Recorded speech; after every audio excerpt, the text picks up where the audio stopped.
over the news yesterday? What's going I just know everyone's curious, any fans who may have seen that I'm being sued, me and my wife. But every news outlet was calling me yesterday. I didn't realize how famous I still am. I mean, evidently I'm still... Anyway, if you're curious about my situation here, in a nutshell, let me just say this. The lawsuit's completely baseless and desperate. And so we're letting our lawyer handle it. Paranoid about these articles. Okay. Bodyguards. Everywhere. You think this man is the president of the United States. See? When Mr. Stern leaves, his crew gets much more relaxed. Ooh. Now, first of all, never. Bodyguards where? If I go to a restaurant, it's very rare. And when I go, I don't have any bodyguard. Yeah.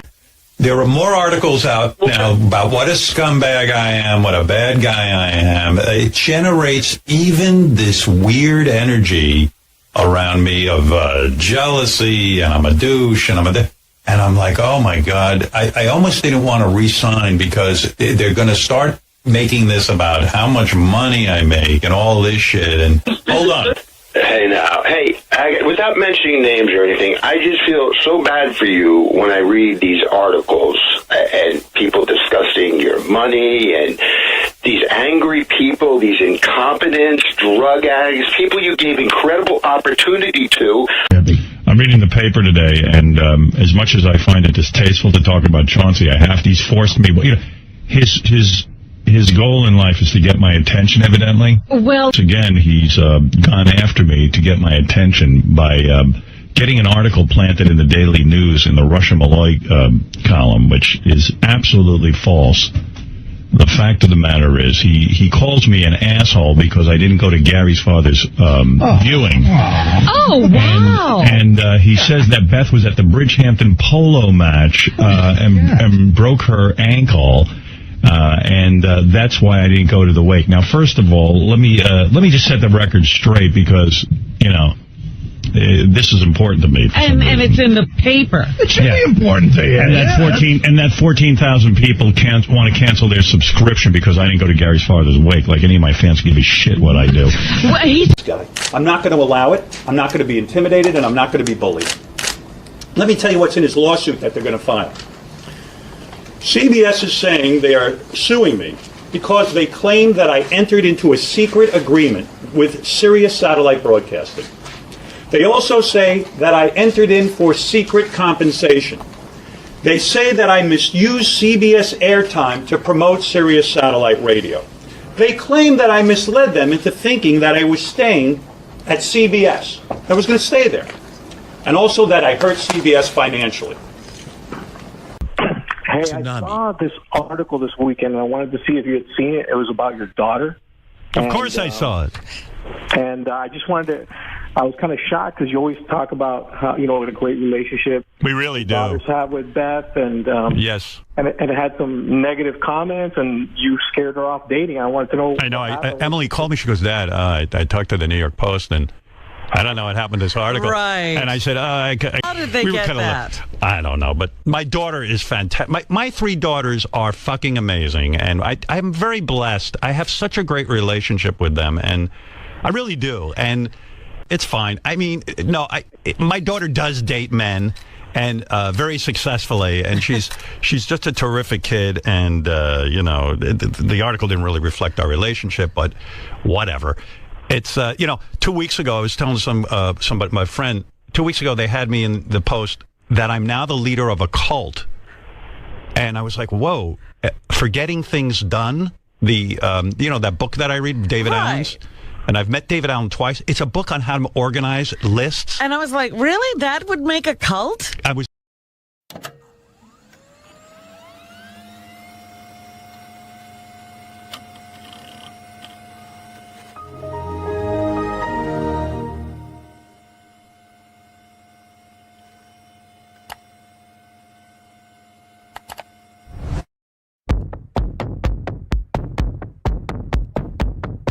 Could sit here and read live commercials and just make tons of money for the company. I could tell you the same thing over and over again. I can't be tagged as the guy who's a dick. They must be so jealous of me. I'm so successful, and they're just kind of not. You know what I mean? I feel the jealousy. That's why I don't leave my house. don't you also sort of harbor some resentment, even though it's not logical, but you resent your baby for being in the way of your career? Because we don't want the Japs anymore. Because I want respect. Some people say our show was the first reality show. I don't think there's one thing I've ever said on the radio that would have been found indecent or obscene. The secret to my show is honesty, reality, that I will say the truth.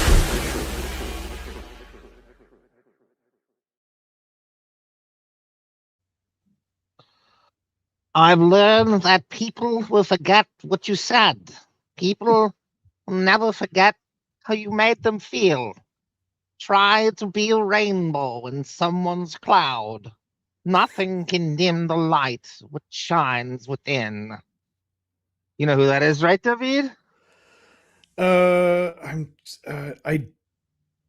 Is it? Aren't you Maya Angelou? It's Maya Angelou. That's what I thought. Okay. It's like, is it Toni Morrison or is it? Yeah, right. On MSNBC, MS Now, they run constant montages of Maya Angelou, and it just gets in your head. It's like every 10 seconds you just hear it in the background. We are together. You are one. We are together. I've always wondered why the cage bird Joe Scarborough sings. So it makes sense that they would. Welcome everyone. Lotus Note 72. Bethstrionic personality disorder, because that's going to be like the second half, because we have Baba Booey Kuhn versus Skeleton Twins to go over. I saw that story, but I want to apologize for my little sabbatical going through it. I had a hack on my online banking, which was a nightmare to deal with, a full-time job to try to get it back with Zoom meetings and proof identity theft and all this stuff. And it spiraled me into a depression, as it does. I could not do this show. I could not think. I could not focus. Right. It was debilitatingly, you couldn't, pay anything. You couldn't I had to get a prepaid card to pay my phone bill. Because everything was compromised. Jesus. So it wasn't just a card, it was like your account and a card. Yeah. God. Oh, John, I'm so sorry.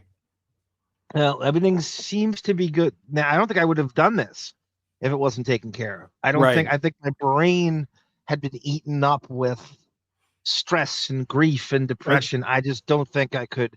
It seems like nonsense, even though totally normal. No, absolutely. Yeah, that's totally understandable.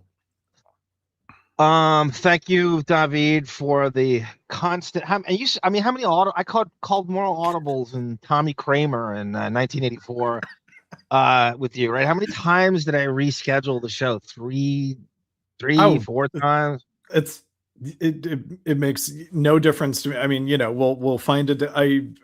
We don't have a regular standing day anyway, so I'm always just, per week, we figure out a day to do it. It's not a problem. It was sort of settling in on this Friday thing, but I'm not married to it, because there's going to be times where it's more advantageous. Some other day might be better for everybody. If you could do a better show on a Saturday with the right people, why would you stick to Friday? I don't understand that. Like if Bon Jovial could make it on another day. For sure, and I'm gonna have gigs come. It's just a floating. We figure it out when we can do it. For sure. Oh, nice floating. Nice, nice. What's that, Natalie? Oh yeah, I heard a word the other day. Ambroglio. Abroglio. Is that a word? Abroglia. Oh gosh. And all I could think of to make me remember it was Natalie Imbruglia, the singer. So it's like Abroglia or something. I don't know what it means. Maybe if someone does, welcome. I want to thank Ed Rush, and certainly Fred Derp. Ed Rush for the kind words on Instagram. Fred Derp for the dono. Thank you, sir. As you are a mensch, you're a silent assassin. We have lost monetization on our channel. If able, please donate via Cash App, upper left. Venmo, upper right. Buy me a coffee in the center. Thank you. I love you all. That's the other thing, David. I have a medication fills to come up. I couldn't buy it because the card was compromised. Oh, I just got an alert. Refill your medication, and I could not buy it. One of them is a blood pressure medication. Yeah. Oh God, the system. It doesn't affect the barcodes and the apps we have. No, for sure. To scan that, but it's different. That's frightening. Yeah. It's terrifying.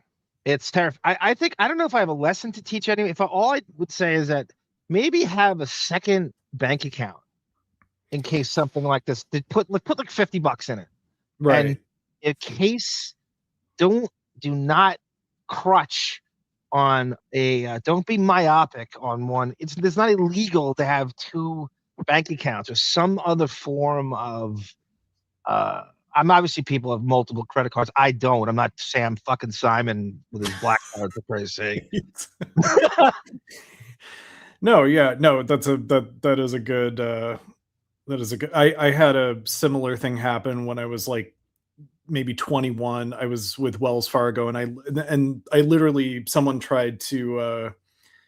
They stole my credit card information, and I thought like, oh well, I'll just cancel the card and claim that these purchases made were not me, like I normally do. But no, it was a whole thing where like I could not have. You feel like a criminal. They make you feel like a criminal. Yeah. No, it was and they hacked situation. You. Yeah, and they were like testing my signature. It's like to see if it was. I had to name addresses from 1998 today on a DocuSign.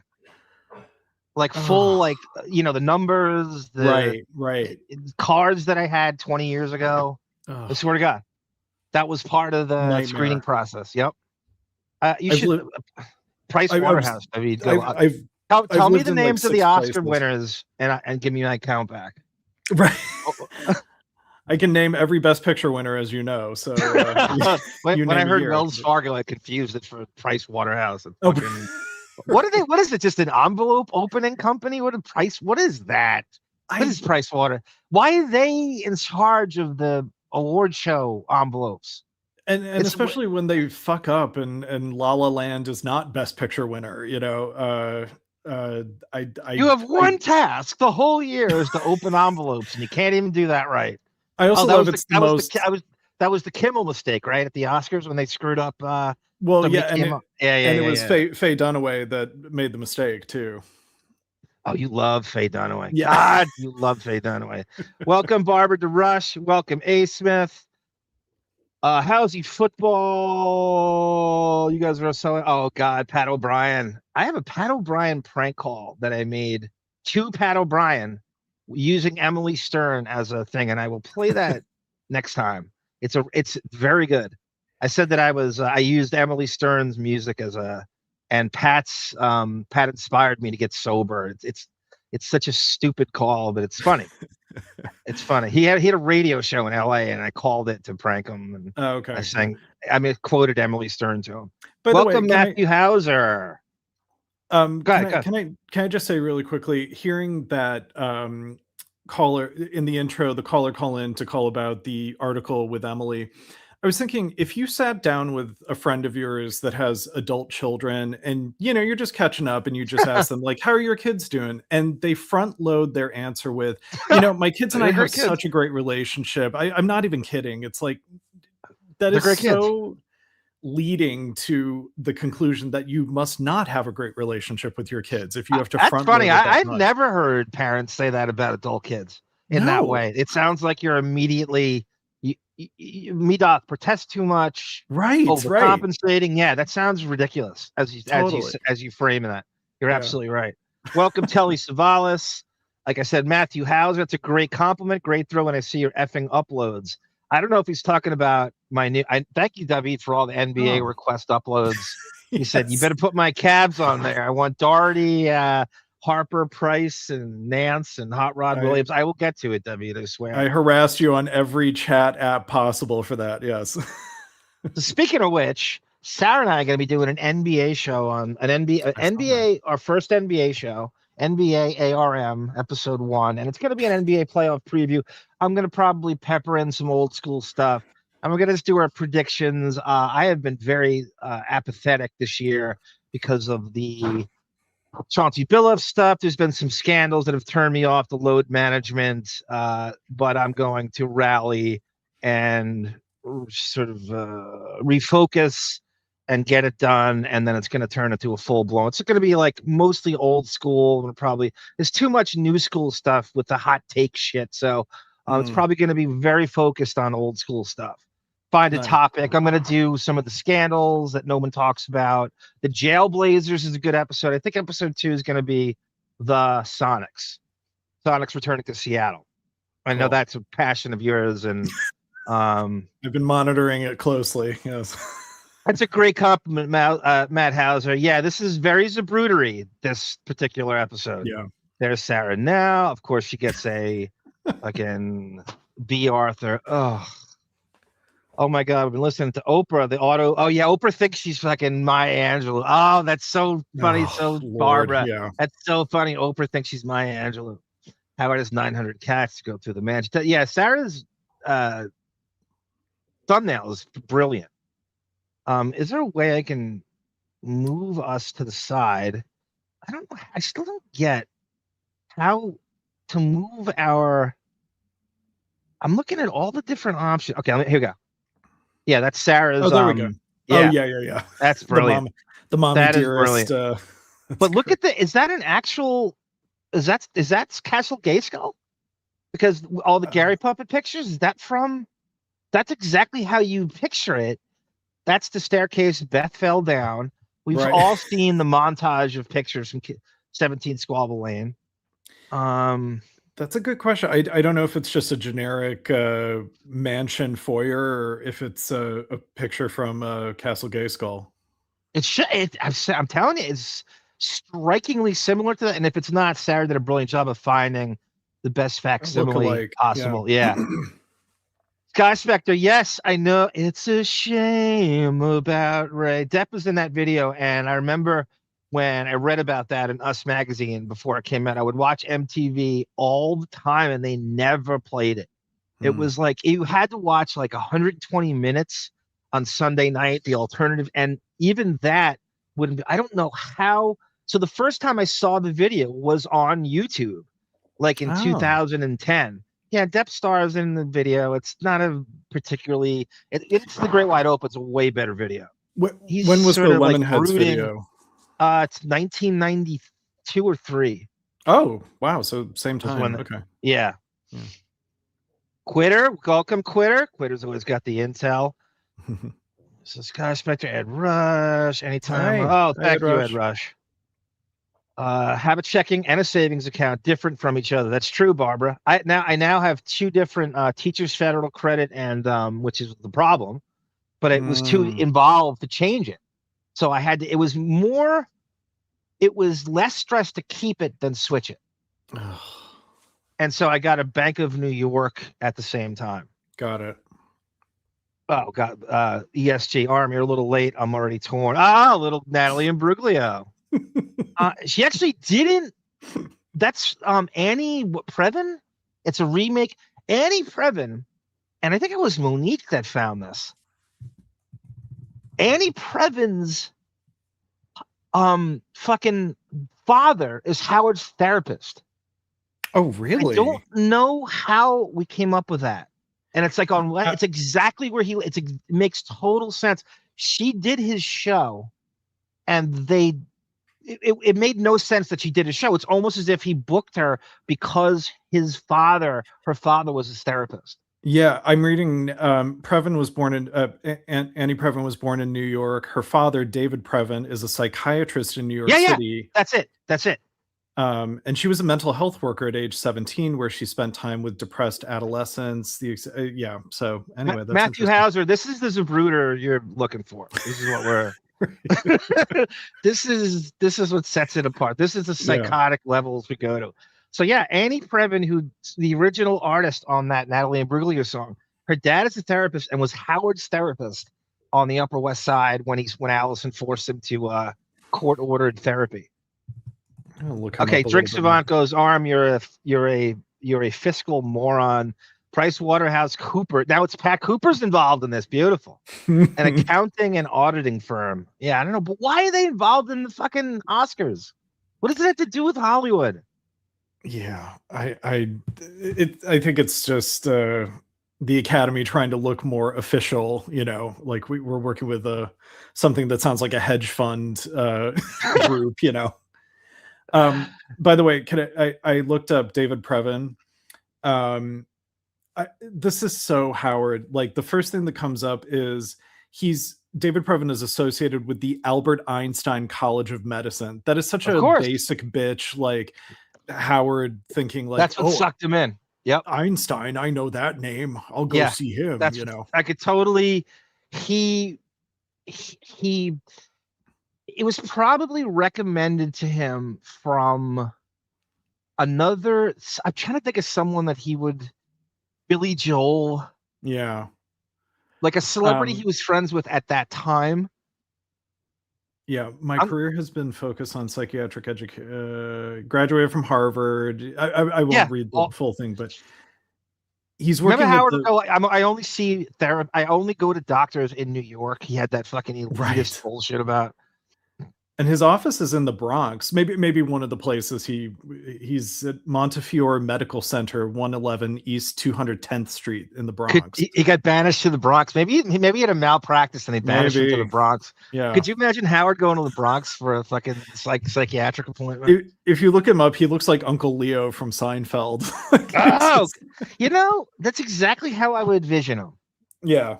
I would envision an Uncle fucking Leo from Seinfeld, who's the most overrated character on the show. Oh God, I don't understand the love for the hipster, ironic love for that character. Yeah, he does the kind of Zoss Rapin thing. It goes, "How are you?" Yeah, it's the same kind of thing. Hello, Jerry. So it's just sort of like that. There's Tamfran back from the Orient. We love us some Tamfran. Honestly, I've been through this. You need to freeze your credit unless you're trying to get a loan. You know my people don't have good credit, Tamara. Come on. Electric bill robes as much as like the cable bill. Oh, well said, Babs. That's great to see Tamara. I wonder if she's back. She's very big in these. It's very, very beloved in these circles. I got a text from Tendrils that Tamara is going to be in LA soon in June, I believe. So I think maybe we'll try to get together, have a little depping West Coast cohort. Deppy in June. I love it. Yeah, I love it. You got to give me a report on all of it. We'll send pictures. Tendrils sent me the Holly Robinson star on the Walk of Fame, which I watched the whole ceremony. They sent me that too. Yeah. Well, we watched it on Jump Street Review, I think. We did it. Yes, we did. We did a couple times. I think we did it on just a typical Depping too. Okay. He had Magic Johnson emceed it. Stephen Williams why did Depp not go? By the way, he was in LA when that happened. What are you doing? You know what? Show up. Right. Show up. You fucking go to Jeff Beck on a Prince MBS private jet. Go to Holly Robinson's. Really, I for think. Old time. Hey, John and Sarah, it's Holly Robinson Pete. How you doing?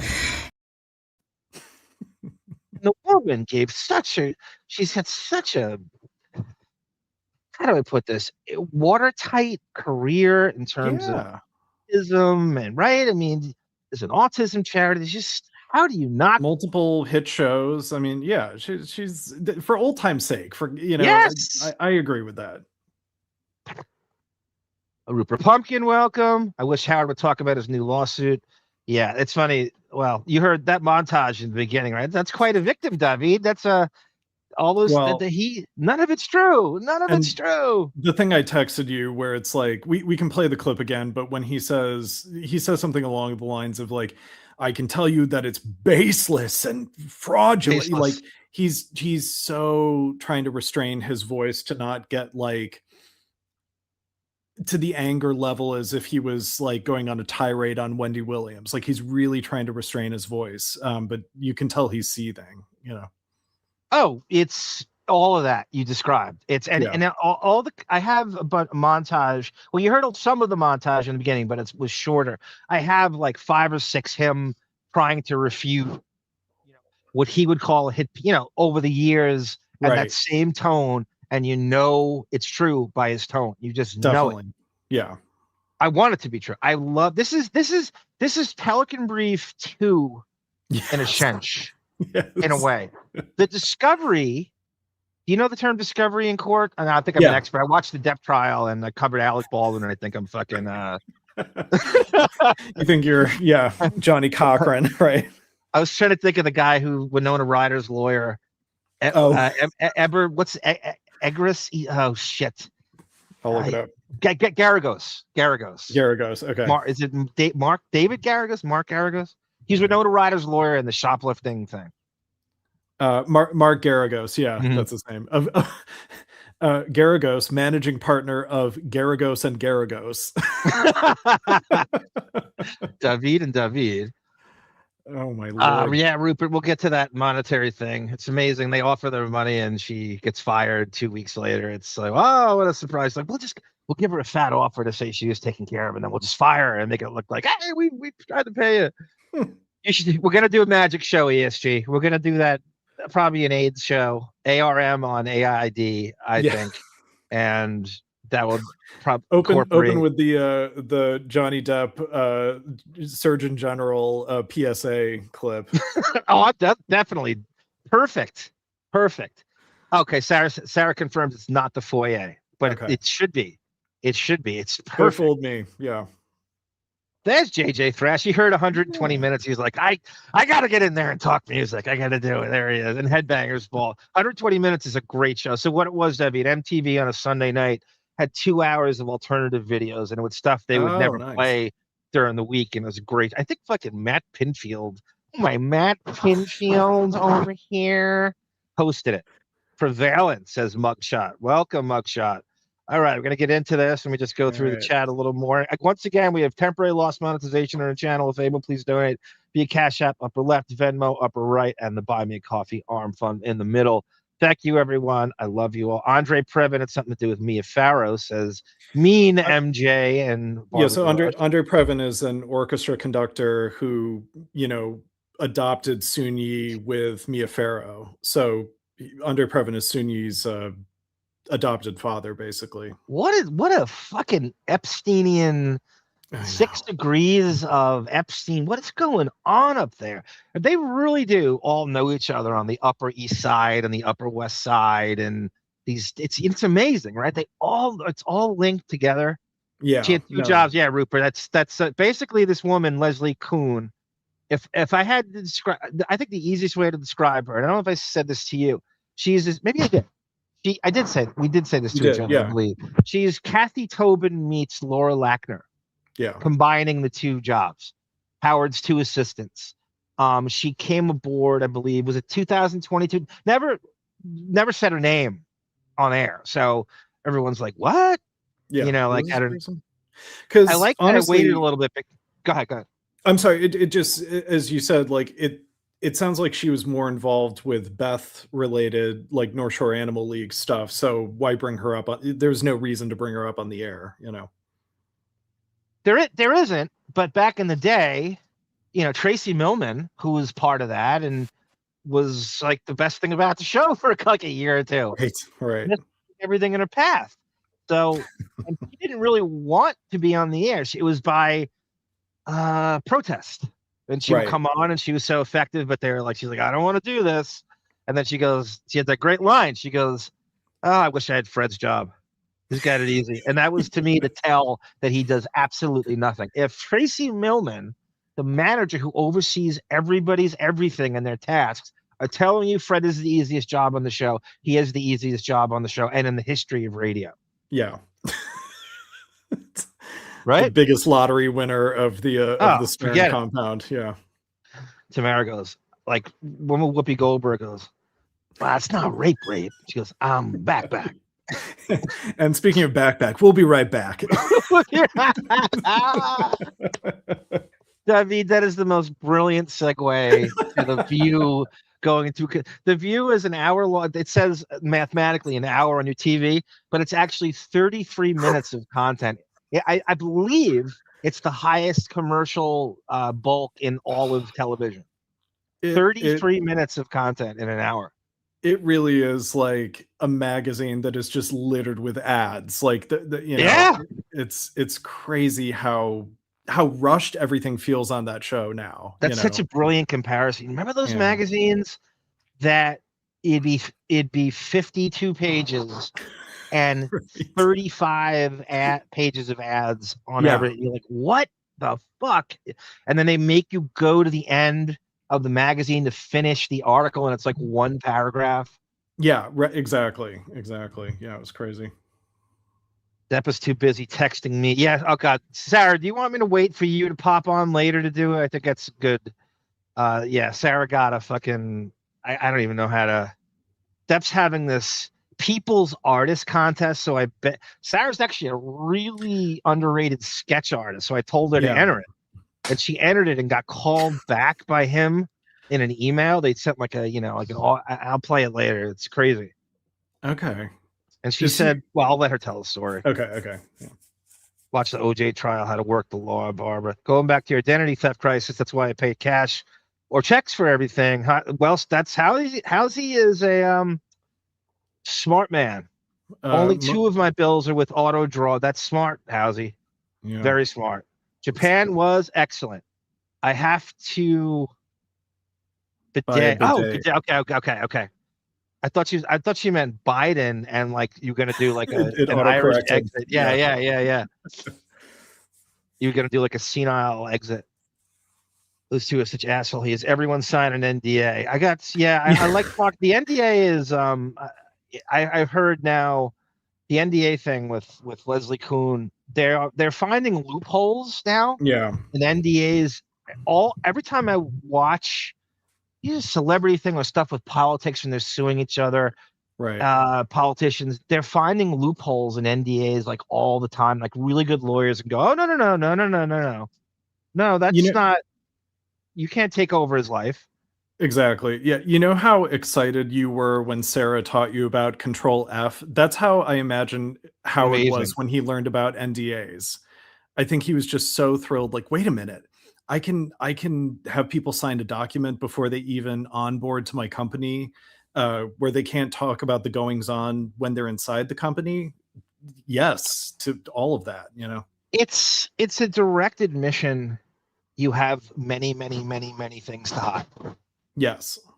When your first order of business, the very first thing on your mind is to muffle these people who are close to you. It is a directed mission. It's not some rich guy thing. It's bullshit. It is someone who has many embarrassing things about them to hide. So what? Right. If you have money, you're the only one that gets that. That's. I think the rich get to have the more privacy than you. Exactly. Money at something.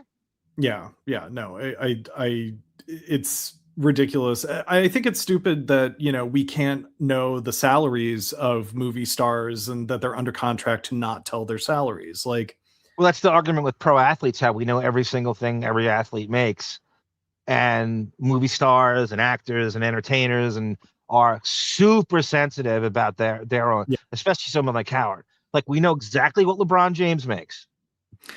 Right. And I think with movie stars, I think it is what we always talk about, where it's like, because sports is such a meritocracy, it's like, yeah, this is what I make. I mean, because I have a skill that correlates to like measurable results, but if an actor is making just as much and there are really no measurable results because it's all subjective, it's embarrassing to them. It's embarrassing to make that much money for something that is so subjective. Yeah, the worst thing is like the Costner Waterworld thing, or one of the there's many situations. Depp in Lone Ranger is one of the biggest overpays of all time. Yeah, or was he made $25 million. The movie didn't even net $100 million in the States, and it was lauded as it's in a disaster in every way. Didn't even make its money back. I'm sure he was paid a ton for Pirates 5 too. Like, I'm sure you made and Alice too. All huge bombs in terms of, and I'm basing that on budget versus what it took in. Yes. Yes, Rupert. Rupert always bringing no matter what, he will always come with the numbers and the facts. Yes, so she starts Christmas holiday of 2023. This is like, Scott the engineer was fired right before, I want to say a year before that, 2 years before that. But he So didn't she make it comes into in after all that.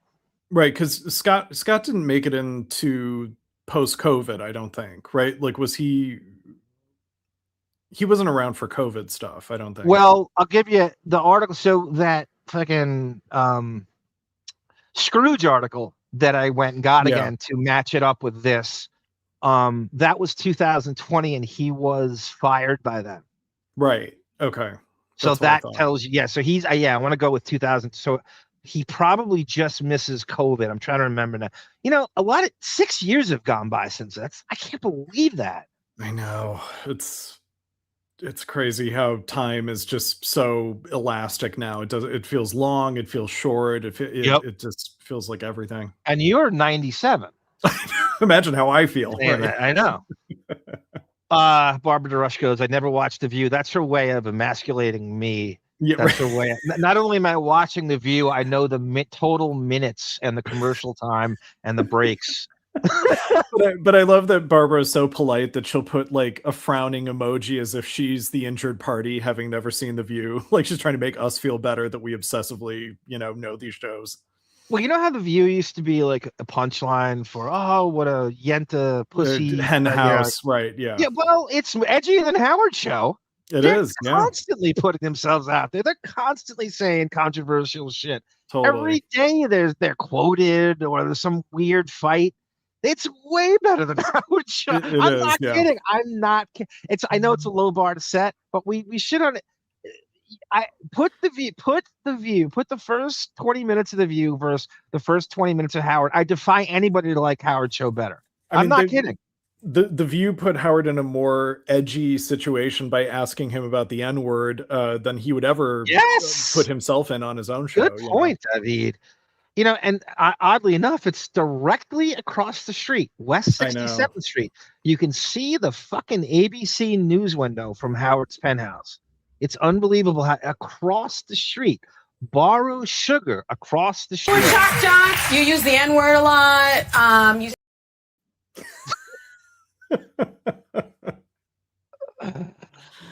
All right, here we go. So I want to give you a little backstory. So Howard, the lawsuit hits. I believe it hit on a Monday, right? So he's working 2 days a week, if that, and it decides he's going to address it as the first thing, and now instantly regrets it. It's scrubbed from every replay. It's to get it, you had to listen to the original version and then, or, download it from my source, which is like the original. So like the download link I use usually uses the first version of it. And luckily I was able to get it. And if you didn't hear it, maybe you didn't. A lot of people don't even know. It's been scrubbed from as did the David Spade comment.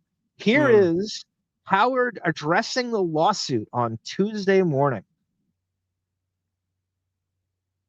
News yesterday. What's going?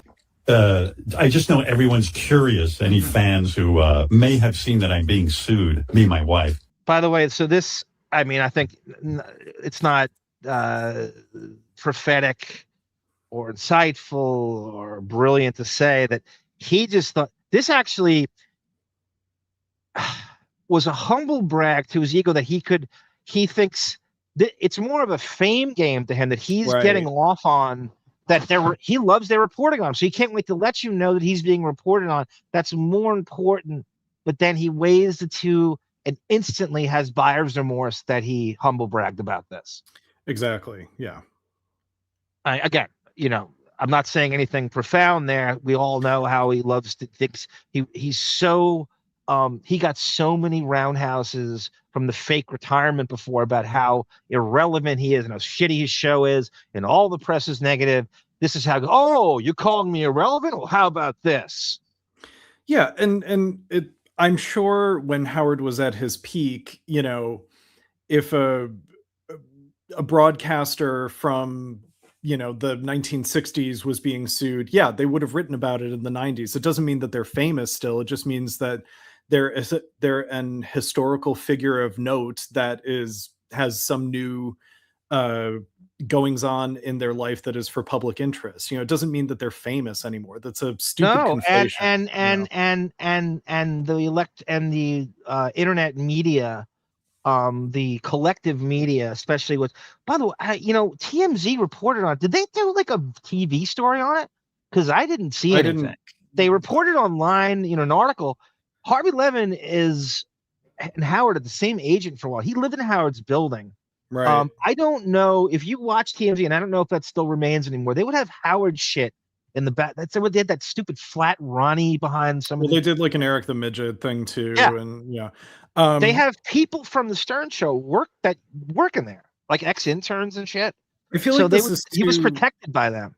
Right. I feel like this particular story is not zany enough for them to like talk about in the fake, coffee clatch that they portray on TMZ.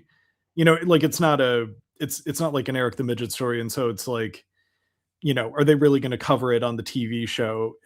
And I guess it depends on the news day or the celebrity news day. Day, yeah. Most of these, gossip and that love these stories about assistants and breaking open the fourth. They love this shit. Most of them, it's just exactly what even if you're not that famous. If this was, give me someone. If this is Andrew McCarthy, this would be a story. Right. But also, I know the picture you have up, I know is just one of the outlets that probably covered it, but I think it's hilarious. Like, in the eyes of WGN9, I'm still famous, WGN9. You were the greatest line. We talk about how the lowest part of, life, you've hit rock bottom in life. If you're too lazy to explore, change the channel and look in all the different streaming services you have and a million different channels you could watch, that you're watching sitcoms, you're watching like According to Jim on TBS because you're too lazy to change the channel, or you're watching the Jag marathon on or Bones and Supernatural on TNT or something like that.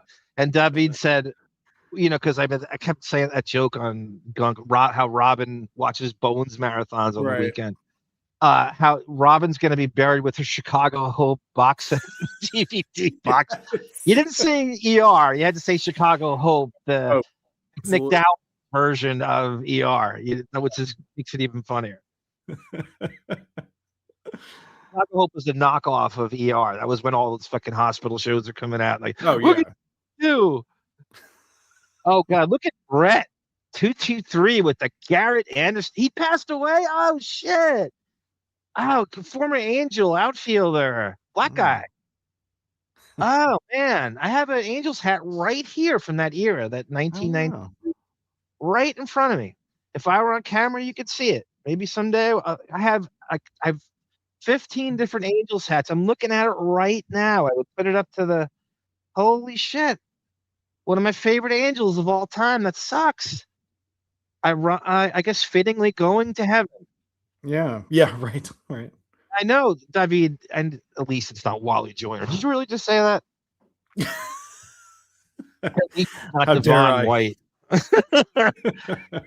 Rest in peace, Garrett Anderson. Damn. God, yeah. Mark, build the Lego. Marky Mark. Oh my God. He's in some soccer movie now. He has a new movie every week. This guy you talk about, does he have that old joke about having naked pictures of executives? Why is he constantly who likes this guy? Yeah. Holy shit. Boogie Nights was how long ago, and he still is somehow welcome in movies. 25 years ago. Yeah. And after blinding an Asian and terrorizing black families in Southie. God, he's so horrible. Oh God, you had to bring. I like that story. Build a Lego. Artie was trying to date this woman, and they were going around the lot of Mad TV. I think he was working on Fox, yeah. And Marky Mark was there, and I think the Perfect Storm pre-production was going on or something.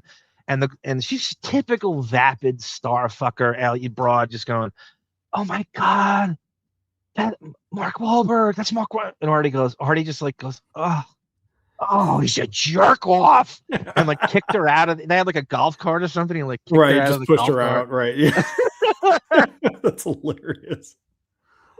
Oh, Sarah's so right. Listen to Howard whistling through his wooden teeth.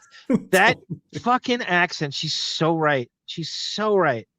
Here we go. He sounds old. But every news outlet was calling me yesterday. I didn't realize how famous I still am. I mean, evidently I'm still. Anyway, if you're curious about my situation here. By the way, as you say that, Sarah, with the whistling through the wooden teeth, and in the Leslie Kuhn interview, lets you know, like, there's a picture. I don't know if I saved it. Anyone can look at it. It's all over the place. It's an overhead of 17 Squabble Lane, Castle Gayskull, and Auschwitz is another name for the building that's been going around. That's hilarious. And the drop down Zoom has 12 cars in the driveway, and neither of them drive on a typical day. So this is who's really there. So when he does the show from home, this restrained, as David Spade will tell you later, walk down 7 stairs and mumble.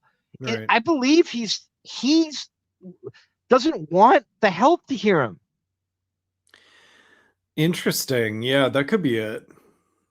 So in her lawsuit, they're probably throwing things out. Don't make a noise. Da da da. And like he's terrified of them listening to him, even if I'm sure it's like panic room, triple soundproof, the whole thing. This fucking, you've all seen the basement with the fucking bowling alley and this poser cheese ball guitars and this stupid shit here. I guarantee you that has been soundproof to fucking death, but he's still terrified of civilian help listening to him. And that's why part of the mumbling you hear and the restrained speech, Wigachu. He's in an anechoic chamber and he's still afraid of them hearing him. Yeah, I mean. Anechoic chamber. Thought you'd like that. I get your anechoic chamber, pal. Right fucking here. Well, the that other thing too works sexually too, by the way. Right. The other thing too is like, I wonder if Howard's like, are they paying for a Sirius subscription to help? If they're not, I don't want them hearing the show for free in person, He used to do that on YouTube all the time. Right. That exact thing. Bill DeLego says 30-year-olds don't know who he is. I'm going to play you something. One of my favorite commentators in politics is a guy named Jason Johnson, who is a professor at Morgan State. Right. And he was on I would be such good friends with this guy. He loves comic books and sports, and we have the same. He loves Stalker from G.I. Joe, and he had this to say about Howard in his class, and he was trying to. I may not be able to find it this quick. I gotta search a little more. I'm, not David's age, but my real age is 37. It's a miracle that I know who Howard is. That's what I asked you all the time when you first started coming on. Like, what prompted you to even seek this guy out at your age? Well, and it's because the options you have. My 62-year-old mother listens to him, and so, it was something that I grew up with. But as a kid, if my mom was listening to him in the car, I was just bored with it. It was boring to me as a kid. But then because of YouTube, when I moved out to LA, I discovered clips that made me laugh. And, I figured out that there was a lineage to the show. But no one's putting in that kind of nerdy work that I am, or you are, to kind of. My nephew is a little bit younger than you, and he only knows who he is because he was on America's Got Talent, and he would come in the room when his parents were watching it once in a while, and that was it. I found it. So here is Jason Johnson talking about what his students feel, his Gen Z students feel about Howard Stern. This is during the when Kamala was running, so they were kind of basing it on how do you get to your new voters? Yeah, so movie, it's also good campaign strategy. Everywhere, everything, all at once, right? Like, the best way to win is by going where people are, communicating in different kinds of environments, and hoping that important segments end up getting broken down into little pieces here and there. I am old enough to remember a time when going on Howard Stern as a presidential candidate would seem controversial. Now he's tame. I had to explain to my Morgan students who Howard Stern was, right? But I know that he matters. One more time. Yeah. One more time. This is the real barometer of how Sirius should summarily fire him. This just should tell you everything. Right here. A time when going on Howard Stern as a presidential candidate would seem controversial. Now he's tame. I had to explain to my Morgan students who Howard Stern was, right? I think what would kill him more is the "now he's tame" comment, you know. Well, I don't know which hurts. Which they're probably equal. Yeah, of equal weight. That's true. You know what the best part is? He could be watching that too at the time. Right. Howard very well could have been watching that. Totally. That's the best part. Or some friend of his is watching it and didn't tell him. Oh, I can't tell him that one. Ooh. Yeah, right. One of his the Stephanopoulos gang is watching Joy Reid and comes across that clip. Yeah, they got to be hush about it. JD's job is to fetch everything where he's mentioned. Right. What do you do? Ignore that? You know, that's interesting. I've never thought about that. How with every passing year, JD's job is more and more not needed because Howard doesn't want. Yeah. Right. Howard doesn't want to face the clips that mention him anymore. And so it's like, what is JD's purpose other than to just be brought in and laughed at, you know? I bet you just what you said, 10% of the mentions of Howard are game for air because 90% of them are completely negative in every way. Exactly. Yeah. Cumia, yeah. Well, you know, I'm not a huge Cumia fan, but I will say I will give credit where it's due in terms of Opie and Anthony were the first people to really do this. Yeah. They were doing this before we were doing this. They were doing this in the early 2000s. They were trying to tell you this guy's a fraud. His show sucks. This is who he is. He tried to shut us down. He went by. He's nothing. He has no interest in free speech. And they were the pioneers of shitting on Howard in the way that we're doing it. I mean, they were taking risks when nobody would, and we're getting reprimanded for it. So yeah, they have first dibs at this. They broke the mold. Kumi's not jumping on the bandwagon. He was doing it. He and Opie way before anybody was. Yeah, had the balls to. You know, it's interesting. I feel like if you go back to the 80s and 90s, there definitely were small town radio people that said that Howard sucked or this, but it truly was because they wanted him to mention them by name. Talk about them. Yeah. They didn't have like a watertight case as to why the show sucked. You know, they just. Well, and I went over that. Remember that Atlanta wacky morning team that started a feud with them? We played. Right. Yeah, that was perfect example of that. Welcome, Hooper. Good to see you, Hooper. Thank you. Hope you're doing splendid too. I miss you, Hooper. Let's go Mets. Well, I'm an Angels fan, but in your case, let's go Mets. I would have no problem, Hooper, with a Mets World Series. No problem. Probably my second favorite New York team after the Nets, the Brooklyn Nets. Gary Delabate's obsession doesn't dissuade you from the Mets. I don't know. That's just such a the Yankees are such a fucking conglomerate juggernaut of you know have and have nots. It makes you like the Mets more of all the advantages the Yankees have payroll wise. Right. It's pretty crazy in baseball, the payroll disparity. They don't have a salary cap, so you could pay anybody anything. The Yankees can have a $240 million payroll or whatever it is. And then the Pittsburgh Pirates could be, $35 million, and they play the same sport. It's not fair. Yeah. Right. Yeah. HPS, Housey. Yes. HBCU, but he is a professor at Morgan State. He's not tame. He's just old now. JD is in Howard's will for sure. I don't think his kids are in Howard's will. I think Maria Menounos asked Howard about his kids and stock options and stuff. And it was the first day on Sirius. She doesn't get enough credit for asking that. And she laughed through it. to make it seem like it was an innocent question, but it was actually not. It was done in a, almost like to take the piss out of it.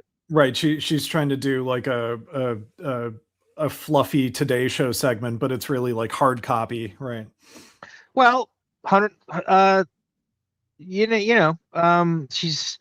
a way to kind of I don't know, put frosting on it and just kind of like, and she'd done the show, so she thought she had dibs over it. Right. 162 games, Hooper. 162 games. Do not get stressed over a fucking Mets a Mets Padres series in mid-April when you have 155 games left. I was going to say, isn't baseball season just starting? It's just a lot of people don't even know it starts until like June and stuff. It's very tough to watch the early. I've always said that baseball should wait a month because it's you cannot in the North stadiums that have no dome like Yankee Stadium and it is 30 degrees at 9:30 at night. Can you imagine making contact with a 95-mile-per-hour fastball and play? It's not meant to be played in 30 degrees. Right. And so they probably should push the season to like the beginning of May. Interesting. Look at this. Would you look at this? Oh. No time. Oh, do you have me in your avatar, Sarah? Can you hear me? Yes. Okay. So I want to get, before you dive too deep, I don't even know what you're talking about, but before you dive too deep into the Stern stuff, I'll get the depth stuff out of the way. Remember that link you sent me about how I should join this art contest he was putting on? Did you hear us talking about it before? Briefly? A little bit. Okay. So I did. And all I sent him was like AI pictures of you, like that, my avatar. Yeah. You have me as Ice Cube, by the way, in the last 90210 episode on your thumbnail. Yeah. I know what I did. Yeah. And I think the last question was, why do you think your art deserves recognition? I said, because it's better than Johnny Depp's. And I just submitted it. And they didn't read it. I don't know. I think what the problem is, they have so few entrants that they put everybody through to the next round.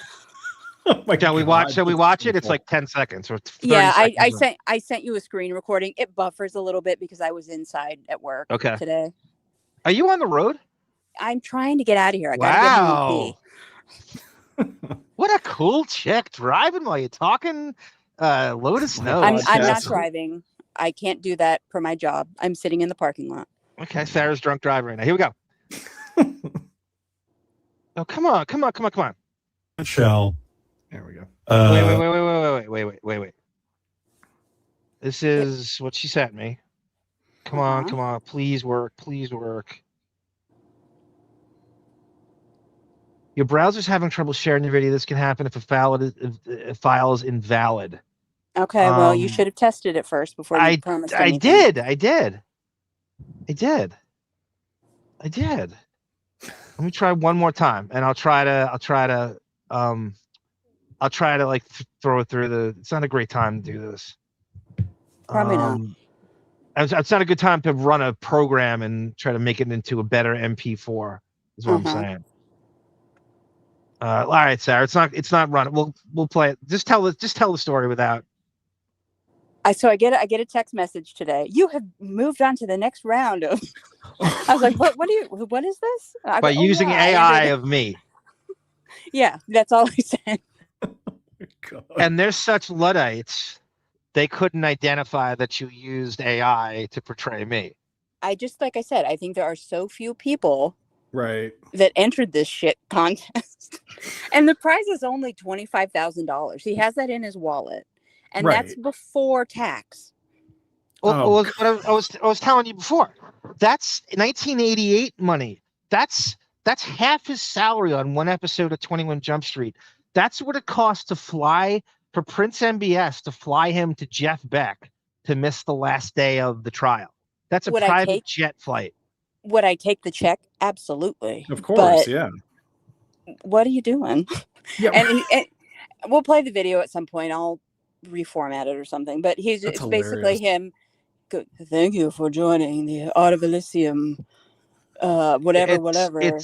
I listened to it just Elysium. briefly once before. She sent it to me just a few hours ago. I didn't really have time to incorporate it into. Right. But it's as affected, and he's speaking slower than ever. There are so many edits in like 6 lines that he had to read off of a cue card. Oh my God. But anyway, we played it another time. But he's such a Luddite. I wanted to call you now because I don't even remember what I said about the lawsuit. It's in the Patreon episode. If people give a crap, they can go listen to it there. Cool. Yeah, because we recorded it 90210. So we talk about this for about 10 minutes in the beginning of it, and Sarah wrote some commentary. You're more than welcome to jump on later and add to it, because we have a lot more where that's coming from. So if I can, I will. But my big takeaway was, what day was it that we recorded? Last Sunday. I read about this lawsuit. It's a week later on Sunday morning. I go, thank God I don't even think about this man to know that he got sued a week ago. Right. Well, it's only, it's only this new, like it's anytime he hits it, it's utterly negative. He only makes the news when and it really tells you, like, it's just more motivation. He should have retired 15 years ago, but this is like when you keep going and everything is just another nail in the coffin of your legacy, right? I've already said the show is as pretty much tantamount. The bad years are now equal to the good years, if not more.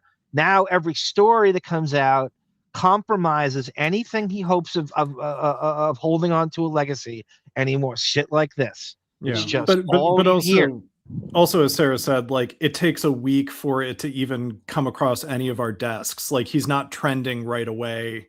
No.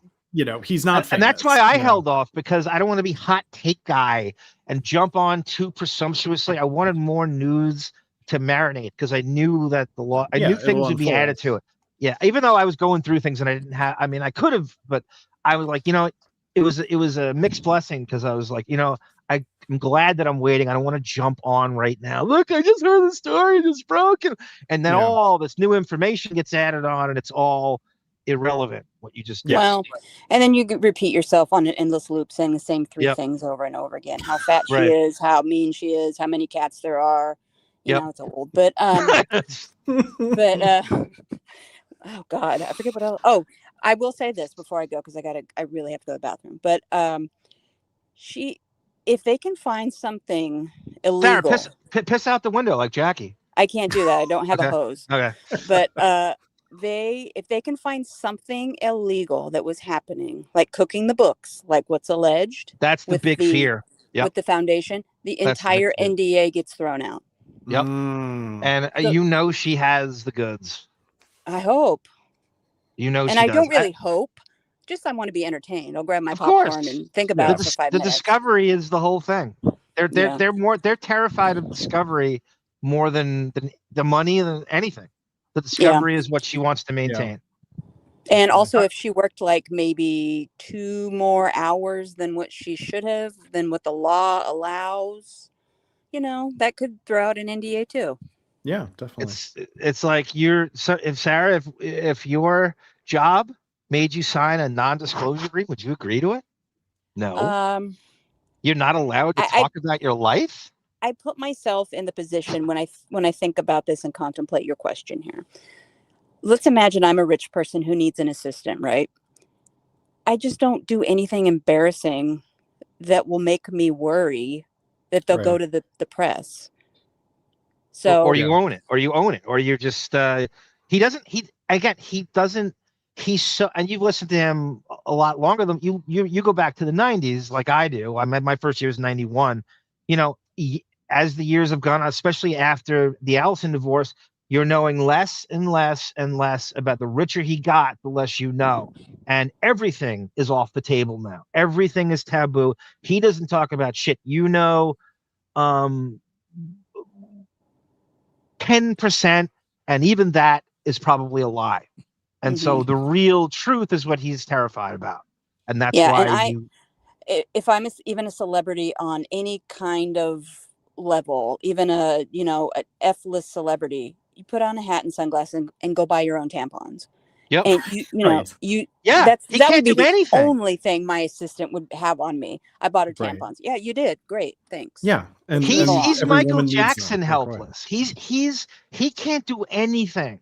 So you bring up a great point, because it's going to be things like, oh, this guy can't even go to his mailbox.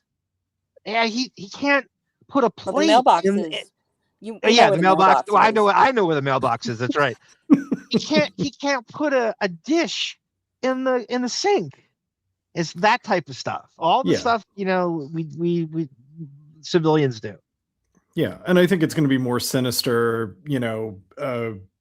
abuse of power stuff on top of the incompetence, So I think that's what they're more worried about. You're dealing with the guy. You're dealing with two people, right, who've never had a job. Neither one of them in their entire life they've never worked in retail. They've never been landscapers. They've never worked at Panera Bread like David and his legacy. They've never worked in a government building. They have never worked in education. So they don't know what hostile is, because they've never worked anywhere. That would be my argument. How I'm telling you, I've worked there. This is Leslie Kuhn. I've worked any and everywhere. I know what hostile is. This is hostile. They've never done shit. Howard's never had a job other than radio. Beth's never had a job, period. How do they even debate it, what hostile is? Yeah. Right? No, that's true. They're more out of touch than Hall & Oates. And she was a live-in, right? Briefly, yeah. Yeah. Can you imagine? No. It said she lived in Watermill, which is a town out east. But it's like, I thought she was living there too. It's north of Southampton. I think she worked out of the house, right? Was that it? Like she showed up to the house to do her job. Yes. Right. Okay. Because in one of the articles that I narrated, it said she lived in Watermill. Okay. And that's pretty much just north of where they are. Everything's north of where they are. What the hell is the wife doing that she can't even run the staff? Exactly. Oh, it's the only function. It's her only. She doesn't drive. She doesn't do. That's the only thing. And this is how she's painting herself with this Buchwald persona. Sarah, she wasn't into cats until 2008. All of a sudden, you're a cat. Well, the dog died. Cats your whole. Yeah, the dog died, and then she suddenly. It's totally capricious and bobbleheaded and bullshit, and we know it's fake. Well, you put one cat on a private plane, and you can write the entire plane trip off. And that's what she's going to expose. Well, we can fantasize all day long about it. It'll settle. It'll settle. We'll never hear another word about Sarah, it. if there's a discovery, do you think it's not going to get that far? He's got way too much money to get. Yes, it is. Okay. Her goal is to not be. She's like, I'm Leslie Kuhn. I do not have a price. You cannot buy Leslie Kuhn. Kuhn. Kuhn. Do you? Let's just say our fantasies are fulfilled. This is Pelican Brief 2, and there's a discovery. Do you think this will override the Pelican Brief in terms of salaciousness? Yes, I do too. Yeah, because there's it's not just about an aesthetic for the show. It's about actual illegalities, So all the stuff he doesn't want out there. Well, if an NDA gets thrown out, we can talk about the wig room. Right. Also, you got to also too. There's a name that has not come up in all the shit I've read and all I was browsing through Reddit. They don't want dirt on Marcy Turk. She doesn't get brought up ever. She's been brought up on the show twice, and she was forced to. She never comes up in conversation. The staff doesn't talk. It's amazing how she ducks all accountability and transparency. That is a huge part of it. The Marcy Turkness of it is not coming up, and it needs to come up. Okay, that's a good way to end it. All right, Sarah. Good people cameo are looking at me appearance. funny.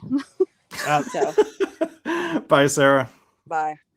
Keep it weird, Sarah. That's what Oregon says about themselves. Yeah, unfortunately. Or is it Portland? I love weird. All right, Sarah. Thank you. Great cameo. I hate they say kick from studio, like you're gonna the person when you get rid of her. Very, very considerate. Howsey says, I haven't listened to the show in years, but I would guess most of what he says in different variation. Yeah, no, I mean he repeats stories. Either he's repeating the same 5 stories where he's making it up a lie. So that's the entire. I say this all the time. I said this on Gunk for years and years since we started doing it. He shouldn't even. Comedy is off the table. Forget the staff is. Everybody hates their staff now. Just do a straight. In order to make the only way the show could have evolved, it was just straight. He's too lazy to do daily interviews. Yeah. He's too lazy to book. He's got such a narrow interest that it should be 2 interviews per show and no bantering. You can't handle it. You don't tell the truth. You repeat yourself. You're embarrassing yourself. Your staff is hideous. No one likes them. Just do 2 celebrity interviews and get off. That's the only way that could work. But that should sell. What's so funny about it is I feel like Comes Again was sort of the watershed moment for his rebrand of World's Greatest Interviewer. And it was ironically, this is where I'm going. Yes. Yeah, it's ironically the end of that era. Like it you felt like, oh, this big press he's doing around Comes Again is ushering in this sort of like, yes, we have lionized you as the world's greatest interviewer, and we have, 5 to 10 more years of great interviews to look forward to as of the marking of the release of this book. And it actually, surprise, surprise, it's the end of that era. I'm not even going to do good celebrity interviews anymore, or that frequently. What do you think of this? I thought about this before we went on. I was taking one of those power naps, and I thought this.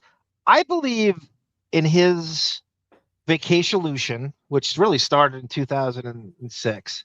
Yeah. He has 2 or 3, I'd say I'm going to say 10 days of, I guess call it like rolled personal days where he sprinkles them through the year of him trying to avoid something, or someone passes away, and he just doesn't come in. Like they say, okay, here's 10 days and you can use them as you see fit throughout the year. If something embarrassing happens in your life and you're trying to avoid, let the story pass, you could use it. If someone passes away, you could use it. And he's never told the audience it. And that's when you're like, who takes off the 3rd or 4th week of April? Like he's off. He's only working 2 days. Yeah. And what's I'm trying to think of what the Tuesday would be. I'm trying to think of, but anyway, so that's too much. So then he will dip out, and you're going, oh, something must have happened. It's usually when a story takes place and he's trying to let the news cycle pass. And I think he has. Oh yeah. I think he's banking quotes, sick days as like an insurance policy for if he is rarely ever in the news for negative reasons, yeah, I could totally see him doing that. Definitely. Remember the blackface thing with Donald Trump Jr.? Yeah. Right? That would be a day you'd use it. I believe he did. Remember he came back 2 weeks after that. It still hung around and he had to address it. Yeah, I think the one thing I think he wished he could have gotten out of was talking about Kimmel being canceled. And he couldn't do it because, Jimmy is too close a friend. I think that would have been another one where he would have attempted. Yeah, he wanted to avoid that. And it was the worst take. And he got to it 2 weeks after it. He's as close to him as anyone. And it was the worst take I'd ever heard on the Kimmel situation.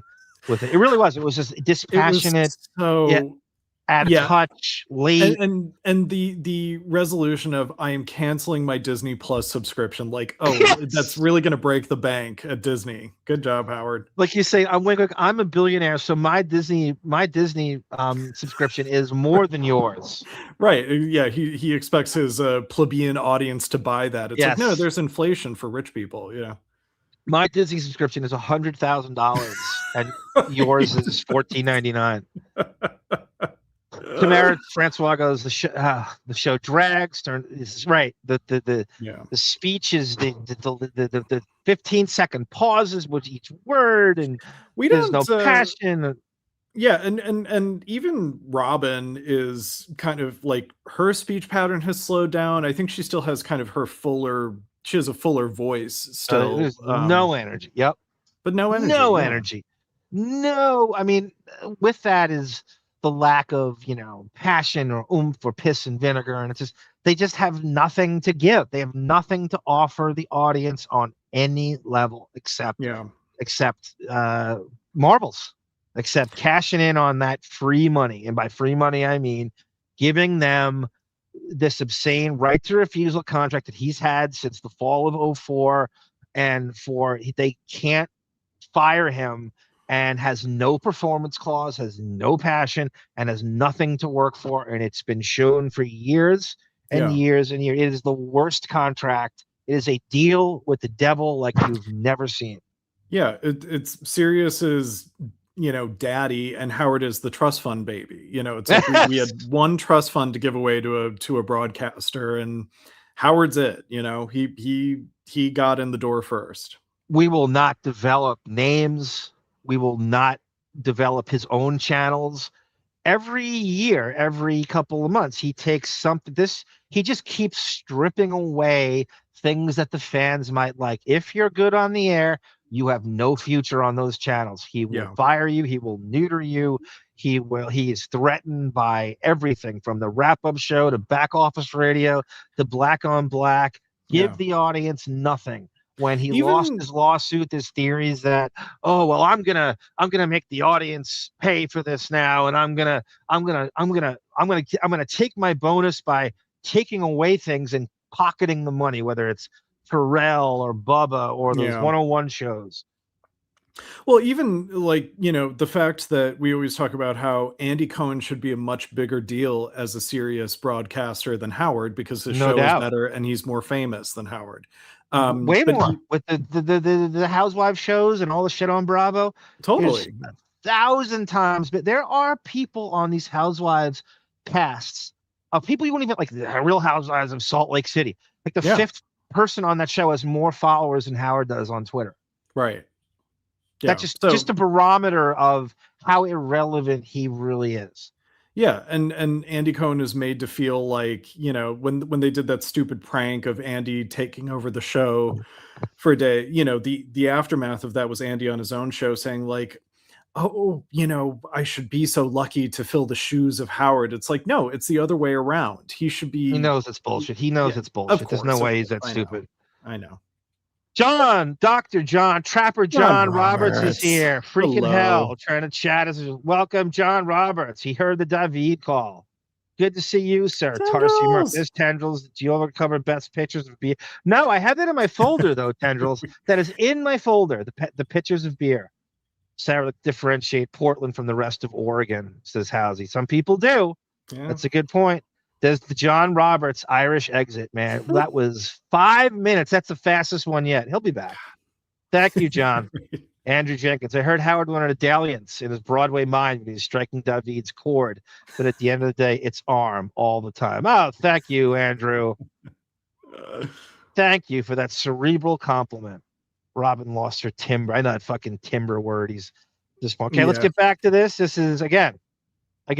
This is Howard. Maybe I'll just restart it. This is Howard meekly. Yeah, it's a short clip. Addressing the lawsuit. Yeah, Dave Portnoy. As much as I hate him, that Barstool Sports was a way bigger, and he went through like they canceled Barstool Sports, and according to Portnoy, and I believe somebody else had said this too, they would not release numbers to them. Wow. We're not going to give you what you're worth, but we're not going to tell you why, and we're not going to give you the numbers. Right. And that told you everything you need to know. Pat McAfee was another one. They wouldn't tell them the numbers, and that was to protect Howard, and you know it. Yeah, there was supposed to be 3 channels. He can't handle 1. 2 shows a week. That ISDN line is just covered with cobwebs in his house. He was gonna get on the show, and that's true, Quitter. That's true. Those Barstool Portnoy does let those guys create their own, develop their own content. You're right. That's exactly what Howard doesn't do. You're absolutely right. I don't listen to it, but I do know that they have these spin-off shows all over the place. Here we go. Back to it. I'm going to play it all over again. This is Howard addressing it. Tuesday morning. This has been cut from all replays. I was lucky to get it. Here we go. And it's not on, you can't you stream it now. There's very few shows to listen to. It starts off with it, and it is now, I'm going to probably post this on my shorts. Over the news yesterday. What's going I just know everyone's curious, any fans who may have seen that I'm being sued, me and my wife. But every news outlet was calling me yesterday. I didn't realize how famous I still am. I mean, evidently, I'm still... Anyway, if you're curious about my situation here, in a nutshell, let me just say this. The lawsuit's completely baseless and desperate. Okay, you know the words, right? The denial words, right? What we got, David? Darvo. Categorically. Oh, yeah. Right. What is it again? The words, the categorically false. Categorically false. Demonstratively false. Yeah. There's four of them. During the Depp trial, they kept saying it over and over again. Categorically, demonstratively. There's four of them. There's four of them that you have to say. Baseless is another word. Yeah. There's a vocabulary of weak denials of accusations. Right. There's buzzwords that buzzwords, right? Yeah. Qualifiers that make it sound more deadly serious right. than it is, right? And so we're letting our lawyer handle it. Kind of. I'm going to leave it. I kept thinking, no, they had to be talking about somebody else. Without merit's a good one. Tendrils. It'll come to me. There's four of them. Demonstratively, categorically. Fuck. During the Depp trial, they were rattling them off every 5 minutes. And if you go back and listen to me, I constantly comment on them. I will not let it go. I got so sick of hearing it. Incredulous is a good one, Anthony. That's not what I'm thinking of, but that's a good. Baseless, frivolous are really good. They're all good. But he's been given this very weak statement from a very weak legal. He doesn't even bring up the word lawyer. You never hear him. I mean, we talking to Chauncey about this, and Chauncey said he was confronted by a legal team of 6 people during the fucking the Martha Stewart insider trading thing when he was drilled by it. Johnny Cochran words, how's he says, yeah, totally. Yeah, so did I. Heard the name. I was like, it's not. This is only 58 seconds, so don't think I'm going about somebody else. Yeah, so did I. Heard the name. I was like, it's not. A lot of interest, but I assure you, it's not that interesting. But another move he does is he does this nervous laugh. It's kind of a hoo, but he tries to be reductive towards it, like it's nothing and I don't care, and you could hear the tremble in his voice. And I don't know. I don't care. I don't know. I don't care. Yeah.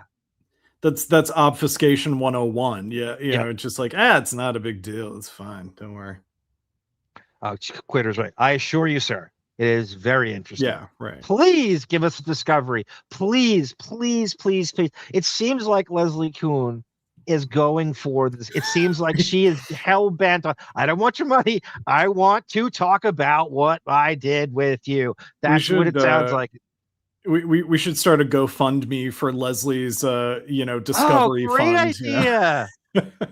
Great idea. It sounds like she's got her own like rebel lawyer too. It's like a kind of like a I'm just a caveman. Yeah, right. And your 17th squabble lane frightens and confuses me. And this is a guy, it's a black guy too, which is great. Right. And he's going against was it Cashman and Pryor is Howard's law firm now, which I don't know, if that's those two guys, but I don't know to what extent there's more than just that. He might have it might be just one of the firms he uses. Yeah. He expects Leslie to be using like Celino and Barnes and sort of like Dominic Barbara. How great would it be if Leslie, who is Dominic Barbara's ex-wife, hired Dominic Barbara to go against Howard in this? And that's Dominic's revenge. What if this whole thing turned into the last episode of Seinfeld, where it's like the people versus Howard Stern, like everyone in Howard's life who he's wronged gets on this like class action lawsuit. if it's not federal, it can be televised too. Right. She should insist on cameras in the court, cameras in the court, cameras in the court, cameras in the court. To see those darting eyes like pulse out of that skull, just from nervousness. Yeah. And I know New York is very prickly about cameras in the courtroom. So maybe she can bring it to Florida, like Jack Smith tried to do. He had made the horrible choice of the documents thing. He should have done it in Maryland. I said that, but he decided to do it in Florida, which is just like ground zero for fucking Insurrection Central, and it fucked him. And it should have, but she should do it in Florida. It would work in reverse. Because Florida allows cameras in the courtroom. It would be funny if she could somehow figure out a way to do it in Fairfax and Oz Karate's doing it again. Bring it to the Depp home base, Fairfax. Right. That's funny. Guaranteed cameras. Minnesota, like Wisconsin, Illinois, all are very fastidious about cameras in the courtroom. Like when you watch like Law and Crime or Court TV, it's always those places that seem to have the full trials and stuff. Sanderson, as Karate did another trial that got televised. Oh, it was way more serious. It was like yeah, it was big time stuff. I think she's retiring too. It's not the frivolity fest that the Depp trial was for her, She's gonna go to Vermont and scissor with Rachel Maddow. Right, yeah. Sky Spectre goes, nice, David. Thank you. I don't know for what, but thank you. Oh, I think it was when the Seinfeld. You're right. Yeah. Deceive, Inveigle. I've never heard of Inveigle. I don't know that one. Yeah. Obfuscate, we know. Yeah. Tendrils goes, all the clip of Beth on the air yanking the puppy from the assistant. That's going to be used. Yes. That's going to be used. That's true. Like when the camera, she knows she's on camera and she's like taking the puppy away from that sad looking assistant, We're gonna find out what it's like when they're not on. Right. Of having been successful on the radio, and what can I tell you? That's we'll see. Anyway, you don't even leave the house. What could you have done? What did you do? That's the laugh you're talking about. Yes, that's the point. You don't leave the house. That's the point. Right. Because you're there all the time, almost in an agoraphobic hermit way, giving her the dumbest fucking things to do, you idiot, Robin. You just fucking blew up her spot. That's the point. They're always home. Exactly. And getting in the way of her, it sounds like she was hired to do a job and they're constantly there telling her how to do their job, do her job. But because as you say, they've never worked in their lives, there's no empathy towards employment of any kind, of anything normal people do. They have no baseline. They don't relate to anything anyone does that's not in show business. Well, and Howard probably made a stupid one-person PowerPoint presentation a la the Pelican Brief to show to Leslie about how she should do her job, and it's just absurd, and it's creating disorganization, and she's having to work overtime without getting paid. It's probably forced her to expand her role outside of the agreed upon job description in a way that she's like, yeah, I'm suing for that. It's just it's fantastic. I don't find it frivolous, and her lawyer, and I'll get to I have the article narrated, called it fighting against the man, like the little guy, like it's like going against. She says like you're fighting against the fucking billionaire NDA, and it's totally you could turn it into that of just I have less rights because I'm not rich. Yeah, and billionaires are not very popular in popular culture right now. I know. So I could see her getting a lot of public support at if there's a court of public opinion. Also, Leslie, LK, you don't think this woman? I'm going to give her credit, not even knowing anything. She is tapped in to the Stern community, and she knows how reviled those two are. All you got to do is go on Reddit. Just go on Reddit for 5 minutes, click on any thread, go on any comments when there's an article on them. They are reviled by how many. She knows the dearth of ex-fans that hate him. She knows there will be no retribution online. There's nothing to fear. You know what I mean? Like, right. Yeah. We have her back. Everybody has her back. That would launch you into this lawsuit. You know, back in the day, even back in the early days of Sirius, you might have people. Chauncey experiences. Chauncey had death threats. He had the thing. Remember, we played the thing from that ship has sailed to Bethstrionic Island. That is over with. Yes. She's not fearing anything. Any retribution from crazy fans is nothing of the sort. So that has to empower you too to go forward. We're at the point where, you know, the X-fan community now has X-fans of the X-fan shows, you know. And there's some great comments here about like what she experienced, like what she was forced to. This is Quitter now, walking around with Kleenex boxes on her feet, like Howard Hughes. This is all in the hysteria of the fake COVID to give him the ridiculous thing to stay home, right? So the more he's scared of the fake germophobia, right, the selective germophobia, Seinfeld and Robert Downey Jr. are not icky, but we are, but his staff is, and I'm not going in. That she's going to expose all the ridiculous, over-the-top germophobia because she's, and like, look at Telly Savalas. The unnecessary COVID tests every day, right? I forgot about that angle. It's not just the great angle. I didn't think of that. It's the COVID stuff too. Yeah, I didn't think of that either. The germophobia would drive anybody crazy, and the fake, and trying to uphold that fake narrative about how does anybody believe he's germophobic like that? No. Yeah. No. I bet he's an elitist. Exactly. Well, right. As if Bon was here to drop the clip of me saying his germ phobia is classism, I stand by that. You know, to have a judge, you know, who kind of would just even make thinking on those terms, and they would just go, you know, Mr. Stern, Mr. and Mrs. Stern, you're not germaphobes. According to you, are elitists that are afraid to interact with civilians, as far as I can see. If you were germaphobes, you wouldn't do this. If you were truly germaphobes, you wouldn't do that. If you you wouldn't have cats in the house. Yeah. Also, that's not I don't think that's a disability, if you want to call it. Germophobia is not a disability that you can sort of it's a humble get your way. Right. It's not something that you can stand on to have things a certain way that affects other people negatively, you know.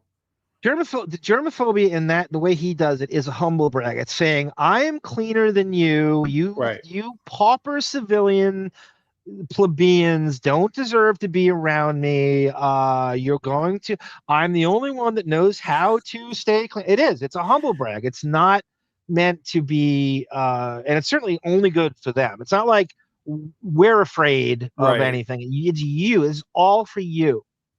I remember when I was a kid, one of my friend's moms came over to our house, and she was awful. And she came in, and I remember she sneezed, and she said to my mom, "Oh, I'm sorry, I'm allergic to dust." Like, it was such a fucking slam on my, like you didn't clean enough for me. Right. You didn't vacuum enough or something like, it was. Oh, that's awful. Horrible. You really said that? Oh, it's horrible. Yeah.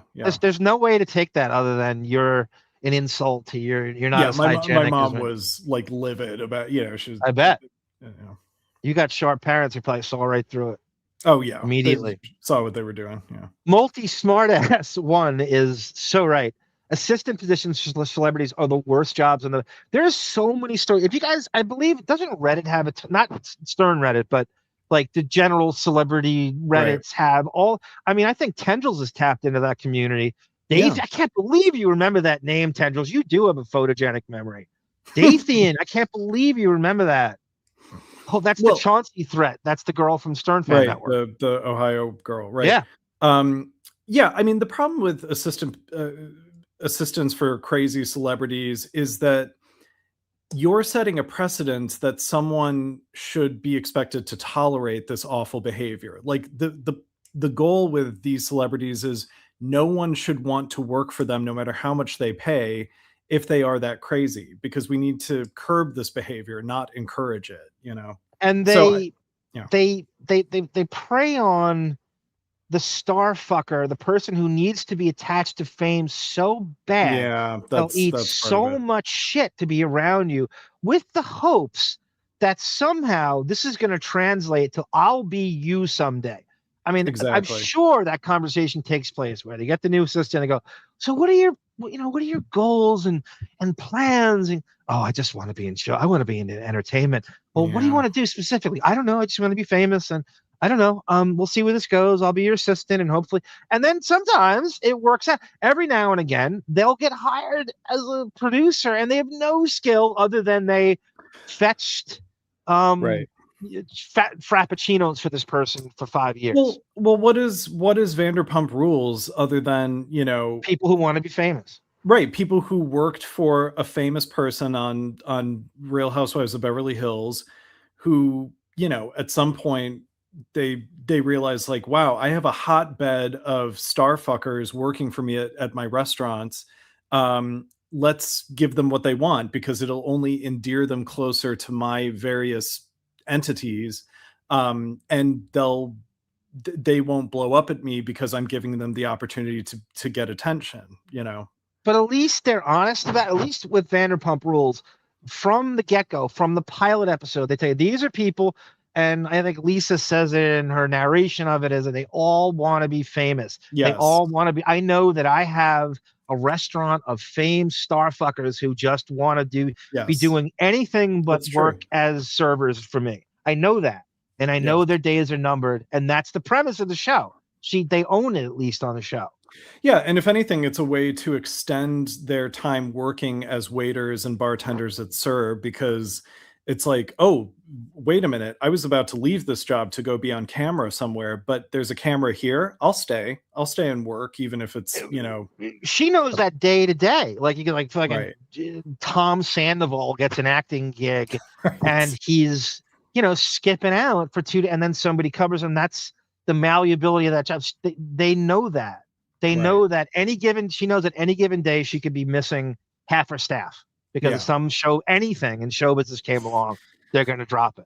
They've gone to Vegas for the 43rd birthday party of the year. That's all they do is because I know. Anyone's birthday, the whole wait staff is gone for 3 days in a row. And Alicia Giordano is working the fucking hostess. She's really quickly. She's in one episode. Really quickly, you could see her at the hostess box, and then she doesn't turn up again. That's it.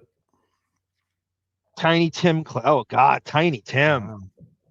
That might be a guy who actually has like a serious germaphobe, and looks like Howard. Howie Mandel. Yeah. Agoraphobia is the fear of aversion and system rejection of poor people for those with economic resources. That's a great reworking of that definition. Quitter now. Oh, that's funny. Can you imagine working for the Pinkett's and Will Smith, Jada Pinkett and Will Smith? Being a camera operator on the Red Table or whatever that fucking show was that she had with Willow and her mother. What a freak show, that family. Like, it's just amazing. Then the Chris Rock thing happens at the Oscars. Where are they? I saw Will Smith doing shows on like National Geographic or something. Will conquers something, and he goes to like ski, and it's like a series of like 5 shows, and he's actually part of Prince MBS's Hollywood Armada too, with Depp and I mean, he had his cast-offs. He had his crash out moment the same way the Depp trial was kind of Johnny Depp's crash out moment, you know. So it's like, in Hollywood, you fail upwards. Yes, you do, Autobot. Yes. The Vanderpump and Dump, says multi smartass. Well said. I heard Sarah wanted to date Andy J so hard she considered moving to the East Coast. Who's Andy J? Oh, who's Andy J? Wait. Andy J. Who's Andy J, W? What's the J stand for? Andy Jenkins. Oh, he's calling himself. He's referring to himself in the Jenkins in the 4448 person. Andy J is Andrew J. Right. Okay. He's the guy. Sorry, Andrew. He's the guy in the movie credits that has his real name and the nickname in quotes Yes, as the middle I love name. that. Right? I love that. That's my dream, is to be in a Hollywood in credits and put Arm instead of Yeah, my real John name. quote Arm last name. Right? Yeah. John Peters was Barbara Streisand's hairdresser. Holy shit, that's the guy in the Kevin Smith brouhaha with the Return of Superman movie. Yeah, because I didn't know that. John Peters was married to Streisand, but I think he was also kind of a producer on the Tim Burton Batman. Yeah, yeah, yes, he was. That was a whole kerfuffle. Yeah. Cooper wants to be Sarah's PA. Will Smith is a darling at Sony Pictures, and they built a whole damn department for Adam Sandler. Tendrils is right. Oh, God. That Will Smith and his wife, kids are all wackos. Good to see you, Barbara. What the hell was I going to say? So, with that, here's the first article. And again, it's been updated. So, the Daily Mail, I think the most thorough. I got this. Who's this guy? Corky Romano on Reddit. He's kind of like an archivist, very Benjamin-esque guy. Yeah. Bit of Asperger. He has a ton of, and he'd said that Newsday was the most extensive, and I agree with him. Newsday is a Long Island newspaper, so if you're not from Newsday was I had a Newsday paper route when I was on. Oh wow. So that the Suffolk County version, different versions of it. There's a New York City version of it, but it's a Long Island newspaper. Long Island's bigger than 15 states. And they're going to do probably the most extensive hometown job because, let's face it, this is from the Hamptons, and the Hamptons is Suffolk, and that is a Long Island story. It's national, but it's a Long Island story. Yeah, so it's local news. Yeah. Corky Romano is that fucking Chris Kattan. That's a strange ass name to give yourself online. Yeah, right. That does feel very Night at the Roxbury kind of name. That's true. Well, it's a Donnie Brasco parody. Now look at the names: Corky Romano, Donnie Brasco. Isn't he like in the movie? He's an undercover Fed in some goofy way, and it's a parody of Donnie Brasco. Oh, okay. I didn't. No more Paperboy, that's right. One of my favorite video games too, growing up, Paperboy.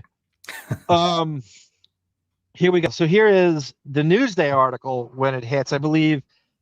About 3 days after that, Newsday did a kind of a more extensive piece. Okay. Howard Stern's ex-personal assistant sues him and wife over use of allegedly false non-disclosure agreement to silence her. A former personal assistant to Roosevelt-born Howard Stern and his wife Beth is seeking. I heard you laugh, and I think why you laugh. I know the David laugh. You love that. Newsday, the Long Island paper, referenced the town in Long Island. They over-referencing towns in Long Island. This is our turf. I'm going to say Watermill and Roosevelt. Right. It's their version of Star fucking. Well, I also love that, like, it's basically the paper's way of saying, like, don't forget where you came from, Howard. You're not better than us. Yes. But he's really from Rockville Center, which is an affluent town. And he pretends he's from Roosevelt anyway to make it look like he's an underdog, and he's nothing of the sort. His dad was upper class. I believe somebody did the translation that Ben Stern's salary is the equivalent to $275,000 today or something like that. If a household made that. Yeah, I forget. I forget if this was in the Colford book or where I heard this, but I remember hearing like their driveway had like metal coils underneath the concrete that would heat melt the snow. Concrete, melt the snow. Yeah, it's like, that doesn't sound like a working class family to me. And that's how you're a baby boomer like him, and you never do any chores around the house. Yeah, you don't have to. It sounds like they had right. Or their lawn had the same thing where the actual shards of grass cut themselves right once a week. There's like a lawn length blade that like just automatically comes up and trims it in one foul swoop, right? Just decapitates the blades. Yes, Housey. Yes, they did. Barbara. And this is we cannot drive home enough how upper class he was growing up. There is no underdog story whatsoever. He doesn't come from humble beginnings. He had major advantages. Don't ever believe that shit for a second. Yeah. To void a confidentiality agreement that she says was falsely manufactured by the radio personalities team to prevent her from discussing the hostile work environment she encountered at the legendary radio personalities' home in Southampton. Record show. A lawsuit was filed Sunday in State Supreme Court in Manhattan by Leslie Kuhn, the Stern's former personal assistant and the ex-office manager of SiriusXM Radio's Howard Stern Show. The last name, C-U-H-N. The only other term, my avatar is the former baseball commissioner, and his name was, when I saw this name, I immediately thought of this guy. His name is Bowie, I swear to you, Bowie Kuhn. Oh my God. Baba Booey Kuhn. I mean, you could turn that into a pun, and that's spelled, see, that's his name. So Kuhn, and it was pronounced Kuhn. I was hoping you would explain her name is pronounced that. What the connection was. Thank you. Yeah, that was the former Major League Baseball commissioner, like through the, I want to say late 70s through the 80s. Okay. So that's him on the cover of Sports Illustrated. Nice. How's he goes, wah, my dad didn't teach me how to mow the lawn. Wah. Can you imagine trying to convince people like, yeah, I come from a working class family, and then it's like, what did your dad do? It's like, oh, he managed a recording studio. And big shows too. I'm 20 years younger than Howard, and I mowed my neighbor's lawns in addition to my own lawn. Yeah, exactly. And he doesn't even mow his lawn. I've never heard, and I say 20 years younger because the younger you get, the less kids cut the grass anymore. So like that generation, everybody cut the grass. For sure. Baby boomers. Yeah. I did too. Yeah. It's good therapy. It's good. You know, it's therapeutic to get out there. Actually, it's relaxing as hell. Well, I think I said on the last show, it took me forever because I would get the lines when I would turn around to go back, and I would have to, I was so OCD about it. I would like do another pass, like trying to go across the middle of the lines. You know, I was like super. Of course, my brother-in-law brilliantly coined guinea lines, which means Italians. It's like Long Island jargon. Italians are obsessed with the stereotype is Italians are obsessed with their lawns and their gardens and hosing down driveways. And there's a zillion Italians. Long Island's like the biggest Italian concentration in the country. And they're obsessed with cutting their grass unnecessarily. And my brother-in-law, his last name's O'Hara, so he's like, all right, but he's an Italian observer, you know, married to my sister who's half Italian. And he he coined brilliantly guinea lines. So the lines on your lawn are called guinea lines, if you're wondering. Thank you, Drink Savant. So Bowie Kuhn was the Major League Baseball commissioner in 1969 to 1984. Okay. Thank you, Drink Savant. Who am I butt sealing over here? There he is, Johnny Meyer. Get Dan Petrie reference coming soon. My dad didn't teach me how to mow the lawn either. I just kind of figured it out. Well, exactly. I figured I'd make you go down and turn around and cut. Yeah, it was like, okay, I pull this cord on the thing and it turns on and then it's good to go. Right.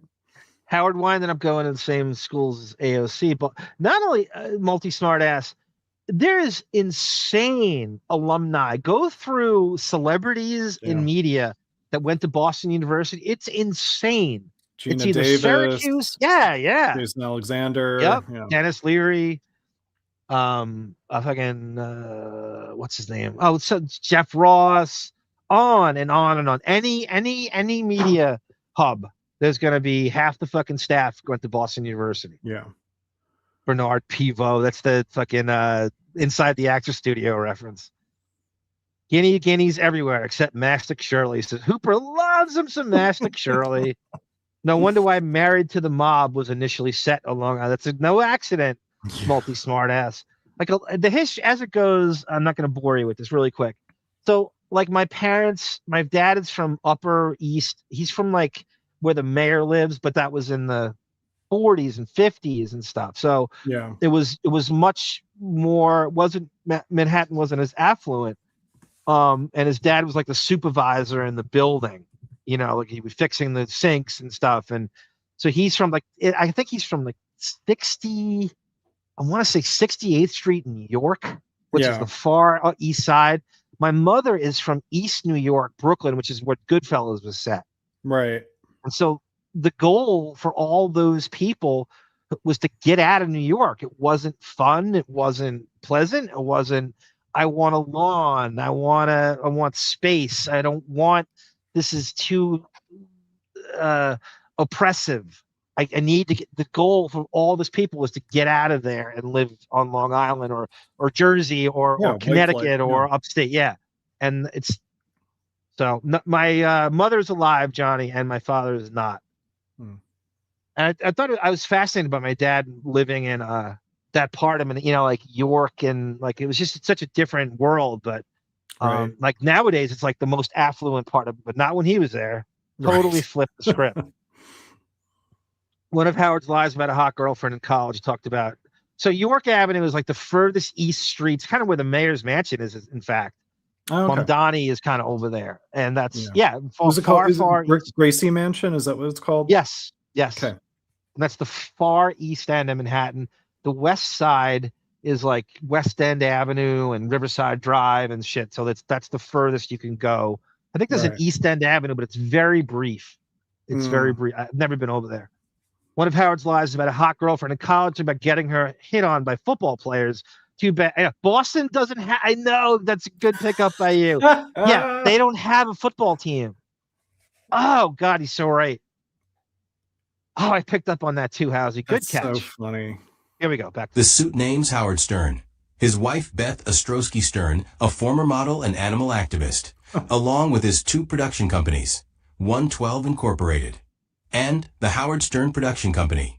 None of the named defendants responded to requests for comment from Newsday. If I love that Newsday is growing up. That's who Paul Colford worked for. And AJ Benza, as a matter of fact. Oh, was Newsday? The guy who did the Howard on off. Yeah, Newsday. That was. Oh, I didn't realize that. Okay. Yep. So they're pretty tenacious when it comes to him. They got all the stuff, and I love them. Oh, so Paul Colford had that sort of local pride in him to write that book. That's interesting. He passed away 3 years ago. Okay. Oh, damn. I don't know if you could look it up, David. Check it out. Yeah, look it up. See how old he was and stuff. And I don't know. He just quietly passed away. Great hard-hitting one of the underrated hard-hitting celebrity journalists of our time. I like it. The quote I had one audio of him, and it was, I had it saved, and I don't have it anymore. It was, it goes, it was just very blunt and kind of dry, but he was so spot on when he said, he goes, Howard Stern is doggedly unavailable unless he has something to sell. And that is the only time you can communicate with him. And it's so true. It seems like, oh, of course. No, that is true. He only plays ball when he has something to gain, like anybody else, with a constant. But he figured that out years ago. Yeah, he died in September of 2025 at the age of 71. So youngish guy. That seems exactly Howard's age. Yeah, that's interesting. They fear transparency. He's a former animal. Kelly Svells. Did Dan's Papers reach out for? Yeah, this Dan's Papers should try to get the scoop. Actually, Leslie Kuhn should do an article in Dan's Papers. That would hit him great so idea. hard, right? Where else is he going to talk about his paintings? He has no outlet now, Or the Leslie Kuhn paintings in Dan's Papers. That's how you get in Dan's Papers. You need to pretend to be an artist first, and then they'll talk to you. Yeah. How great would it be if this lawsuit was so tilted in her favor that she just, how they were making jokes that E. Jean Carroll, the woman who successfully sued Trump for a sexual assault, they were doing like photoshops of the Trump Tower is the E. Jean Carroll Tower, and they were putting her name on it. Right. If Leslie Kuhn put her birthday as 112 Productions, she switches the date on it, and it's the Leslie Kuhn Production Company from now on. She puts Leslie her Kuhn initials, 101. Right, her initials in the hand logo from 2006. Right. Leslie Kuhn 100, Leslie Kuhn 101. Leslie 100 News Team. It's all about the trial. Johnny, we have to pray for Discovery. I know. Oh my God, Sarah's got an update. We need Discovery and that's what Leslie Kuhn wants in the world. You'll go on to find out. She is all about the Discovery. She is all about it. Yeah. Guarantee they settle out of court. He's going to try to, but Jamie, Leslie knows that's what they're going to try to do, and I think she's going to avoid it or play hardball with it. She knows that's what they want. Yeah. There's no way she's in that job, and she knows exactly what they're going to try to. She's reading everything online. She knows the game. Why make it public unless you wanted to see it to the end? She could have settled privately, is my opinion. Look at Sarah with her update here. Nosferatu's feet in the grass. She would be interviewing Mel Kiper right now, says Andrew. Good reference, Andrew. Sarah goes, my art profile is now public on Depp's site. Laugh out loud. Voting begins May 4th. Oh my God, we have to fucking tilt the scale. The voting for Sarah. Oh, make a community post about the election. That. Yes, over and over again. Oh, Sarah, brilliant. That is so good. Sarah, is there any way that we could see the picture of me? I think the ice cube. That's incredible. That is incredible news. That's yippee, so fun. Sarah. Look at I've never seen her get excited like that. Yeah. Beth has a bunch of cats in the place, and it's all carpet and couches. It has to be awful. Yeah, it's also Barbara. Beth's whole life is about being celebrity adjacent. So anytime anything celebrity oriented came in, she fucking dropped everything cat-wise, threw it all at Leslie Kuhn, and she's like, "What the fuck? I was supposed to go to my nephew's communion, and because George Stephanopoulos called you. Now I've lost. It's a bunch of that shit all the time. Of course, yeah. Random. I'm sure the night they did that dinner with like 12 of them, with Kimmel and Jennifer Aniston and everybody. I'm sure that was like, okay, great, Leslie, you're going to have to stay here and sit with the 83 cats that we have in the house because we're actually going out for dinner tonight. Oh, every other day that got thrown at her. Every other day, especially Beth. Beth, who wants to get away from him as often as possible. Anytime, whether it's Whitney Cummings or fucking Jill Martin, well, she's Beth is running out of there. Like, even during COVID, like she was so malnourished that she's like falling down the stairs trying to bring him strawberries. And fake too. It was so fake. I know it's fake, but she's witness to all that too, and I'm sure she'll go have. Oh, I have something. The Depp trial is going to come up all the time during this. Yeah. Johnny Meyer goes, I have to make it about video like Johnny. Yeah, the whole dog smuggling thing. Even more so, I don't think people realize Depp had 2 bodyguards who sued him for dangerous. What's the term again in this? The hazardous. What's the something endangerment or something? Yeah. So they were bodyguards, so they turned into assistants while they were bodyguards, and they were doing tasks that weren't in there, and they successfully sued him. They were transporting cocaine for him at some point. Oh my God. So he wouldn't get caught. So they were giving them coke to move for him. Yeah. And they said, I am not doing who knows what I'm not going to be a encountered. patsy for Johnny Depp. Right. Yeah.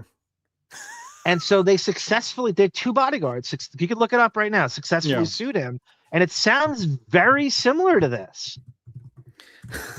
I'm just picturing Howard and Beth making that video, like, come to Leslie Kuhn's hometown and the beauty of her people. Watermill. Australia has to be preserved. It has to be respected. Yes. Watermill has to be preserved. Make sure that everybody knows May 4th. Oh yeah, May 4th. We got to vote.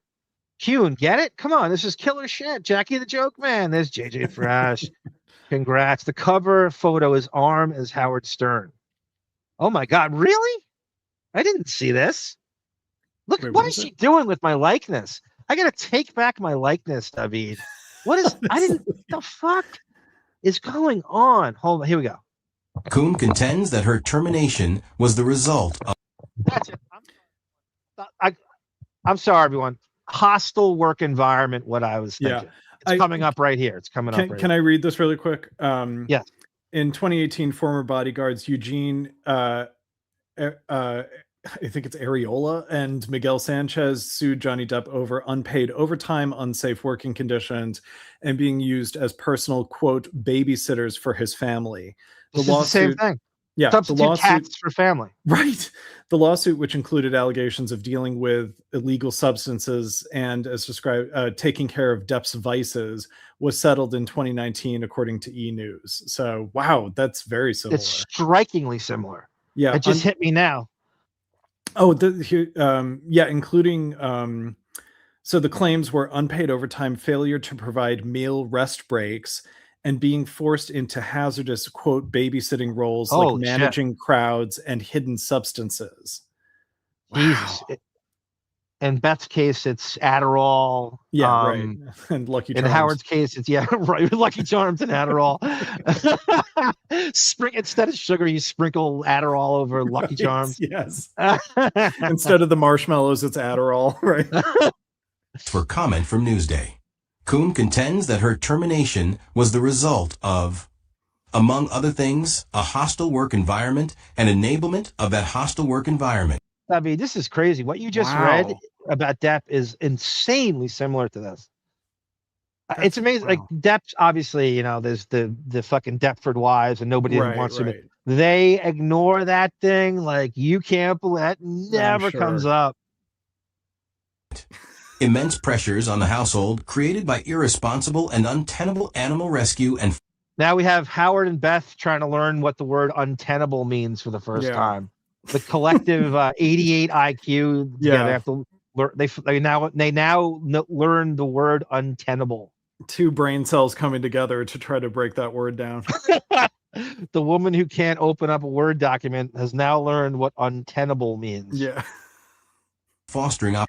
I'll go. Here's another local reference on the bottom, David. It comes to Hamptons Bay. Hampton Bays is a town that's a little more middle class, and it is just, how do I put this?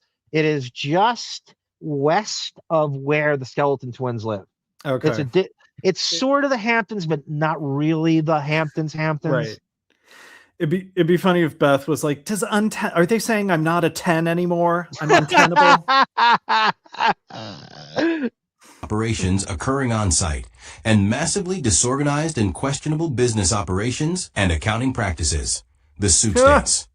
The accounting practices kills them because now they're saying, I mean, that is in no certain terms this is a scam. This is a fraud. You are writing shit off. You are under the, and I'm going to expose it.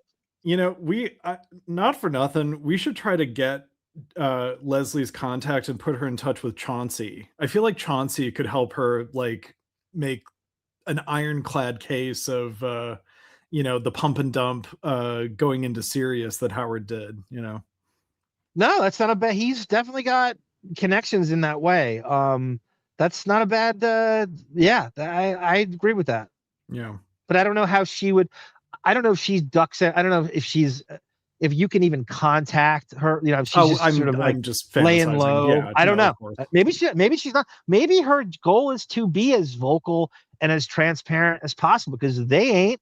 So her goal is to go the other way. Right. Maybe is to just I'm gonna be my own Discovery Channel. It would be funny if the Stern hater community really rallied the self-esteem of this woman to actually make her follow through with this lawsuit. They would. She's a hero. She's absolutely a hero, without question. You're our linchpin to bringing down the empire. She's beloved for this. And like I said, years ago, she would have been hunted by his most avid fucking psycho fans. Right. They don't exist anymore. Those days are over. Yeah.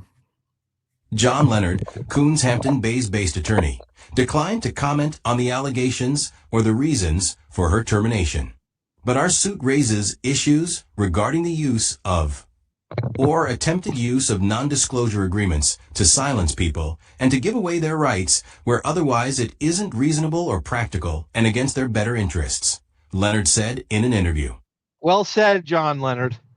Well said. Yeah, because the point is, like, if an NDA is just preventing you from being gossipy, but it doesn't actually affect the material quality of your life, then you absolutely should not be compelled by them. You know, if it's going to affect the material quality of your life, then you should not have to regard an NDA. You know. Well said.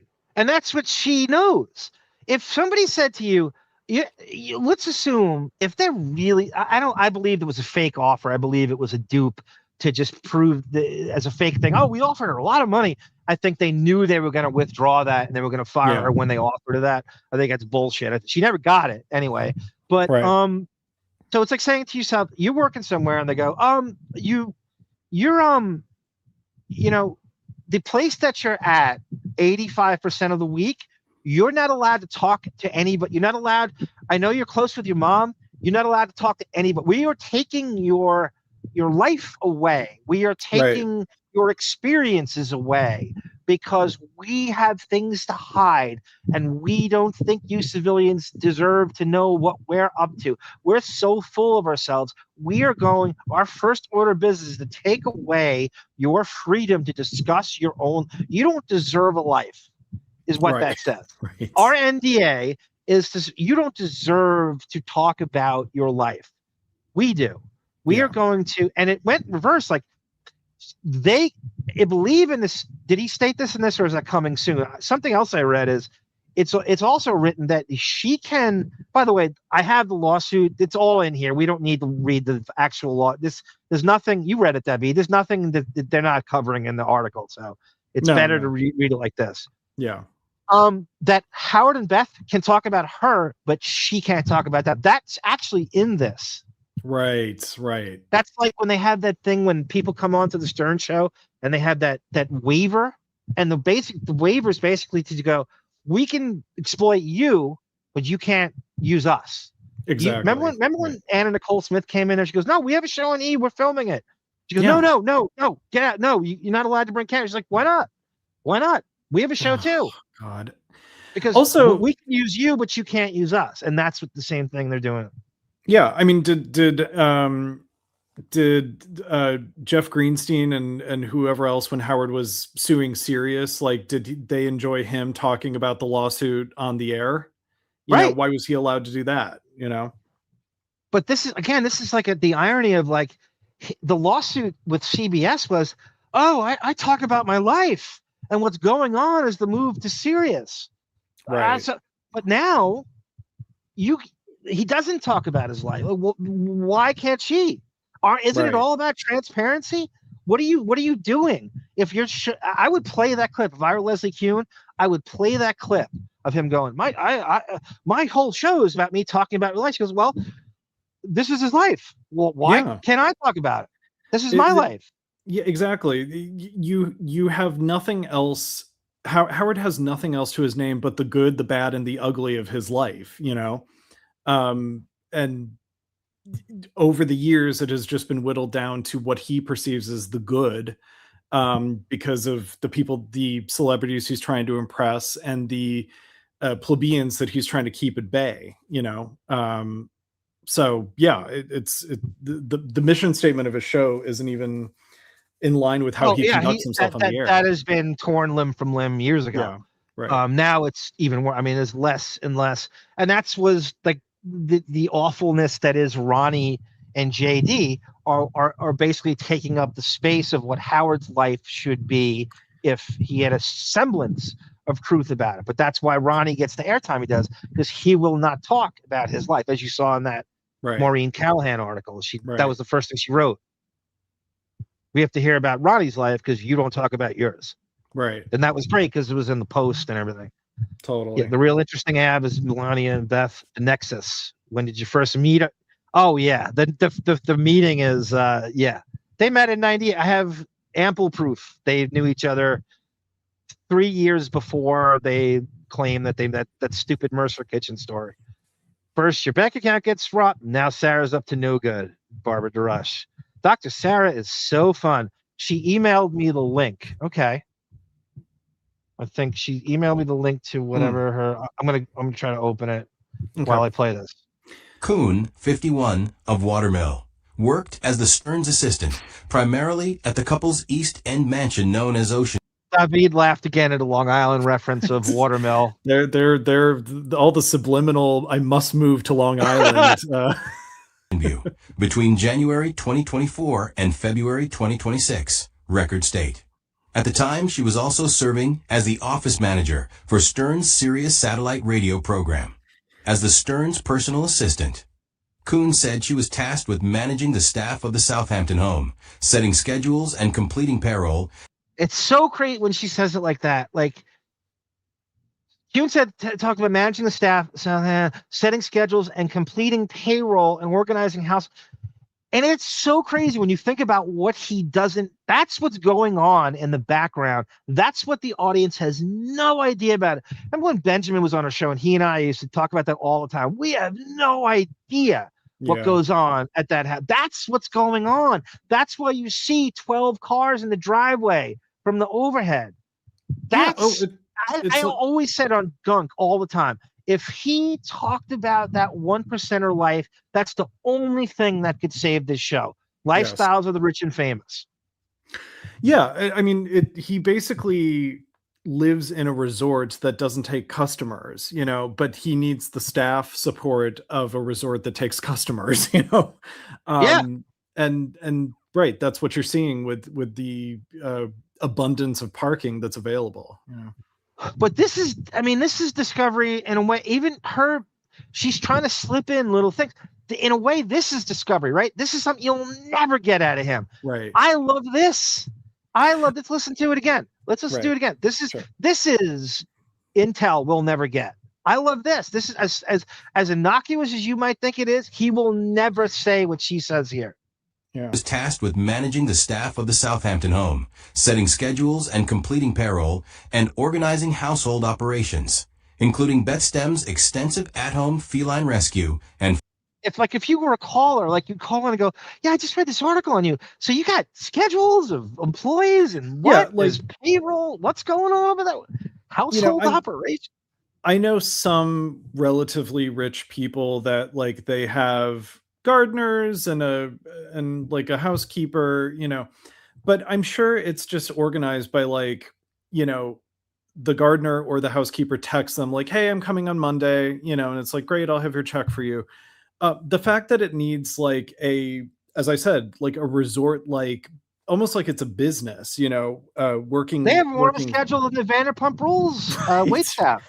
Exactly. Yeah. I mean, that there's someone separate needs to complete setting schedules and payroll that Beth and Howard, Beth should be able to do that. Beth should be able to, because they're so out of touch. They are so helpless when it comes to household everything that they need a staff on a schedule because they can't do shit for themselves. If you ever listen to Ralph, when Ralph had that, he threw up and they had an acid overdose and he threw up on the sheets and he overstayed his welcome. The whole house guest from hell thing. And I think it was 2008 over the summer. Yeah. He revealed some of that stuff. Howard was trying to dance around. He's like, I have to close the house. And he goes, I have to close the house and the da-da-da. And it was clear. And there was a staff picking up after everybody while they were out there hanging out, but he wouldn't talk about it. Well, and that's 18 years ago. Yeah. Well, and that's why I never bought the, you've had enough candle moment, because I was like, there's probably 20 staffers that'll make sure the candles get blown out if Beth and Jimmy and Molly are too drunk to, make that happen, a candle blower coach. Right. I mean, there's someone who, the night nanny for Howard and Beth will be there to blow out the candle if they need it. No doubt. Rupert Pumpkin Stern will probably try to make this settle to make it go away. Well, she knows that, Rupert. That's been going around a lot. The first thing you say is, oh, he's going to throw money at this thing. I think she's aware of that. I think her and her lawyer are sitting there and going, oh, he's going to go, hey. And she's saying, I don't want your money. and this is going to come up later. They were forced to put a figure in because that was in order for the courts to take it seriously. She had to put a monetary number to it. So initially, I think they put $500,000 that she was suing for compensatory damages, and then it turned into 2.5 or something. I don't know how, but they were forced to put a number because she claims she's not interested in money in the slightest. She just wants her right to talk about this. And if she's coming out with a book or some docuseries, thank God, hope God it'll make the Pelican Brief look like the first 5 minutes of any given current Stern show. Yeah. I swear, if she makes a docuseries, I'm going to write to her like, you need to produce this through Bon Jovial Productions because we've got the goods. We can supplement. Rupert Pumpkin had just copied NDA paragraph 2. The contractor will not discuss the amount of and aroma of the flatulence by Stern. I mean, you kid, but that's kind of the underlying. Well, I mean, I bet there's something about like if you see any wigs, you will not talk about it. You know, it's all about the hair. It's all about the hair. You know, I think I just read this. I haven't listened to it yet. It's probably pretty good. You know, Chauncey did Grillo's podcast. Grillo's had a video off and on, has had this like intermittent video podcast, and apparently Grillo said that, and this had not really come up in full, but Grillo said he's very friendly with all the ex-Howard TV guys, and he said there is a hard rule. They were not allowed to film the back of Howard, not just the Barbra Streisand angle. They are not allowed to film the back of his head. Oh my God. If that doesn't fully tell you that that is a wig / hair system / there's no other reason you would have that instituted. Absolutely. Yeah, because he's afraid that some netting is going to show and he's not aware of it because he can't see the back of his neck. Why on earth would you be afraid of that? And this is part of it all. It's all about the hair. It's all about the hair. Fostering operations. Beth Stern operates a rescue organization known as Beth's Furry Friends, while also serving as the national spokesperson and a board member for North Shore Animal League America. In late 2025, 112 wrote to Kuhn informing her that she would subsequently be paid exclusively through the production company. Why is that? So they want to pay her through 112. Why is that? So you can write it off. Right. Yeah. So you're not paying her that's coming from them, and they'll write it off. Yeah, exactly. Like a private jet back and forth to Palm Beach. Yeah, she's a business expense. It's easy to pay someone $265 when you're not really paying for it. Right. Exactly. But and then of course she never got that. Is like the Christmas party, right? Holiday at the Lure Fish Bar, right off. Is North Shore Animal League a nonprofit organization? So they say, but apparently Beth got a salary. I think I heard some gratuitous like $200,000, right? Kind of thing. Well, and not that, I mean, obviously, if you work at a nonprofit, you can have a salary, but I just wonder, like, how much. I'm sure they're using it as a tax shelter for a lot of stuff. Like that's the fear. Like Leslie. That's the big, that might. I mean, there's a lot of fears in this. That might be number one. That it is a scam. That they are writing shit off ridiculously like this. They will be exposed. This is just a way for her to fucking fame whore on Instagram. She doesn't care about cats. All that stuff's going to come out. All the stuff we've beaten to death since 2015 when Gunk first started. Well, and I remember, like, didn't Monique confront Beth at that AOL event with Whitney Cummings and like Whitney Cummings? That's right. The Cat Center still hadn't been built by that point, and like, where is the money going? Yeah. Yes. Good memory, David. So this has been an ongoing kicking the can down the road for animal rights, you know. Very Caitlin Collins question by Monique back then. Yeah. Imagine Tracy Millman dealing with Beth and her collection. Could you imagine the juxtaposition of Tracy Millman and that Holy this shit. fucking eyeless cat. Yeah. Fuck you. Fuck your cats. Fuck the beach. Wouldn't he casually reference her on the occasion? I remember. No, we talk about Wollstone Home. If it was 30 years ago, sure, maybe. Yeah, 30, right. Laura Lackner was mentioned, not too much, but she was mentioned. I have footage of Laura when she called in yelled at Gary Howard, on the show. Yeah. Yep. I'm gonna see if I can find it. I don't want to. I may have to carry it over to the next show if I can't get it at easy. Yeah. But I have Laura calling in and basically saying Howard has all these secrets. Yeah. He's hiding. Well, I mean, wait a minute. That's not. Never mind. I don't see it. The two incidents I remember, like Gary called her a Hitler, and so she went on the air to yell at Gary. But then, like, she spilled the beans with Sal at some party when they first moved to Sirius. Like, I remember Sal said, like, "Oh yeah, I asked Laura a bunch of questions about you, and she, readily kind of spilled the tea on you, So I don't even know if Laura's in the picture anymore. I think she quietly retired like a year or two ago. Right, she was old. Right. I think this is what you're talking about. Hold on a second. Yeah. And I also spoke with Bonnie Mund. Yeah. She's really pissed off at somebody in this room. Who? Robin. What did I do? He just told me. She said, "How dare her not show up to my party?" She goes, "I went to her fucking party and I didn't even want to go." She goes, "But I did it for Ronnie. I did him a favor." And yeah. And then you were next on the list, Howard. Yeah, what's the She goes, problem? "Oh, yeah, then Mr. Howard, Mr. I'm from Roosevelt." She goes, "Bullshit. It's more like Mr. I got an 18-year-old broad on a yacht right now." I'm like, wow. What? Yeah. She goes, he's another one. She goes, yeah, he stops by. He comes by. He saw the dog for 4.5 fucking minutes and took off. Please. That's why I never called the show. I can't be bothered with those people. Call the show. Who's looking for her to call I the wish show? she would. She was phenomenal. I was cracking up. Who's looking for her to call the show?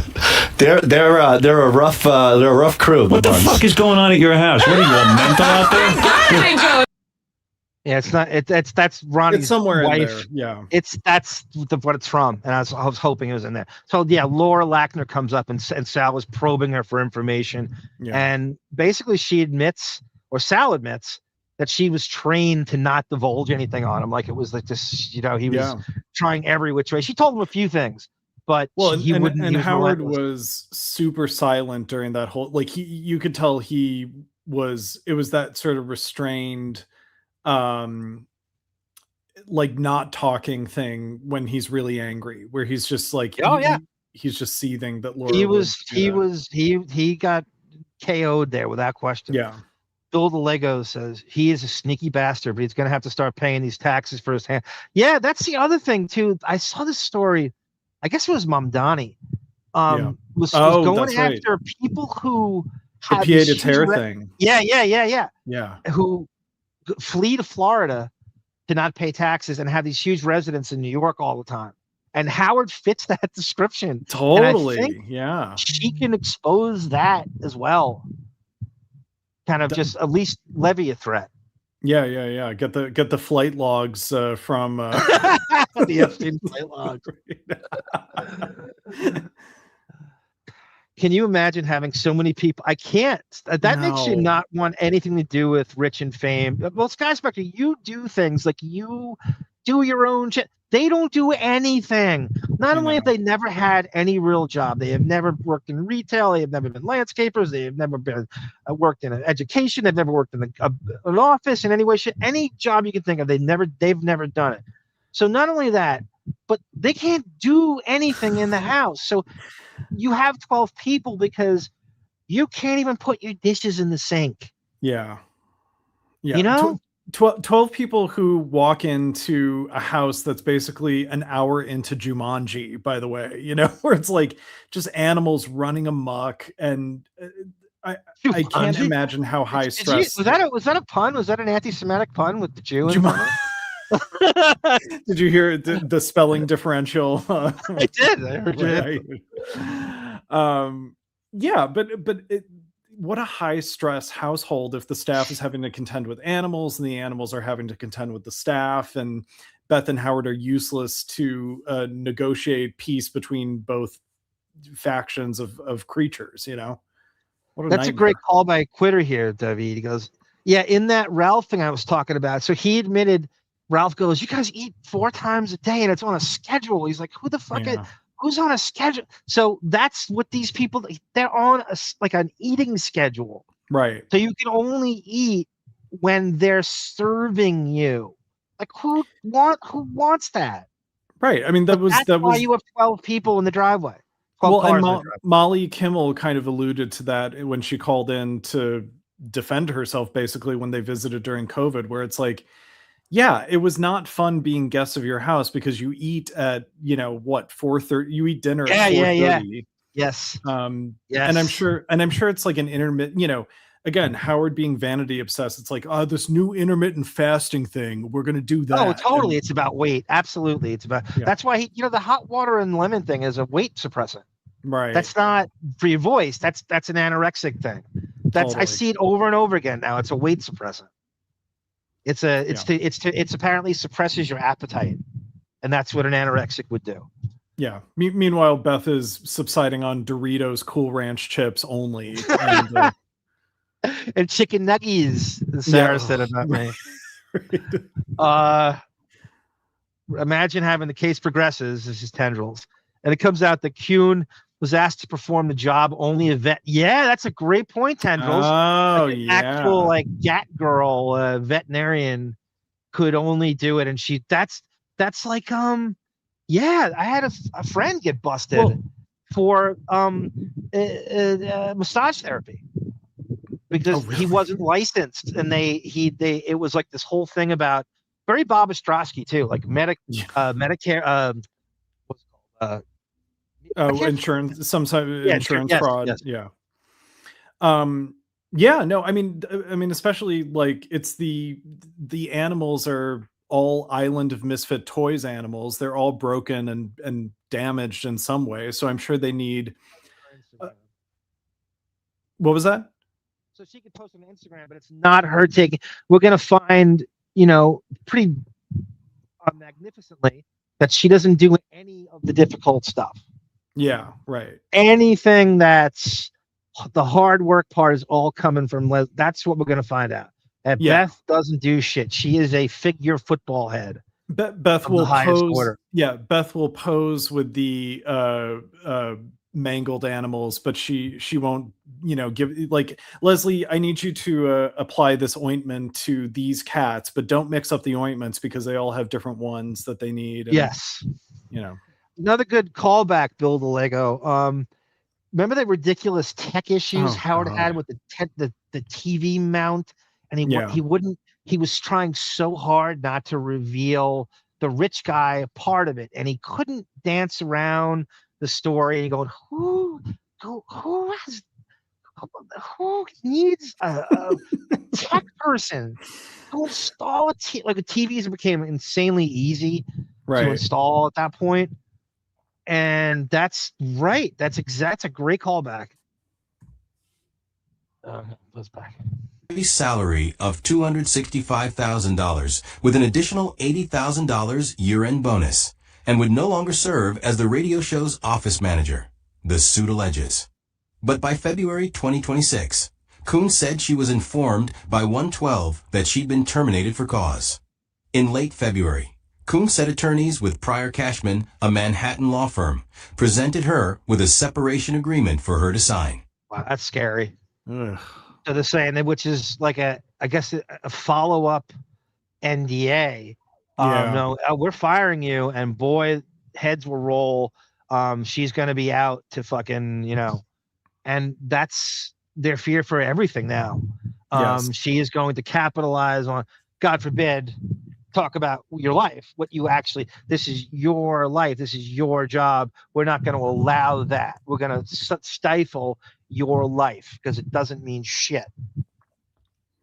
Yeah, definitely.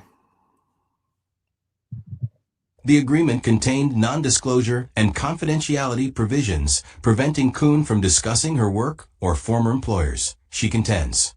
She knows what they are. She knows what they're up to. She's clearly seen, and she probably looks online, and she probably listened to our show over the last 10 years and knows what they're up to, knows how ridiculously self-important they are about every fucking thing. And I got them by, and I am not playing into this NDA. She knows it's coming. She when you're getting the job in 2024, you know all their fucking tricks. Yeah, there's 20 years of Howard and Beth antics documented by that point for you to, and I'm sure that in her community of executive assistants, there's all the sort of gossipy coffee klatch talk about, you know, all the Hamptonites and like what it's like to work for them or what you've heard. There's a guy who had a Twitter account, David. He and his whole was. And he was a kind of a local handyman. He wasn't really like, and all he did was anonymously shit on celebrities and the ridiculous, spoiled, entitled proclivities that they have. That they had. And he was, and that's their biggest fear. That they don't want you in that. They don't want that fourth wall to be discovered. That billionaire 1%er life, you are not in that club, and they don't want you to know anything, and they don't want this. It's very, very precious, that little world, and that gets out to civilians. This is Rupert Pupkin's Best Story Friends reincorporated in Georgia several years ago. How he does not want to be a subject to Letitia James. That's in wow. So they're doing like tax shelter, like right to work state stuff too. I didn't know Georgia was part of it either. Good intel, Rupert.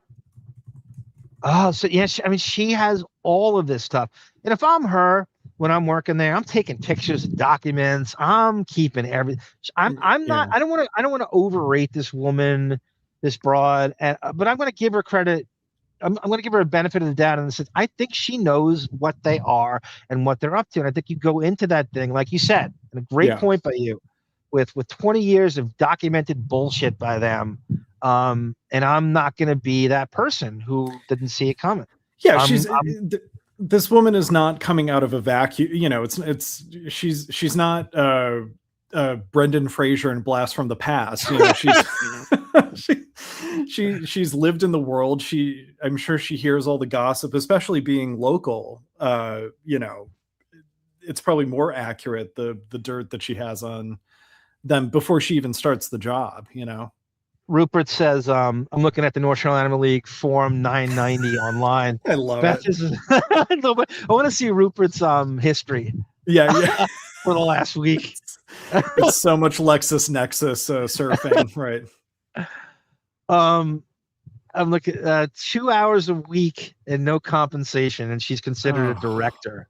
God. And for that, she gets $250,000 a year or whatever it is. Yeah. His eyes are darting back and forth like ion particles. He's like a cat clock. Howard sat there and looked shocked when they were saying what Laura said. I know. Yeah, that. Yeah. For next show, I'm going to have the Laura Lackner interview and her admitting that he's hiding shit. And I know literally, I know what's under that wig in no certain terms. And it's a very telling interview. It was only like 5 minutes. She popped on, but it was like he wouldn't talk about if I remember right, he tried to get her to buy some kind of perpetual breath mint that made your breath. She was tasked to get some special breath spray or breath mint. Oh God. And he didn't want that getting out. That's the type of shit that Leslie Kuhn has access to. Right. And then some. Right. And then some. Laura Lackner got Manchurian candidated, said Housing Football. Howard eats like an inmate in Attica. I know. You might as well. I know. He has the same diet as like someone who, rice cakes, and it's true. Frozen banana. I was so naughty last night. I had a frozen banana at 9:30. I know. Ice on my diet. Many private chefs, Barbara. Oh yeah. Beth is incapable of cooking a Pop-Tart and incapable of a Word document. How about you turn the Pop-Tart into a Word document?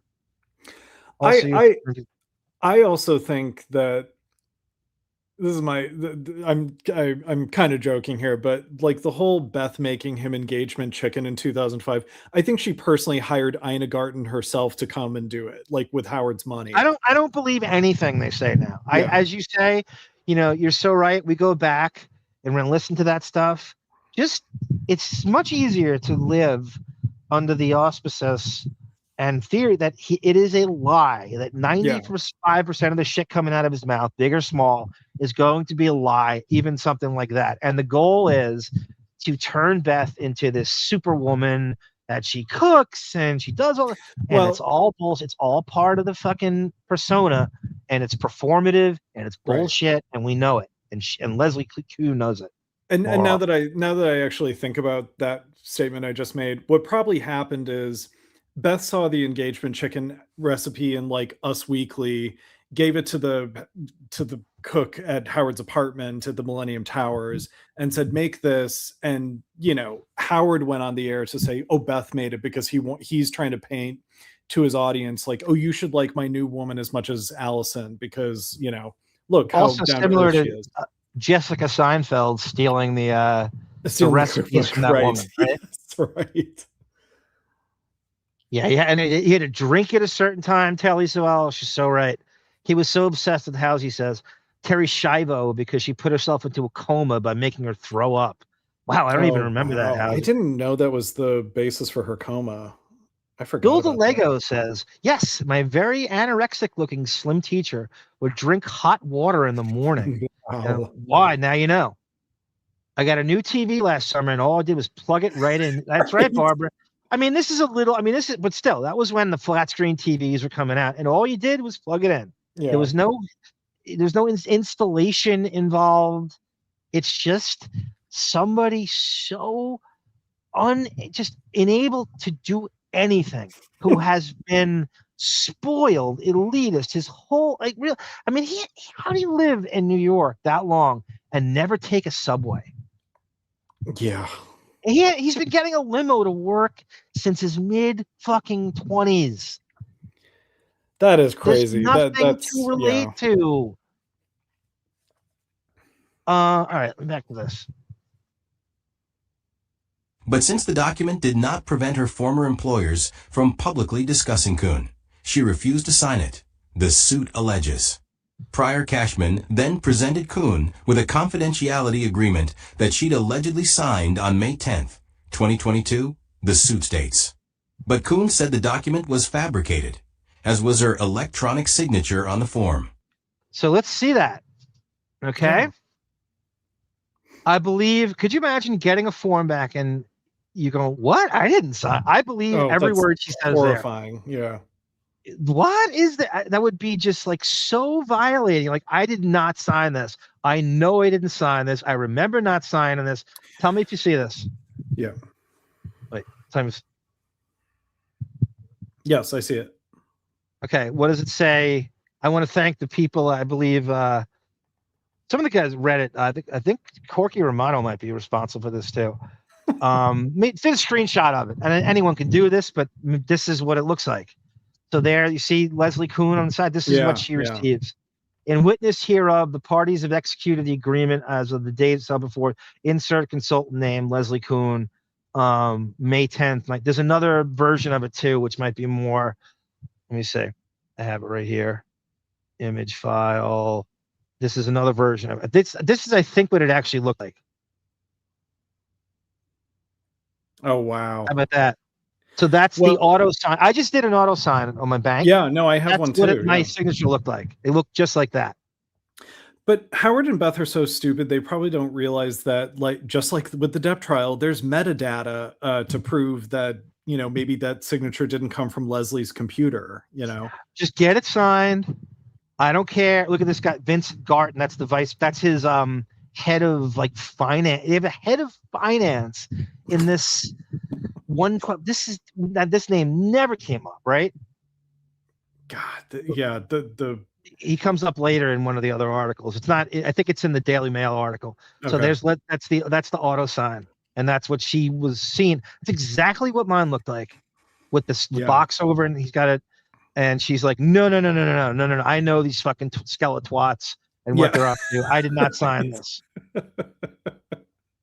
God, Build the Lego says the remote control for his setup was $5,000. Oh my God. And that he had the TV. So Chauncey's what's her name? From Son of the Beach. Oh, Lila Arciera. Lila Arciera. Thank you, David. Exposed that they had the TV. Chris Rock did too. That the TV rises out, and it was just like, right out of the fucking Jetsons. Yeah. And which I still don't know people who have this set up. And that's like 2001 when they had that. Yeah, I don't think I've ever heard of that. $5,000 for this fucking remote. Oh God. We should. That actually could have been a good thumbnail. The Leslie Kuhn signature on the document. Yeah, that's maybe not next bad. time. Next time we'll do that. Nonprofit administration's easier apparently in GA. It's not as government oversight to deal with. Yeah. So right. Georgia. Okay. Well, Thank just you, like Ruth. Georgia's a right to work state, which is why Tyler Perry makes all his movies there, because he doesn't have to pay union rates. Can you imagine if Howard accidentally? Or I would be. You think Sal is bad? I would be 10 times worse than Sal. Oh, yeah. Needling for me. I would want to get fired. I'd be a cross between Leslie Kuhn and Sal. Sal just wants to be a kiss ass. Like you actually have. I wouldn't honesty stop. to exploit. Yeah. I wouldn't stop breaking his balls. Thank you, Quitter. This is for you and Fred Derp. Thank you for the 4 coffees. Here is Depp saying my name. Welcome to the greatest podcast with your host, the king of critique, and my best friend, Arm.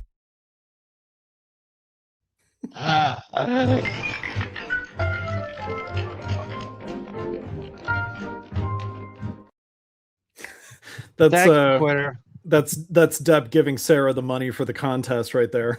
Oh, this is getting good. I got to go to that right after this. I can't believe where this is going. This is so crazy, and I can't even process it during the show. Where's my damn video file? Oh, I'm sorry. I took it off, and I didn't want to take it off. Hold on. You're good. My folder actually says Bethstrionic. Oh. Hey, John, I'm going to run to the bathroom quick. I'll be right back. How dare you whiz, David? A pea jar like I do. I know. I'll be right back. Daily Mail. Howard Stern's fired a... Wait a minute. That's Catgirl. What's my damn original thing here? Actually, I could... Okay, this is the Newsday. I'm sorry. Howard Stern's and organizing household operations, including Beth sued her with a separation agreement for her to sign. The agreement contained non-disclosure and confidentiality provisions preventing Kuhn from discussing her work or former employers, she contends. But since the document did not prevent her former employers from publicly discussing Kuhn, she refused. Okay, that's where I read it. So it's saying you can talk about the Skeleton Twins can talk about Kuhn, but Kuhn can't talk about the Skeleton Twins, and that's what they forge. It's forgery. It's no different than forgery. They forged an electronic signature, which is easy to do because you don't have to look like the person forging the signature. Used to sign it, the suit alleges. Prior Cashman then presented Kuhn with a confidentiality agreement that she'd allegedly signed on May 10th, 2022. Allegedly signed. That's before she became. So that's, back in the earlier days that they're pretending that it goes, oh, she's not going to remember 2022. She'll just go along with it. We got her over a barrel. The suit states. But Kuhn said the document was fabricated, as was her electronic signature on the form. The confidentiality agreement, the suit alleges, was signed. Fabricated is forge. I mean, I want you to say it's electronic forgery. There's so much here to get them on, and I don't want her to capitulate to getting money thrown at her. I mean, that's the first. Oh, she just wants a payout. She wants a cash grab. This is, but we're going to give it to her. No, don't. She knows that's their ploy.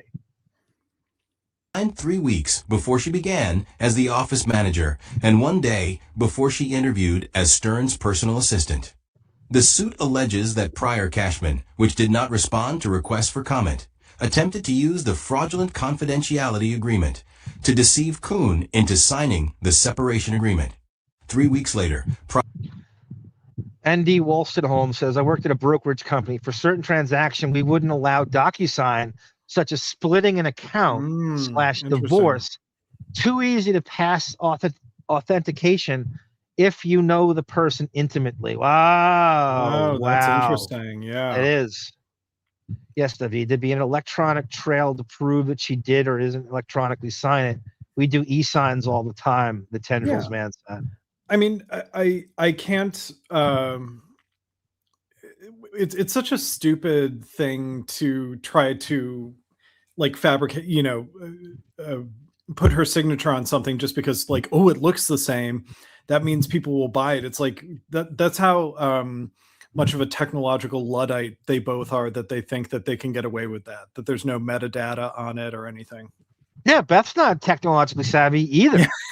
As we've learned. Maybe 20 years younger than him, but it's not, and that's how privileged they are, that you don't even have to learn that stuff, right? Not only do you not do any menial tasks around the house, you don't even have to be tech savvy. Yeah, I mean, if Beth had spent more time at that high-tech computer lab at her high school that she showed us in that video, she might be better off. Oh, that's right. That's right. The Castle Shannon video. Computer lab.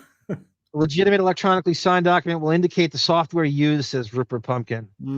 Let's hope. All rich people have these all through the house sound systems and intercoms that cost thousands and thousands and now become outdated immediately in 5 years. Yeah. I just sent you a little something to you. Okay, Johnny, I'll look at that in a minute. I have to get the Sarah's thing first. Step on the Entertainment Tonight, and the other day was talking about the Christmas Story movie. He's doing Scrooge. Thank you, Johnny Meyer. Thank you, Johnny Meyer, for the coffee. Appreciate it, pal. Here we go.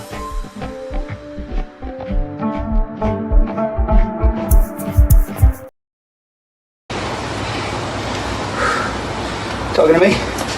Wow. He ain't talking to me anymore. Now he's holding his lip. You, I, you, I. I love the piano. It goes ding, ding, ding, ding, and then I love I just love Joe Giudice's gym being right next to the grill where he's going to make a brisket that's going to clog his arteries. Where did he get banished to, Sarah? Was it Haiti or something, or Puerto Rico, or somewhere in the Caribbean, maybe? I'm forgetting. Yeah. Prior Cashman presented Kuhn with a recently discovered confidentiality agreement that she'd allegedly signed on May 23rd. I do not mute the mic when I pee, Johnny. I do not. I have a method where the stream kind of hits a certain part of the pee jug and doesn't make sound. It's like when you pee in the actual toilet and you don't pee in the water, you pee on the porcelain. Yes, and you can't hear it. My grandfather told me when I was very young, because my sister and I would do sleepovers at their house, and they had very thin walls, and so I would pee, and I would just pee directly into the water. And he said, listen, the walls are very thin, so water hitting water makes a sound that all can hear, but water hitting porcelain is silent to the ear. I never forgot that. What a jag off. Oh, it was amazing. Oh, man, that's great. God. And I think I heard you peed like to the sounds of Stephen Sondheim. You were trying to make like Sweeney Todd music. I was trying to pee in some sort of weird polyrhythm, right? That Sondheim would have done, right? 2025 that would have prevented her from discussing the personal affairs of anyone associated with the company, including their food preferences, sleeping habits. This is the big one here, right? Yeah. So she and her lawyer specifically throw these things out that they're most sensitive at. And this is what she was told immediately. So there is a gag order This is what, the NDA wants to cover, wants to protect. They are most terrified of these things. And there's some of the stuff is kind of ambiguous. And you could put wigs and hair systems under that, and and gay porn and all the gay things Howard does, and sexuality. Affairs of anyone associated with the company, including their food preferences, sleeping habits, entertainment choices, or political affiliation, the suit contends. Food preferences, sleeping habits, entertainment choices, political affiliation, the suit. I thought there was travel choices in there too. Wasn't there travel? Maybe. Was that in a different modes of travel? So they don't want her exposing the private jet and the helicopter, which goes to 35th and 35th and 12th Avenue. Right. Is the helicopter a launch pad? Political affiliation, because it's so not what their limousine liberal friends are voting for too. That's the other thing. Wouldn't that be funny if it came out he was a rabid like a fucking ridiculous neocon in the registered, and there's much more about Howard that's Republican than anything else. I mean, you can't be a billionaire and be at all even neoliberal. Yeah, he's terrified of the Mandamis of the world. Of course. Terrified. Of course. Oh, this is what. So they had to limit. Right? So now I'm coming from France. Now I'm in France. Well, I'm with tendrils and lay internet now. Similar to the first agreement, Kuhn said the second non-disclosure agreement was fraudulent and the signature on the form was not hers. Yes. God, I love it. I know I've read this a bunch of times, but I just still get high. I know. That's a strong statement. It is a major deal. Fraud. Yeah, that's a big effing deal. What is the penalty for that? For forgery? Forging someone's signature in that way. There's a specific penalty. I would love to know what, even if it's just that, you get them on. Right? That's so great. Bahamas. Thank you, Mean MJ. I like that Mean MJ goes dark for about an hour and a half. Joe Giudice, Mean MJ is smoked out. Only way to connect is back to Kuhn at a computer at the estate, and the Skeleton Twins had access to it, or they hacked their computer. They ain't doing that. That's for damn sure. They're suddenly in the movie Sneakers. I don't see that happening. According to the lawsuit, which seeks to void the document and allow her to speak freely about her time working for the Sterns. That's all she wants. That is so music to my. This is Pelican Brief 2 shit. I love how aggressive she is. I need to talk about this. It's our dream. Absolutely. All we do is drill people about this, and an insider who's willing to talk. Yeah, right. Yes, I want all of it. The confidentiality agreement and non-disclosure agreement are particularly onerous because they not only silence Kuhn from speaking candidly about her employment and the termination of her employment, but they also permit the defendants to speak freely about Kuhn with impunity. That's what I said before. That's what I said before.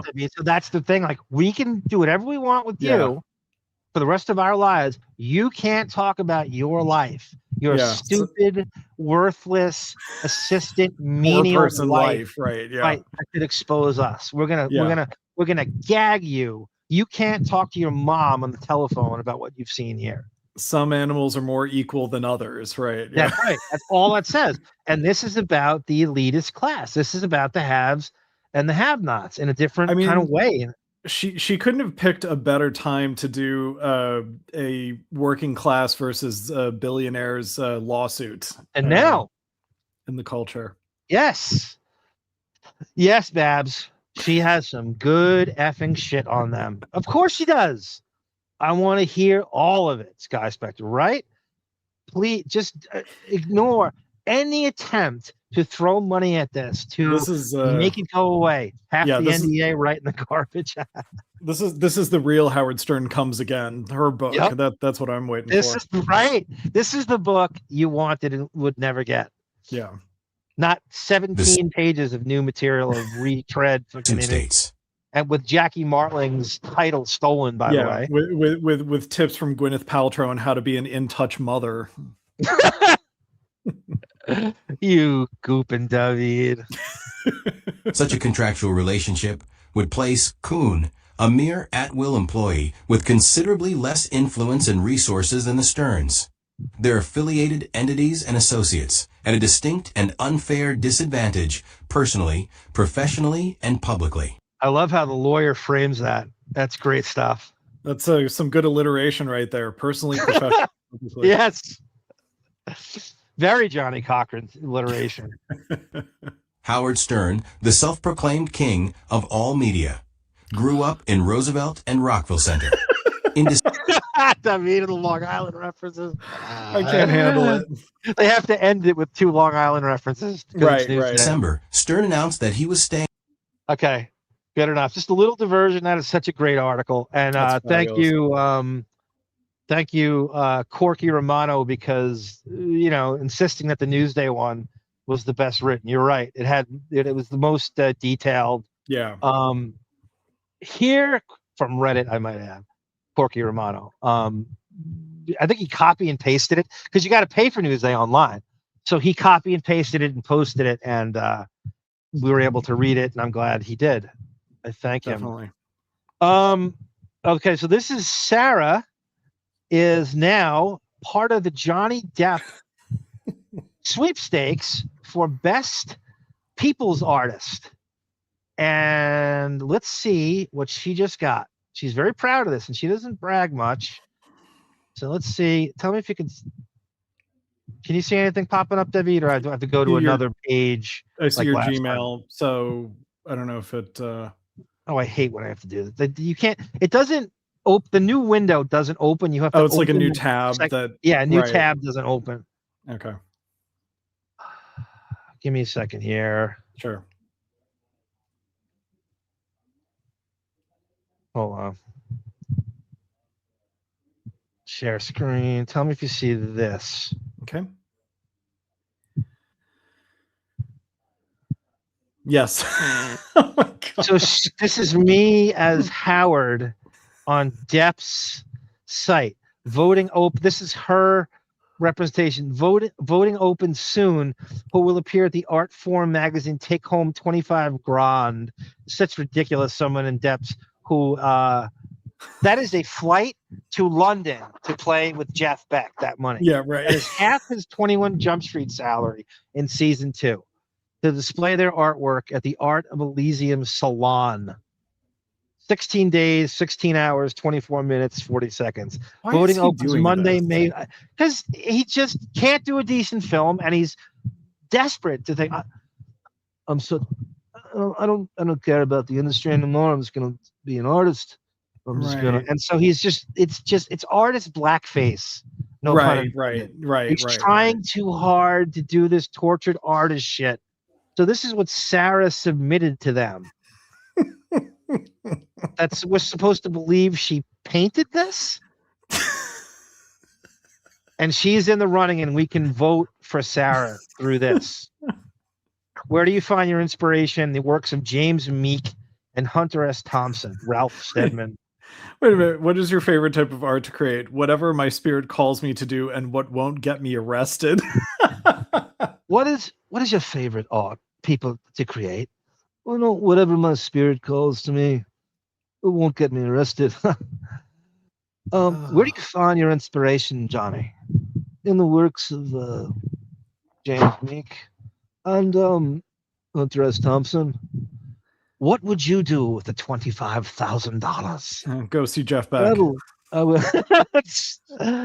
would force my assistants to mule cocaine for me while carrying my daughter and son. Travel the continents to engage my soul in the works of others and to call upon my native ancestors to the path forward from there. This is Sarah. This is not Deb. Okay. This is Sarah trying to charm them with Depp-related answers. That's funny. Sarah, because I do it better. And then she writes up here. Johnny Depp presents The People's Artist, and there's a picture of me in Howard. It looks like Howard circa 1999. Right. It does. I don't know why she chose that, but that is me. God, Sarah. And without my permission, without my likeness. Right. And there's a picture of me as Ice Cube. She's the George Lucas to your Carrie Fisher. You know, she owns your likeness. What's going on with this screen, W? Do you seeing this? No. Hold on a second. Shift 1, solo layout. What is going on? It's kind of like got crazy on me here. I Come just on. see our two avatars. Okay. Now I gotta put it back somehow. Okay, I'm back. I'm good. Okay. All right.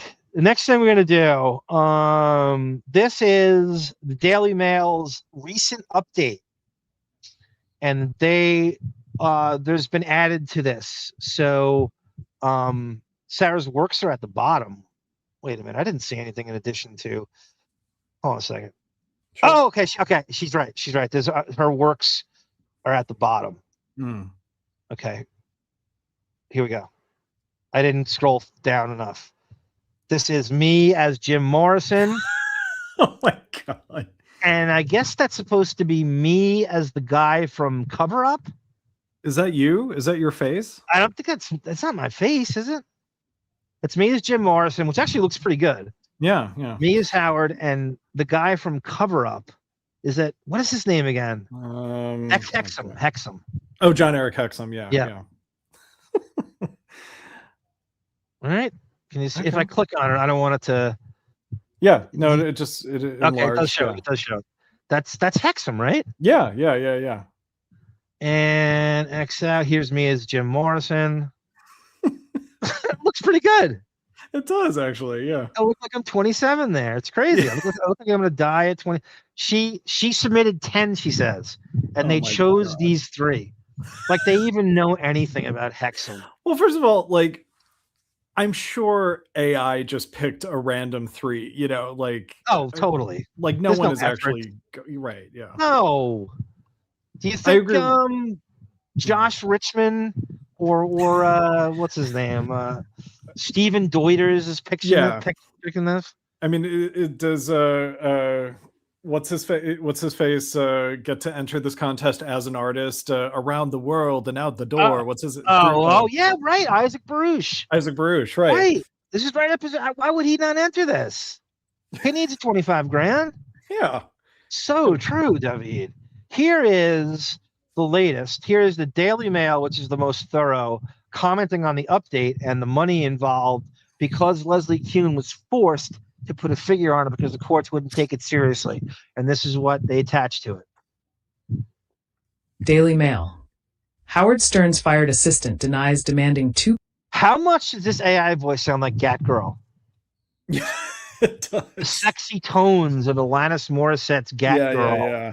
Denies demanding $2.5 million damages in hostile work environment lawsuit. Howard Stern's fired assistant Leslie Kuhn has denied the viral claims that she is demanding $2.5 million in damages from the Radio Shock jock end. So Leslie Kuhn is basically saying, this is not a cash grab. I want the rights to talk about my life and my experience at Castle Gayskull, Auschwitz, 17 Squabble Lane, and you're not taking that from me. Good for you, Leslie. Yeah, you are a hero. It's like when Peterman bought Kramer's life rights to put stories in the his real magazine. Peterman story, right? I can't. Well, what season is that to be? Like 8 or something? 8 7 or 9, 8. Yeah, somewhere in there. Yeah. Welcome, Tata Toothy. Good to see you in there. I will, Sarah. I'm not going to do it. I want to read those today, but I will eventually read them. Let me just get through his wife Beth in her ongoing lawsuit against them. In the original suit, the couple stood accused of fostering a hostile work environment and using false non-disclosure agreements to silence the plaintiff. It was reported this week that Kuhn has now added a demand for $2.5 million minimum. Whoa. Okay, so Howsy Football says the Skeleton Twins put up a fake figure. The lawyers, Cashman and Pryor, put out a fake figure to make her look like a gold cash grab. Cash grab, right? And that figure was going to make 2.5, and apparently they put the minimum for the courts to take it seriously, which is 500. I'd buy that. I did too. Yeah. Good theory, Housey. In damages Thank in both you, Dr. Page Busey. 6 and TMZ. Her attorney, however, has exclusively clarified the matter to the Daily Mail, explaining that she is in fact not seeking any compensatory damages at all, but merely wants the NDAs to be declared void and unenforceable. I love it. Oh my God. How aggressive they are about wanting to talk about them. This is his biggest nightmare. This is his biggest nightmare. She Someone is who not can't be backing bought off. off. Yeah, yes, right. can't be bought. There's so many lawsuits, by the way, that he's thrown money at that have gone away. That are from assistants. That's the rule that interns get paid now because the Stern Show abused them so bad. And she Right. came after that. What Kuhn wants, according to a court document filed Sunday and obtained by the Daily Mail, is to protect her right to speak freely about her employment and firing. Ah, God, this is the best. This is my dream. This is the Pelican Brief 2. This is the Pelican Brief cubed, for This Christ's is, sake. She is the Daily Motion of 2026. Giving us exactly what we want. Look at Tatatuthi with a Wonder Twins reference. Skeleton Twins power, activate. Form of an ice hair system. Yeah. Shape of a feral cat with one eye. Zan and Jaina. Zazazu and Jaina. Compensatory damages relate to pain and suffering, FYE. Yes, there's some pain and suffering in there. How would they know?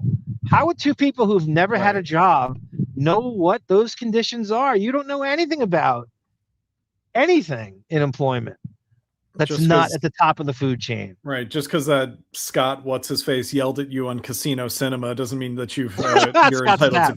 to Scott Stapp, Yeah, yes. right.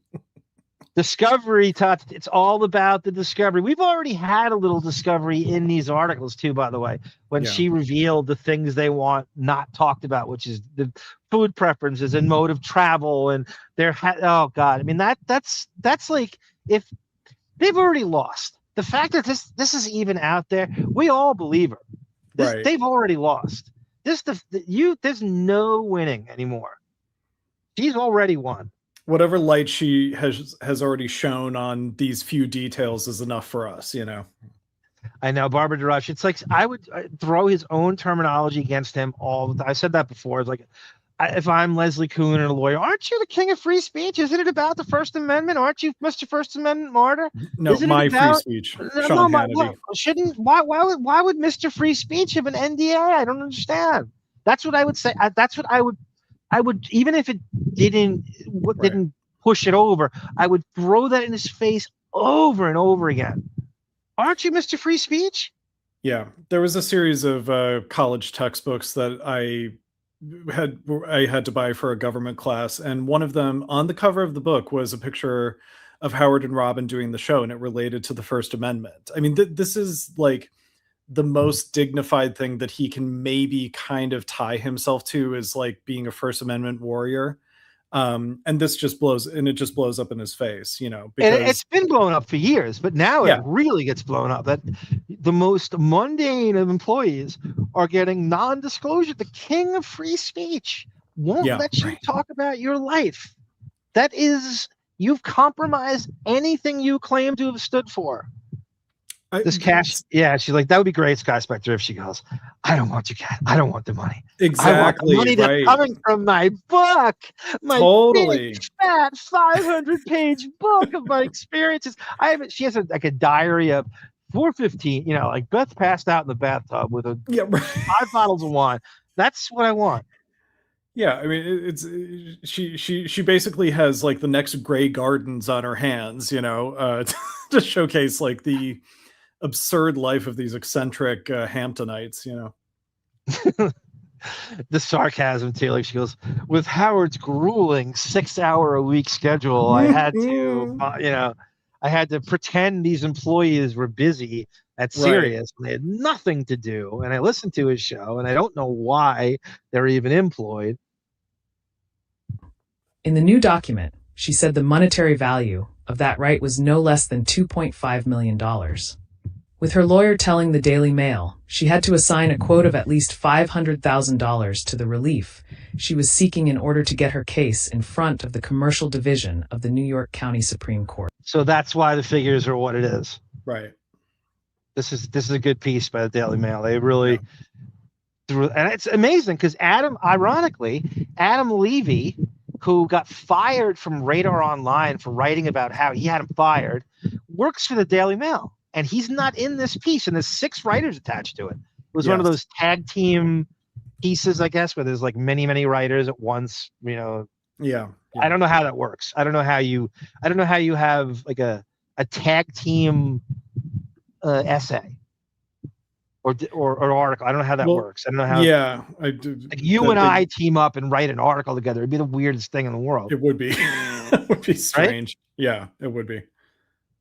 Who's talking here? Is it? There's the names are all. I can't see it. I have it. The thumbnail. It's too small, but. Discovery tendrils. Discovery it relates to documents, information you are forcing the other side to produce. Oh, please run that discovery into the ground and never stop.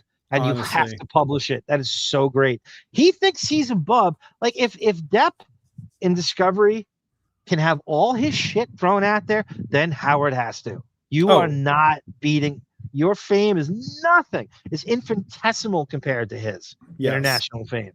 Definitely, yeah. However, her lawsuit does not ask Stern to actually pay her that sum even if she wins, and is merely seeking to establish her right to discuss her time in his employ. Her original lawsuit obtained by the Daily Mail took aim at the Sterns, as well as his production company 112 Incorporated, and the Howard Stern Production Company, Inc. over allegations the defendants presented Kuhn with fraudulent. James St. James, right here. I don't know where this came in, but it's funny. He basically was with Shaquille O'Neal in college. He never bought a book and never went to class and graduated like Shaquille O'Neal. Barb nailing it tonight. That's right, Scott Spector. Switch it to Maureen Callahan gets on this. Yeah, right. So Maureen Callahan from the Post, she's so aggressive with him and he's scared of her. And I could see her going on her show. Totally. That would be perfect, Barbara. Yeah, she's sort of the mainstream version of us in some ways. So it's like that would be the logical person to talk to if you were trying to get sort of, that size audience, I suppose. The real entertainment, Housey says, I'm picturing the fear in Howard's darting eyes right now when he thinks about the NDAs becoming null and void. Housey, the greatest, if we could somehow, and we talked about this, David, when we did the what was it, the Nickelodeon piece, Dan Schneider. If we could see the conversations that Dan Schneider has with his wife when we don't know how livid she must be, like those and the feet porn and the tween bukkake videos and the Nickelodeon stuff. If we could see what they say to each other, but could you imagine Howard and Beth talking about this now? Like, right, it's probably all they do is obsess over this and how to dig free from it. Could you imagine being a fly on the wall to those conversations right now? Beth frantically calling her brothers and trying to play the victim. I a great thing about that too, by the way, with the victim thing after this. I think since COVID in particular, I think Beth has been climbing the walls trying to figure out a way to escape this marriage because and I still contend that that's why the "you've had enough candle" incident even happened. Howard doesn't want Beth left alone with people without him watching her because she'll control the narrative about what a bad marriage it is, controlling the narrative. Especially that. She knows Maureen's still. Yeah, Maureen count. There's no question about it. That was we proved that. There was so much, but hey, it got it out there. It got it out there, and it hit him with a haymaker. The way she framed that. Yeah. Thank you, Barbara. That's a great compliment. She goes, I want to thank you for always paying attention to the chat. You're the best. How long, Sarah, David, and Bon? If he ever comes back, he will come back, Barbara. I swear to you, he will. I try to. I know what it's like to be in that chat and write the most brilliant thing in the chat and have it wanting it to be read and knowing it is a great feeling. to, but again, it's I don't like when you people put a lot of thought and write something and it doesn't get some form. I know you can't read it all. I know you can't say it all, but I try to because I know the effort you put into these comments. Above and beyond with that, John. Honestly, I empathize, unlike the Skeleton Twins, with actual labor of jobs in any way, shape, or form. I actually empathize with the people in the chat because I'm one of you. Maybe Beth can get her dad's lawyer. You know, this is a job for Dr. Bob's lawyers, right? To get out of house arrest. Maybe Beth will be put on house arrest. Yeah, I mean, it's like, all right, Beth, here's the comfiest ankle bracelets on the market today, you know? What's the designer they use? Is it Gucky? Jucky? Jucci? Oh yeah. I think Gucky ankle bracelets. Or is it pronounced juicy? I think it's pronounced No, juicy. it's, it's juicy. Yeah. That's why I wasn't sure at first. I was like, James St. James. Yeah, that Artie and Nick DiPaolo show. I have a ton of shit I called to them. And there was a lot of trolling on Howard. I should post those. You're right, James. Oh, I didn't know you did that. I don't know if I could find them all. I used to have them all saved on a fucking hard drive that failed on me. Oh, I was so devastated. Oh my God, that sucked. I didn't back it up. Yeah, and I still have some of it. I still can find their whole audio database. I think is available. Okay. On torrents. Again, I love David's nighttime nanny. Still laughing. That is a good joke. This guy Spectral loves that joke. David was surprised that you didn't have any Elton John on your music list because you know the piano. Oh yeah, he doesn't like Elton John. Well, yeah, I don't like Elton John as much as Billy Joel and John. I think I texted you about Bruce Hornsby's. His new album is, for everyone listening, Bruce Hornsby's new album is amazing. It's so wow. Good. So that's a great compliment to him from you, who's like a virtuoso. That's a great compliment. I love. Yeah, he's a musician's musician. Hornsby's a guy who the great musicians want to play with, but he never really quite got the credit he deserved. He always stayed at a lower level or two than the icon names. You know, he collaborates with all this Bonnie Raitt, Elton John, the Grateful Dead. He's actually in the Grateful Dead for years. Yeah, right. Oh, were you trying to say Gucci before? Yes, that's what. Yes. You said it with a J. I wasn't sure. I said Jucky. Jucky and ankle bracelets. John, how dare you pull me into I hate fashion so much. I know. And those labels that I love to mispronounce it on purpose. I did a Howard. Oh, The Show Goes On. It's a great song, Quitter. That was in the fucking Backdraft soundtrack. That's right. That's a great song. It's a really sad song. That is a great song. That could be used in so many different. That should have been used in What's Eating Gilbert Grape. That would have been perfect for that movie. Barm, you're the Dusty Roads of podcasts, the American dream. I want you to use the Black Russ. I want to be the Hacksaw Butch Reed of podcasts. It was funny when I stumbled upon the Radio Gunk. I already knew. So James knew me from. Yeah, I was one of the most regular callers. I was in the top 3 in terms of volume. I called almost every show. It was a lot. I called all the time, and it was a lot of trolling of Howard. It was such a fun show. You could just do whatever you wanted to. It was on TV. Right. Direct TV. And unenforceable non-disclosure agreements. According to the legal filing, she was first employed by SiriusXM on the Howard Stern show as an office manager in September 2022.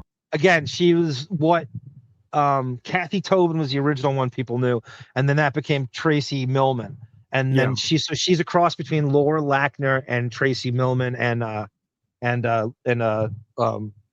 Kathy Tobin. Yeah. That became her combined job. She became Stern's executive assistant in January 2024.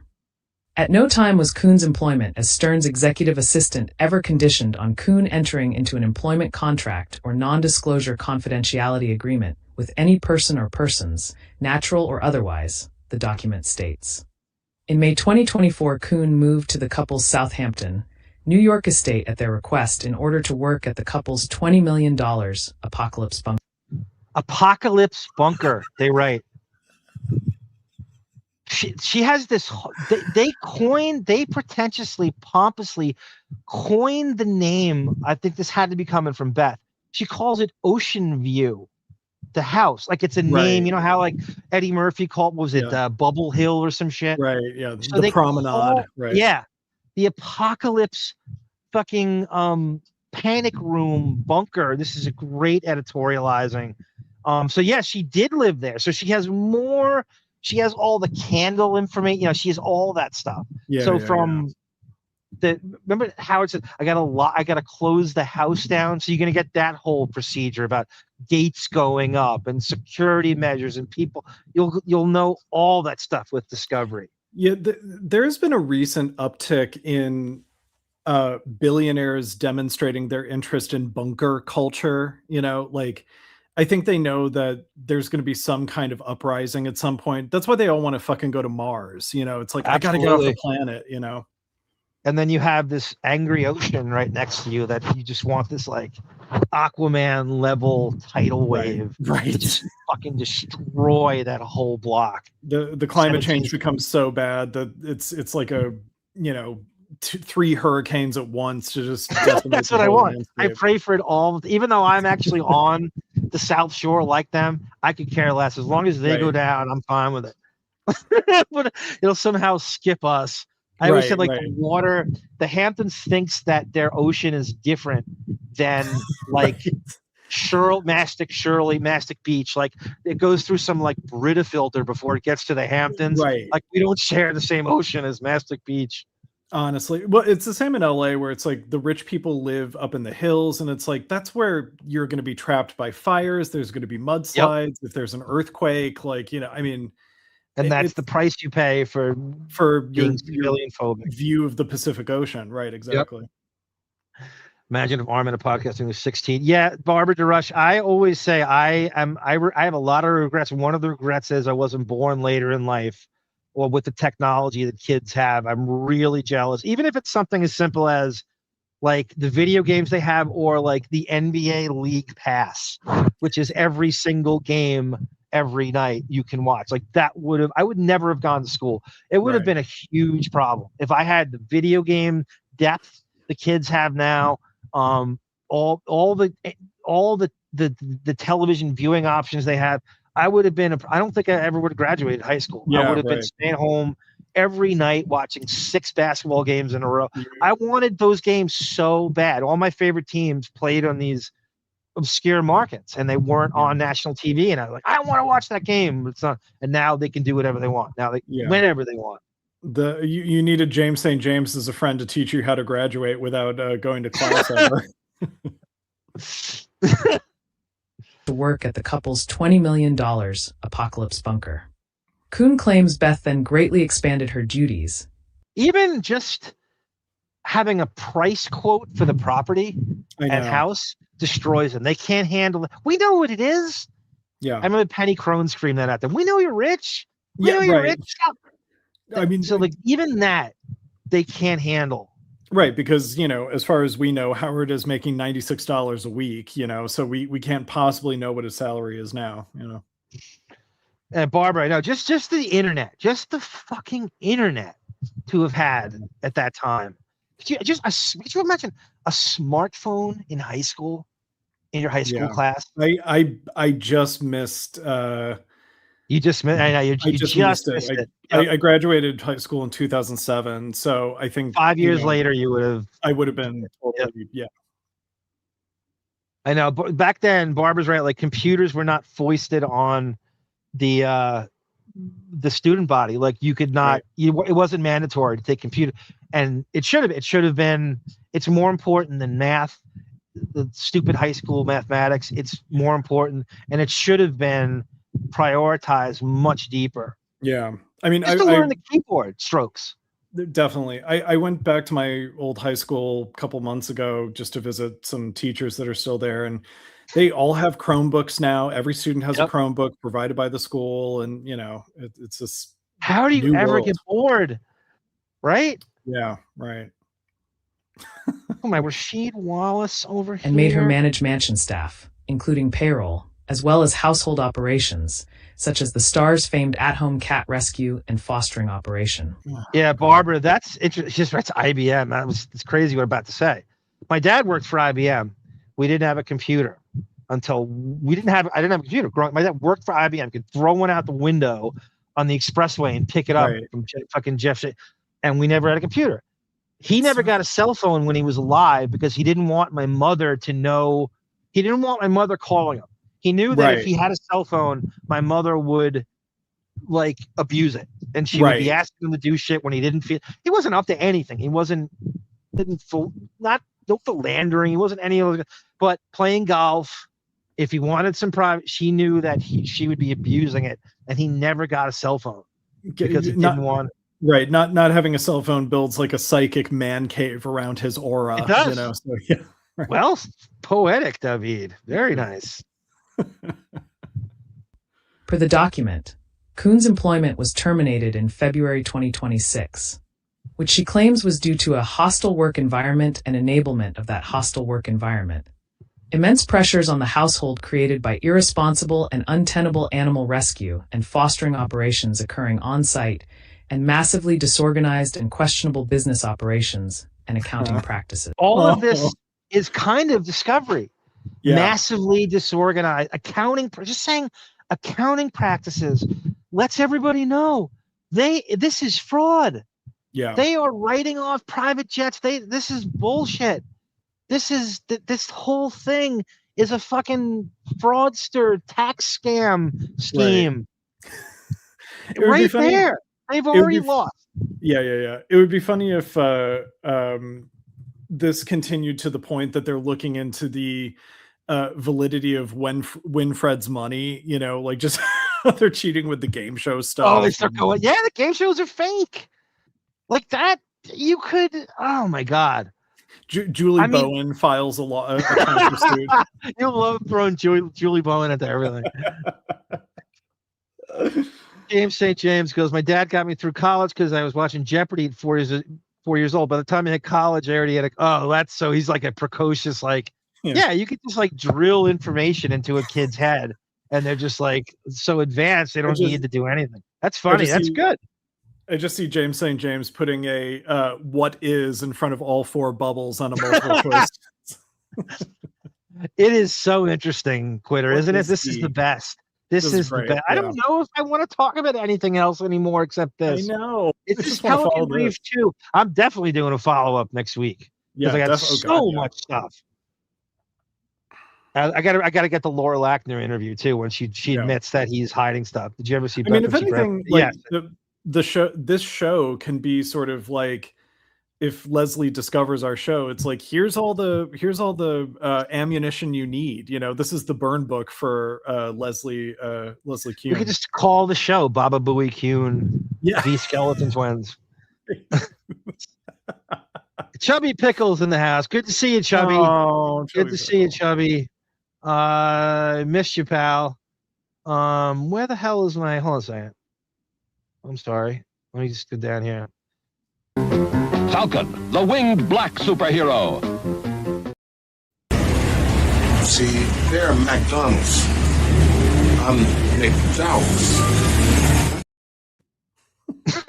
John Amos. Kuhn claims she was accused of alleged misconduct before her termination by 1/12th Vice President of Finance Mark D. Garton, which she denies. And that is almost blackmailing her to forge an NDA with their name out because we don't want you. We're showing you the door. They were going to probably give her some severance that was supposed to shut her up. But she said, nope, I'm not taking it. Yeah. Don't take it. And then some, crusading local lawyer said, I'll take the case. Yeah. I remember Benjamin said on the old show, like, people like Howard depend on people being too polite to call him out for his lies. Yeah. Like he depends on that. This is kind of a similar thing where they depend on people being so intimidated by even the vague term of alleged misconduct that they aren't even going to question like, well, what did I do? No, you have to be more specific before I even. They're so scared by the term that they'll just accept like, okay, what do you want me to do so I don't have to face the label of misconduct. It's like bully speak in the documents. Like the legalese nomenclature is supposed to intimidate you so much that you'll never push back. You don't even want to read it. You're shaking when you read it because it's legal speak. Totally. And I'll sign anything. Get me out of this. Just get me out of this. Arm, at this point, it's hearsay. It's only considered discovery if it's confirmed by the Stern estate. We'll see about that. Yeah. One leg, three. Emily Stern, can you get on this? Personally, I don't think it's anything illegal. It's just very low rent top type of shit. Well, they've already admitted to forgery. I know they forged it. They know they did. That's illegal. So right there, I would love to know what it is. Just off that, forging someone. Supposedly, it's a very big deal. I mean, beyond that, I just want to hear this woman's stories about working there. You know, That's I'm not all I looking care for, about. You know, I don't care. Right. Yeah. Who wins what? She doesn't either. She doesn't want the money. People need to get that through their heads. She doesn't want the money. She had to file for the lowest amount for them to take it seriously in those New York courts. Right. She doesn't want the money. She wants the rights to talk about her life. Yeah. Ironically, the king of First Amendment martyr freedom of speech doesn't want that. That is so insane. I want her to throw that in his face so bad. I know. Mr. Freedom of Speech, First Amendment martyrs throwing NDAs at anybody who fucking locks with his crazy eyes. Please, a couple weeks, Beth had a rabbit's leg taken off in a driveway van. Oh, God. Well, that's the story about that landscaper who was putting guinea lions on Castle Gay Skull, Auschwitz, and waved at Beth getting into the limo. Yeah. And she fucking snarled at him and had him fired for eye contact. That's what you're dealing with. I'm sure she has that story in tow. I'm sure. Yeah. No pun. She also claims her termination came after she received a letter in December 2025 from Stern's production company stating that she would be getting a raise to $265,000 and an $80,000 bonus. Knowing they would never give it to her. Tendrils is right. The severance was probably so insulting. It's like, screw that. I'll show you severance. Yeah. About to sever your lives. Right. If you think about it, says Housey Football, his entire organization is really built on intimidation. It really is. Completely. From everybody in that series, you're so right. It's so well said. It's built on a bluff. That's all it is, that 112 Productions. Currently, a lot of people don't know this. Benjamin has a lawsuit against Bon Jovial, ongoing right now for discovery in Australia. And that's the last thing he wants. It must be preserved. I gotta get that as drops. Yeah. Bon Jovial is one of our greatest natural resources, and it must be preserved at all costs. My sister-in-law had another guy called pretending was my brother. She was in a lot of trouble. All right, Barbara. Wow. If she had good stuff, $2.5 million would be chump change next to what she can get monetarily. I don't think people realize how wealthy Howard is.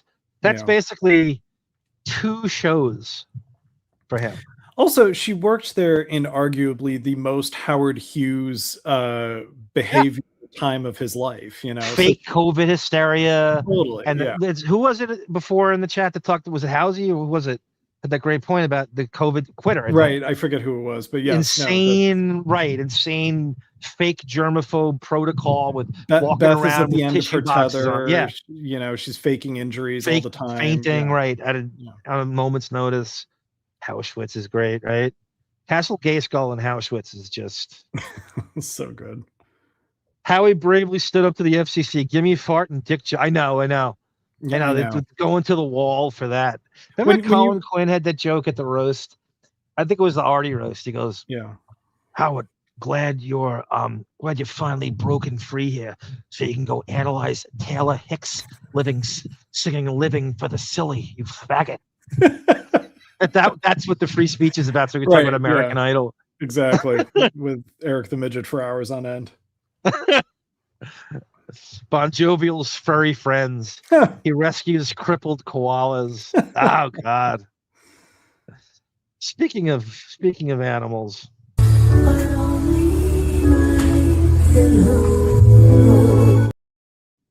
Camilla's pillow. 2026. David, any stories you can tell us about the Lincoln assassination? I mean, listen, just because I smelled like gunpowder leaving Ford's Theater doesn't mean I had anything to do with it. Bon Jovial's getting a lot of airtime. Benjamin's filing for discovery on the transgressions on Bon Jovial's emo farm. COVID doesn't spread at the Hamptons party somehow. Right. I want them to throw that in his face so bad. Yeah. Anyway, here is, I found this, speaking of the Depp trial. This is insane. I put this together. This is Dr. Shannon Curry, who is let's call her a forensics psychologist, who is an expert they used during the trial. And she sort of ran circles around. She's sort of great. She's like, she reminds me of Heather Locklear, or speech cadence. Yeah. So this is her diagnosing Amber Heard. But this should be and could be Beth and sometimes Howard. This is insane. So I took her entire testimony and I cut up this. So this should be and could be about the skeleton twins. When it comes to histrionic, a lot of the key features are going to be drama and shallowness. Similar with histrionic personality disorder, that underlying drive is to always be the center of attention. Right out of the gate. Yeah. Right? Look at these. Look at the skeleton twats. God, that clavicle. Right? Because if you don't have that attention on you, it feels similarly to borderline personality disorder. You feel pretty empty, like you don't have that sense of being or of value. Okay? With histrionic personality disorder, what you're going to see is extreme discomfort with not being the center of attention, extreme efforts to be the center of attention, and when they feel that they're not the center of attention, you will see some strange things, making up stories. Oh my God. Wow. David, is this not spot the fuck on? So this, I've folders and folders of this, of what she's talking about with Beth.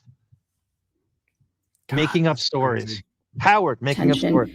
You will see some strange things, making up stories to try to get attention, often taking on a victim or princess role. Oh my God. Oh my God. I am agape listening to this. The parallels, honestly. Two roles in particular are pretty consistent. Seeking caretaking. Or with histrionic, what you'll see is somebody who wants to be the center of attention, has sort of that impressionistic speech, very flowery, very enthusiastic, but nothing's really being said. Oh my God, this is insane. This isn't about Amber Heard. This is about Beth. Yeah. The moment your attention wears away because they're so demanding for attention, that's when they might take the victim role or the princess role. And even that's God, David. That's when she faints. That's when she falls down the stairs. Exactly. Right. And make up stories. Sometimes those stories are to bolster the victim role. Sometimes those stories are just to make them look more interesting or accomplished in their mind. So that. Oh my God, this is insane. Beth, did you know Beth speaks 3 languages? I can't. If I told people in the chat this is her talking about Beth, everyone would believe it. Like, yeah, this is about Amber Heard. They can get respect and attention that way. Characteristically, people with this disorder are very, very interested in looks, but more importantly, they utilize their looks to get that attention, to get that respect that they're seeking. And so this type of a personality might be flirtatious with everybody. I say flirtatious, I'm not talking overtly sexy, but kind of inappropriately flattering. Sometimes they act in a kind of a girlish way to be. Oh my God. Oh, God. Listen to what she says next. Okay. Cute into a gender attention, kind of a girlish thing. Sometimes they act in a kind of a girlish way to be cute into a gender attention. And this will even occur in their therapy relationships because they just don't want any criticism. They want that they're one. Wow.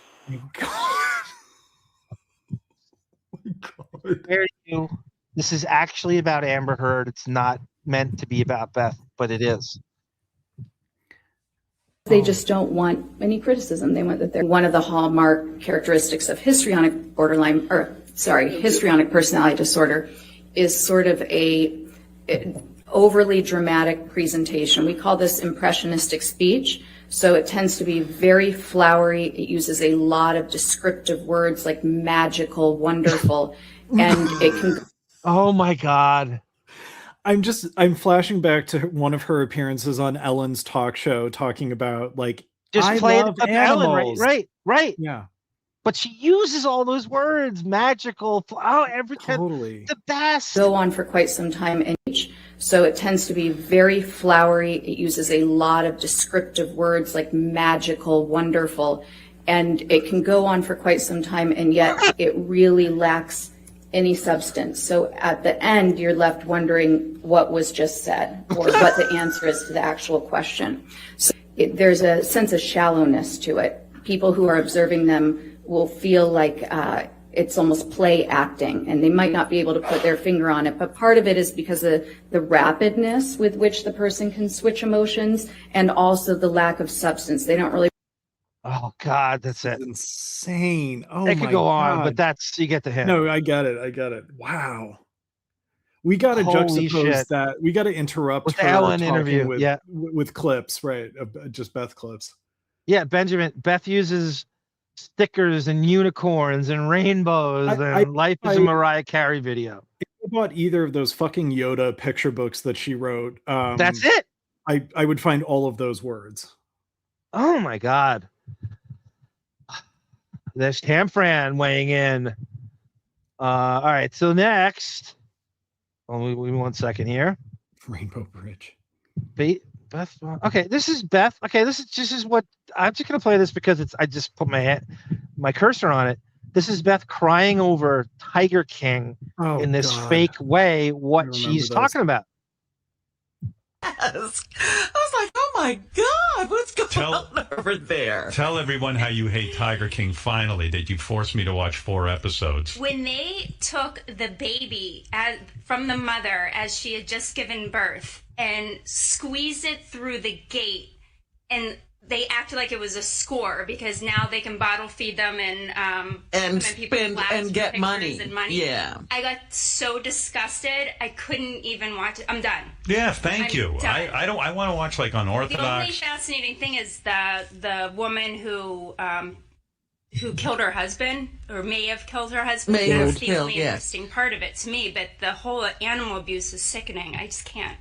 I don't know that she's not abusive, Beth. I found all of them a little crazy. Are you crying? I'm upset by it. I don't like it. I don't like watching that because then I think about it and then I can't go to sleep. It's horrible. I love you so much that you're upset. I mean, I really do. I think I'm just tired. You're exhausted. Thank God. You know what? Do you want me to sing my song to you that I wrote about how much I appreciate you cleaning the house? Was it a real song? I thought you were kidding. I wrote a real song. Would it cheer you up or would it get you more upset? I don't know. It depends on what it is. Honey, tell everyone you're exhausted. I'm so tired. Why don't you nap in the afternoon? I have things to do. I'm getting ready for that pregnant mama, so I have to prepare her. But that's what I told Robin. You got to stop. You can't take this pregnant mama in because. No, I have to. Where else is she gonna go? I don't know, but you're gonna kill yourself with all Have this. Leslie and I keep deal trying with to it. help. I was just thinking that same thing. Listen to that. Isn't that this is exactly what Shannon Curry's right into it. Into it. As soon as the attention is off you, you burst into tears. It's all performative. All of it. Yeah. And this was early on in COVID. This was like what, March of 2020 probably that clip is from. Yeah. 2020. Yeah, something like that. 2021, 2020. Yeah. So because if they're watching Tiger King, that came on right as COVID was starting, if I remember. So, yep. So yeah, I could see like it's just early days of Beth can't leave the house, and like the reality of her being trapped there is probably totally overtaken her. Like, oh my God, am I going to be, I mean, everyone was a little bit scared about what was going to happen initially at the beginning of COVID. So Beth was probably freaking out, but, and because where's she going to get her attention from if she can't go on, where's she going to get her Ray? attention? Yeah. Where's she going to get her attention from? And all that shut down, but she's stuck with this guy. Yes. Right. Who is gotten zero qualities, and she can't break free of him and his fucking bullshit. Right. And that is the word. And no one feels sorry for her in any way, shape. You have all that square footage. You could hide from him on 1,000 different rooms. Literally a different area code is the end of the guest house. But you know what I'm saying? Is like she has to stay there. And those tears are so like tone deaf, considering like all the frontline work, like nurses that had to go into during but that this time. is what Leslie Kuhn's exposing, that's right. not what she's doing. Right at all. Here's her with another pratfall, with another Chrissy Snow Three's Company pratfall down the stairs. It's great. By the way, how is Chris? Is he doing okay? Because he has the... Oh, here's Beth. Hi, honey. Hi. What's going on? Oh, don't. She's sighing. She's so tired. Poor Beth. First of all... Poor Beth. What happened when you fell down the stairs? I realized I need... Hi, Robin. Hi. I realized I need my glasses for that because I was trying to skip steps and I fell. Didn't you hear me? Yeah, I heard commotion. According to David Spade, who's been there, who's been to Castle Gayskull, who actually did bullshit favors for them, it is 7 steps. So she's skipping 7 steps. She manages to do a pratfall on 7 steps. I believe David Spade's joke about the set. We haven't even played that yet. Well, also, who skips down steps? I don't know. I understand skipping up steps, but down. A 14-year-old. Right. Not even. Who eats Lucky Charms 4 times a day. Skipped steps and I fell. Didn't you hear me? Yeah, I heard commotion out there. I was carrying a jug of kitty litter that was full. It was so heavy. This is what Dr. Shannon Curry's talking about. She goes, did you hear me? Did you hear me? Did you hear me? I fell. You didn't need to tell him that. And also constructing a situation that's bound to end in her falling down the stairs, like a heavy thing of kitty litter, and I'm going to skip downstairs. She knows what the result is going to be. Exactly. Yeah, the Last Dance was the sports version of Tiger King. That's right. I thought that was overrated too. So it was so Jordan, such the Jordan narrative that it was just making him out to be. They needed to have almost like a Paul Colford. Well, there was one, that Sam Smith Jordan Rules thing could have been better, but I'm too much of an NBA junkie. I know too much. So it was nothing I didn't know. It was just a love letter to Jordan. It was a personal love letter to himself. I always gather Michael Jordan was kind of a raging narcissist. Oh, yes. Huge type A personality. Oh, hype. He'll bet you let's see. He'll bet you in a game of Zim Zam or Jarts on the front lawn, and you can't say no to it. Right. And you're not even playing hard, and he will not stop until he wins. Charles Oakley tells a story how they were playing pool till 6:30 in the morning, and Michael Jordan was blasting Whitney Houston, and he wouldn't stop playing until he won. So they just eventually just let him win. Right. Because he couldn't take. That's the type of thing you're dealing with him. Yeah. Poor Beth falling into a boiling cauldron. Well, also she's really amping up the baby voice too. Like I remember at the beginning of COVID, she was particularly little girlish, because I think she's reverting back to, the initial ways that she probably got attention as a little girl. Oh, totally. It's like what Barbara Babb says here. Not only did I fall, but I was carrying something very heavy. Right, and that's kind of a humble brag. Like, look at me, like looking after all these cats, like making sure they have litter to go to the bathroom in, and Oh my God, Quitter with the 90210 reference. That's Donna Martin's Stairfall is the best pratfall. That's a great reference. Oh God, my 7-year-old skips steps when he has to pee really bad, says Howsey. Thank you, Howsey. You're so right. I learned nothing from it. I remember talking to people and I'm like, everyone's like, did you see The Last Dance? I go, I know all that. I've seen 1,000 Michael Jordan documentaries before that. All they do is kiss his ass and brag about how great he is. I know every bit of that 10,000 times over. I don't want to see another goddamn Michael Jordan documentary. And I have such indigestion on him. I can't. That's why in my NBA clips, I will not post anything. No Jordan, no Bird, no Magic. I'm doing more esoteric players, unless they're B-sides. Getting burned. Yeah. We've had enough. So it fell. Thank God the cap stayed on. It would have been an ocean out there. I was carrying a jug of kitty litter that was full. It was so heavy, so it fell. Thank God the cap stayed on. It would have been a disaster. What do you mean? You fell onto your knees, or you fell face first? No, I caught myself. Oh, you did? Yeah. Are you okay? No, I'm fine. This is so ridiculous that she needs to. At first, you heard me, right? I fell. Also, just like, okay, I've walked downstairs and maybe I like misjudge the distance of the step or something, and I fall a little harder than I thought. I have to kind of catch myself. I would never bring it up in the conversation I was walking into after, because it's such a non-event, Nobody would say, nobody would tell. This isn't a story. This is nothing. You wouldn't tell this to anybody. You'd be embarrassed that you'd wait for the person to roll their eyes because this is nothing. Right. Or if I did talk about it, I'd be like, oh my God, I just made such a jackass out of myself. I'd have a sense of humor about it. Very matter of fact. Yeah. And quick. And you wouldn't even, right. You'd be moving on. This is her whole day. This is her. This is the histrionic. This is what Shannon Curry's talking about. And then why did you crawl in with the strawberries? Robin saw you crawling on the floor. Why did you do that? What is going on? I see a hand on the floor. Wait, what? I didn't want to be on camera. I didn't know if you were on the air. Yeah, but everyone saw you because... Yeah, but were you on the air? No, I wasn't. Princess Manhands has the marching orders to not...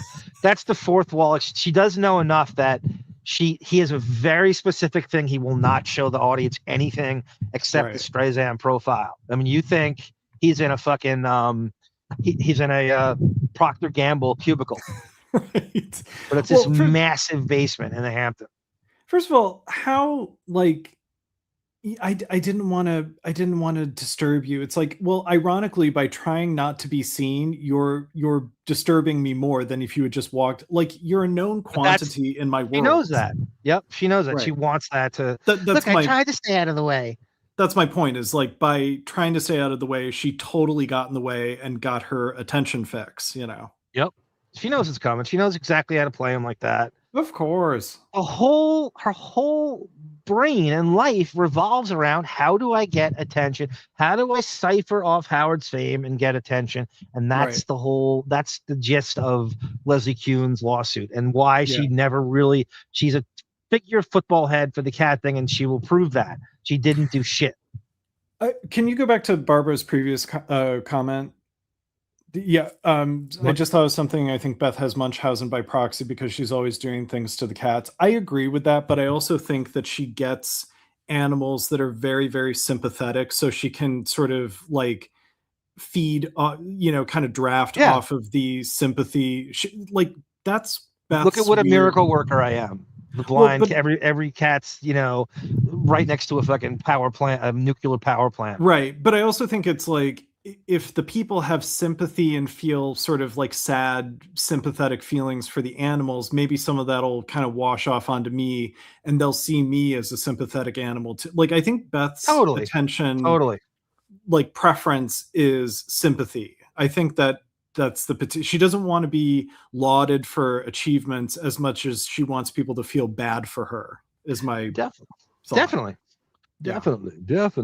Just Robin saw me. We were listening to a phone. What did it look like, Robin? I saw a hand and I was like, wait a minute, that's a hand. And then you crawled in with a... And she actually just bottled off a bottle of Chardonnay, this is Tatatoothy, and took a header down 7 steps. This is probably what happened at 8:30 in the morning. I mean, let that wine cellar. Somebody brought up the wine cellar before. Like, that's where you hide out, right? You just drink your way out of it. Totally. Bring your fucking Doritos and Lucky Charms in the wine cellar. Diane D, welcome. They absolutely hate her and the attention. Everything he does with Beth is what the kids and Allison wanted to do and never got to do. They absolutely do hate her. We have a good Lotus Notes short where we talk about that. With it was Emily hating Robin for being left out of all the engagement parties, birthday parties, how could the kids not be at that birthday bash? How could your kids not be there? Isn't that crazy? And that Howard wouldn't say to Robin, like, hey, why didn't you invite my kid? As far as we know, he didn't say anything to Robin about that oversight, Right. And you put the bowl on his desk. I was like, oh my God, what's going on over there? Let me hear your song. You want to hear it, really? Yeah. Okay. Am I going to stand here like this? I wish you had a Put chair. for me. Is there someplace she can sit? I just can't lift the chair right now.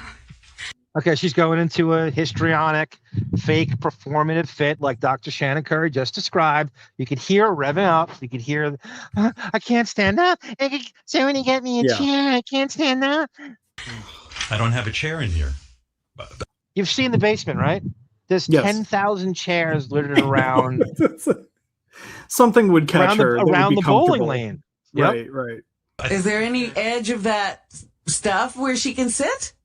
No. No. Yeah, just hit that bottom light.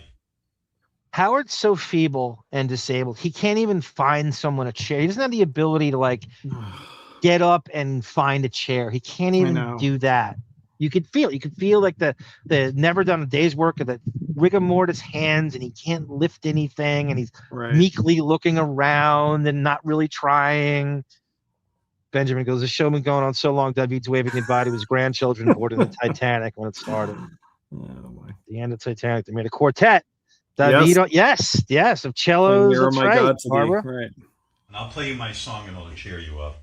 I do believe I'm right. No, it's going to be 18 months for you, but the rest of the world will get back. Honestly, I don't see myself coming out of this house for another 5 years. I don't see it. I don't get it. Coronavirus You'll never isn't see going Manhattan away. again, Beth. It's not going to happen.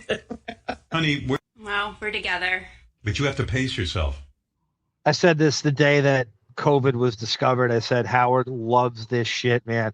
This is his excuse. He was giddy. He loved every second of this. I will. Thank you. For me, I'm living my fantasy. I'm doing a radio show from my basement. This is what I used to dream of when I was a little boy. I love my song so much. Thank you, so darling. much. Thank you. What was wrong with your strawberries? No, they're great, but you gave me like 100. Yeah, I knew you were hungry. Yeah. Bye. Oh, what happened? Here we go. So here comes the pratfall. She's even though the song is about her, she's not getting attention. A la Shannon Curry, you could hear the thump, the calculated prat. Here it goes. Oh, what happened? Did she fall again? Oh no! What did you do? Wait, come here. Oh no, come here. Oh, honey, put a light up. Hold on. My God! I'll be right back. Play a song. You got. This is pathetic, David. If this were on a reality show, you would be like, this is so... You wouldn't buy this on Vanderpump Rules or Real Housewives of Southampton. This is worse than I... Listen to this. Oh, my God. I'll be right back. Play a song. You got... I turned the lights out. Obstacles in that... What is it? It's an obstacle course. I'll be right back. To play a song. I turned the lights out. Obstacles in that... What is it? It's an obstacle... Right back. To play a song. She hurt herself. Oh, dear. I can hear you, but I don't know if that means we're on the air. I don't know. I didn't want... Uh-oh. The woman who makes $15 million a year might actually have to host a radio show. I know. And fill the time herself. She can't do it. Nope. Robin's like, no, I don't know how to. Not that he does a good job. It's just that she's worse. Though Beth falling literally sounded like Fred playing like Hanna-Barbera sound effects of shit falling in a closet. That sounded like Ben Stern at the recording studio doing Underdog. Right, yeah, Underdog shit, yeah. Well, is she okay? Yeah, I guess. This is ridiculous. Look, it's like they staged it together too. Yeah, he knew it was coming. They're enablers for each other, so... Oh, this is crazy. I'm going to get serious with you now. She's exhausted. I know. I don't know what to do. She's falling down, Howard. Well, Robin, what do you... See, the professional victim thing, it's all in here. It's all in here. What are you yelling at me for? Because you're the reason for it. I'm the reason. You gotta help out. I am. Are you crazy? You don't even know what I'm doing. I'm fucking exhausted, too. Robin knows he doesn't do shit ever, and if anyone knows he doesn't do shit, it's Robin. Yeah, she has 50 years of experience. Not that she would know; she's never been to their house, which is kind of interesting. I need help out. I do help out. You're down there in that basement wiring, and she's cleaning that whole place and Believe me, birthing cats. I told her she got to stop taking on all those cats. She needs some sleep. I know. What do you think? What do you think I'm doing? Sitting and ignoring the situation? Yes. No, well, you're wrong. That's what it looks like. You're insulting me. Well, you know what? You're wrong. He's genuinely like, he knows. Yeah, he's been found this out. is bullshit. He's been expelled. Robin's not even Robin can't go along with this bullshit. Right. This skeleton twins, histrionic, professional victim, performative, rehearsed bullshit. This is WWE shit. This is worse. Wrestling's more real than this. Oh, Tamara's so right. And who knows Adderall better than fucking Tam Fran, right? The Nubian queen of the pharmaceutical industry. She doesn't sleep because she's on Adderall. That's so fuck. And again, she wants to avoid Howard, so you want to be up when he's not up too. Exactly. You're wrong. No, you're wrong. What are you going to do? I know. Housey football is right. That's beyond Fred now, Debbie. He's not capable of that anymore. He's not neither Hanna nor Barbera at this point. That's a great line. Neither Hanna nor Barbera. Wouldn't Michael Jackson constantly collapse on stuff? Oh, is that what he did, Anthony? I don't know. I don't know him that. Did he do that? I didn't watch enough of his live performances. Maybe it's Jermaine you're talking about. No, it's that sounds legit. Latoya. I met Latoya at a club once. Oh, did you? Oh my god. Yeah, no, go ahead. It's her. You remember that guy Jack, her husband who was on Howard all the time? Oh, sitting at this round table, and I came over. I was wearing like the softball jacket I had, completely inappropriate for this club. Like I don't even know how I got in. I must have known someone. Right. And I just go up to. And I go up and I just talking about Howard to Latoya and her husband Jack in this middle of the circle. And they liked it because I guess it was like boring. Oh, and I'm just going into their last appearance. She was kind of cool. She didn't really look. She was like, she's sort of like glancing right. She wouldn't entirely look at me, but Jack was fully engaged. Right. I'm with my friends. I'm like, this fucking Latoya Jackson. That's crazy. And she's, how do you know her husband Jack? Oh, I just heard him on Howard. So right. He's more famous over to the table. Latoya. Yeah. Right. Hey, you guys want a drink? You guys want a beer? Like, I don't drink beer. I was like, I don't drink beer. She had like a little like mini wine, spritz or whatever. Like, I don't drink beer. Her Minnie Mouse voice, right? I'm doing a ton of stuff, but we're both exhausted. Is she ever sitting down while you're doing this stuff? No. That's what I'm talking about. She needs to be spelled. She needs some rest. Yeah, well, how am I going to make that happen? She won't rest. What am I going to do? She's not a child. I can't tell her to rest. Oh, yes, she is. Oh, yes, she is. Holy shit. She's emotional. She's everything. This is terrible. I know. What I'm doing? How dare you insult me like that? You know what? I was busy yesterday. I was setting up that fucking air purifier you told me to buy. Yeah, this is what Leslie Kuhn's going to expose. Yeah. I believe that. I believe that's this air clip is purifier. Exhibit A. Honestly, it really is. Like- I gotta send my shit to Leslie Kuhn. I gotta do it. Me 2.5 hours. What do you think? I'm doing nothing? Yes. I'm here doing all kind of shit. Anyone who has 14 hours to dedicate to frivolous transvestite television is doing nothing. Yeah. Last thing. All right. I forgot to play this. This is David Spade. This is going on. This has been cut from, speaking of which, speaking of the basement, speaking of the bowling alley, this is David Spade in the same day he addresses it with a little dig. I sent you the video. I don't know if the video is in here. It has been cut from the video. It has been cut from the replays. This is David Spade shitting on Howard's show and work ethic. I think he's such a wise ass. Yeah, Sam, thank you, Barbara. Everybody, please hit like and subscribe right now. And if you can, we have lost monetization on our channel. If able, please donate via Cash App, upper left, Venmo, upper right, or at the Buy Me a Coffee address in the middle. Thank you so much. I love you all. Thank you, Barbara.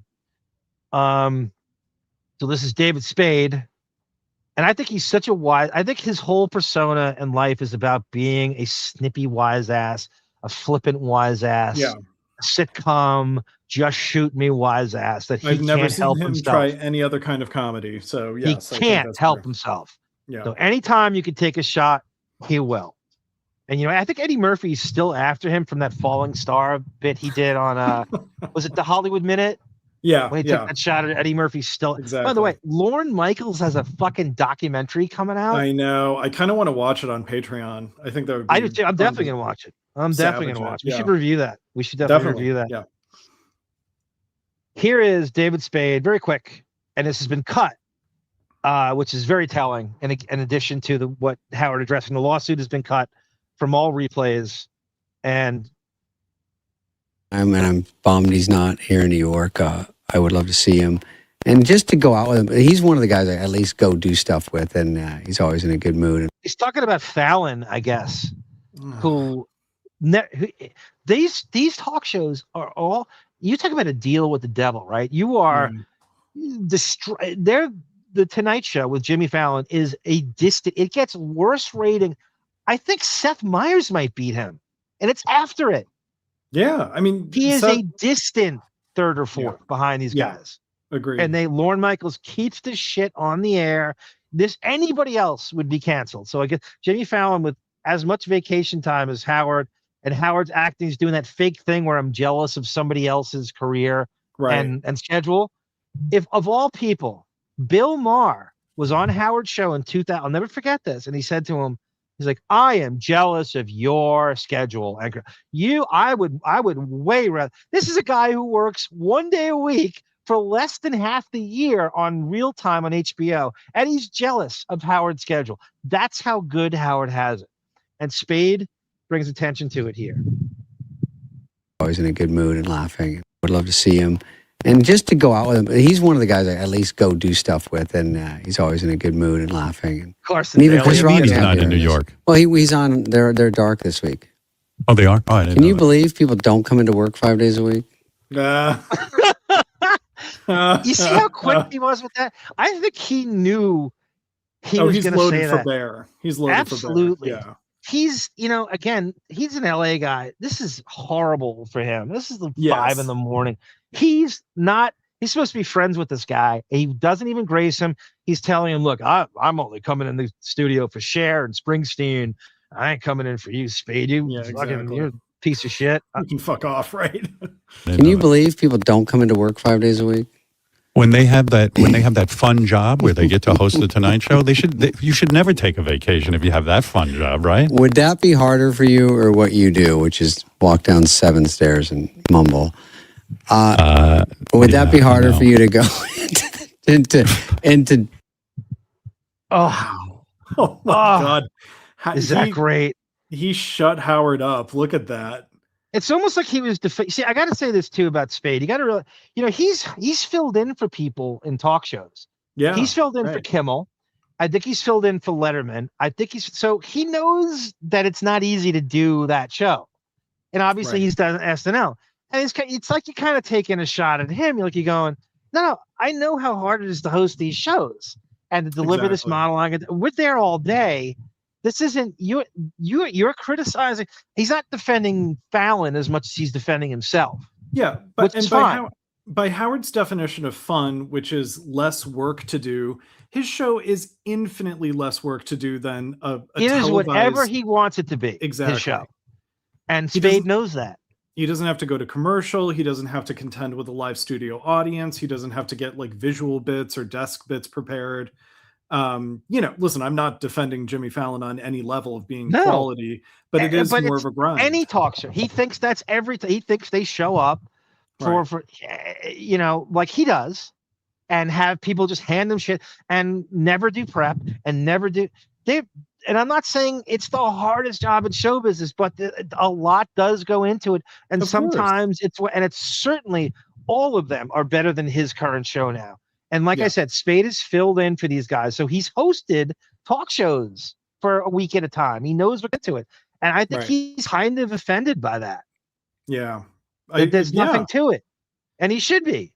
Because you couldn't have a bigger deal with the devil or a more spoiled gig than this bullshit, which is a show about nothing. It's whatever he wants. It's the easiest thing on the fate. When Bill Maher is telling you your show is easy, works one day a week for half a year. Yeah. That's how you know. Definitely. Yeah. And this is a time when I think David Spade was getting almost like Sarah Silverman, like getting disenchanted with Howard. Like the magic is gone. That's what it reminded me of. Exactly. Going through completely mailing it in. I'm going to do this just as a courtesy thing. I got to promote this movie. I've been a guest friend like of mine, 53 times. Yeah, right. He's definitely smart enough to know how relevant Howard is too, and he can't hurt him at all anymore. Yeah. You know what I mean? There's nothing he can do to him anymore. He's not going to, there's no show the next day, so he can't shit on him. Right? He's off for another 2 weeks.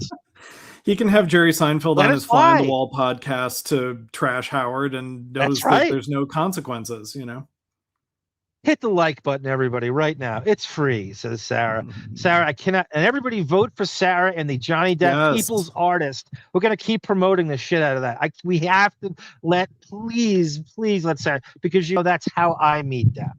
That's how this is going to go down. Exactly. Could you imagine she just cut me out of the whole thing? Like I had all these questions, forget. She changes the passwords on the streaming software. And Just remember when Fred fell down the stairs at the strip club at the bachelor party, Horatius. That's right. Benjamin 71 says Sanford and Son reruns on fucking Pluto TV get higher. That is such a great reference. Pluto. Benjamin, you made a Pluto reference. Who uses Pluto? Thank you, Diane D, for the Venmo. Diane, we love you. Here's something from Beth.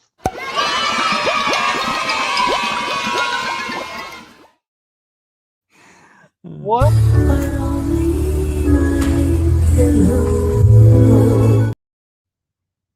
And from Emily Stern, of course. You are the dream I never knew I had. I love it. Okay, Spunley. Fun job where they get to host the Tonight Show. You should never take a vacation if you have that fun job, right? Would that be harder for you, or what you do, which is walk down 7 stairs and mumble? Would that be harder for you to go into? Oh, Howard's just like, I don't know. Cut it out now. That is reminiscent of Sal doing the horse face Beth thing at Gary's roast, and Howard just has no reaction. He has no verbal reaction to it. Oh, Johnny, great reference. That's exactly right. David Spade had that show on. He's had a bunch of shows on comedy. He had that daily show on Comedy Central. Right. That's exactly right. Which a lot of stuff went into. That's exactly right. That's also taking a shot at that. I forgot that great reference, Johnny. That's so true. It didn't last. It was very good. It was very funny. I watched it. I liked it. And did it go even a year, David? I think it went a season. It was Norm Macdonald's last TV appearances before he died. He had Dennis Miller on it and Norm Macdonald, and it was Kevin Nealon. They had the old update guys. Yeah. Damon Wilson died. Ripped. Oh, that's a great Sanford and Son reference. That's right. He passed. That was a couple of months ago. I love me some Lamont. Well. Okay, so that's Spunley. We salute you, David Spade. Wrap it up, Sarah. That's exactly what I'm doing. Everybody, thank you. Great job, chat. Great to be back. I think all my problems are in the past, or so I think. We have temporary loss monetization on our channel. If able, please donate via Cash App, upper left, Venmo, upper right, buy me a coffee.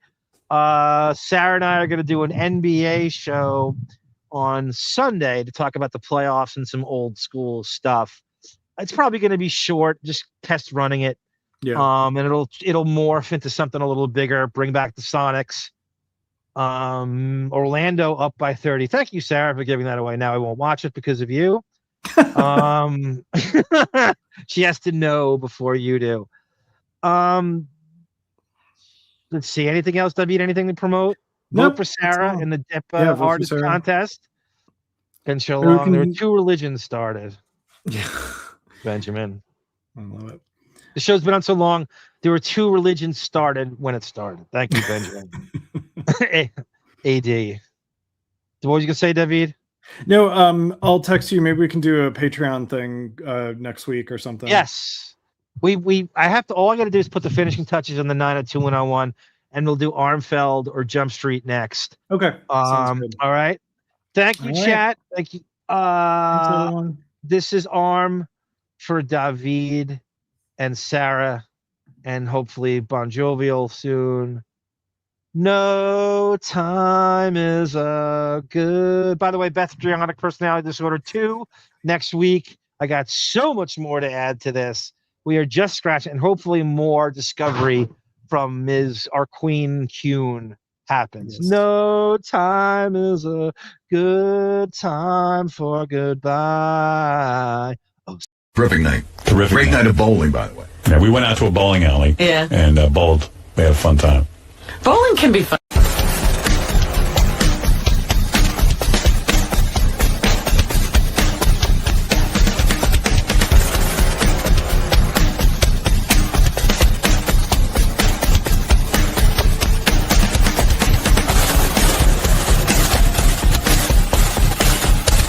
Well, he's on. They're dark this week. Oh, they are? Oh, I didn't Can know you that. believe people don't come into work 5 days a week? When they have that fun job where they get to host the Tonight Show, you should never take a vacation if you have that fun job, right? Would that be harder for you, or what you do, which is walk down 7 stairs and mumble? Would that be harder for you to go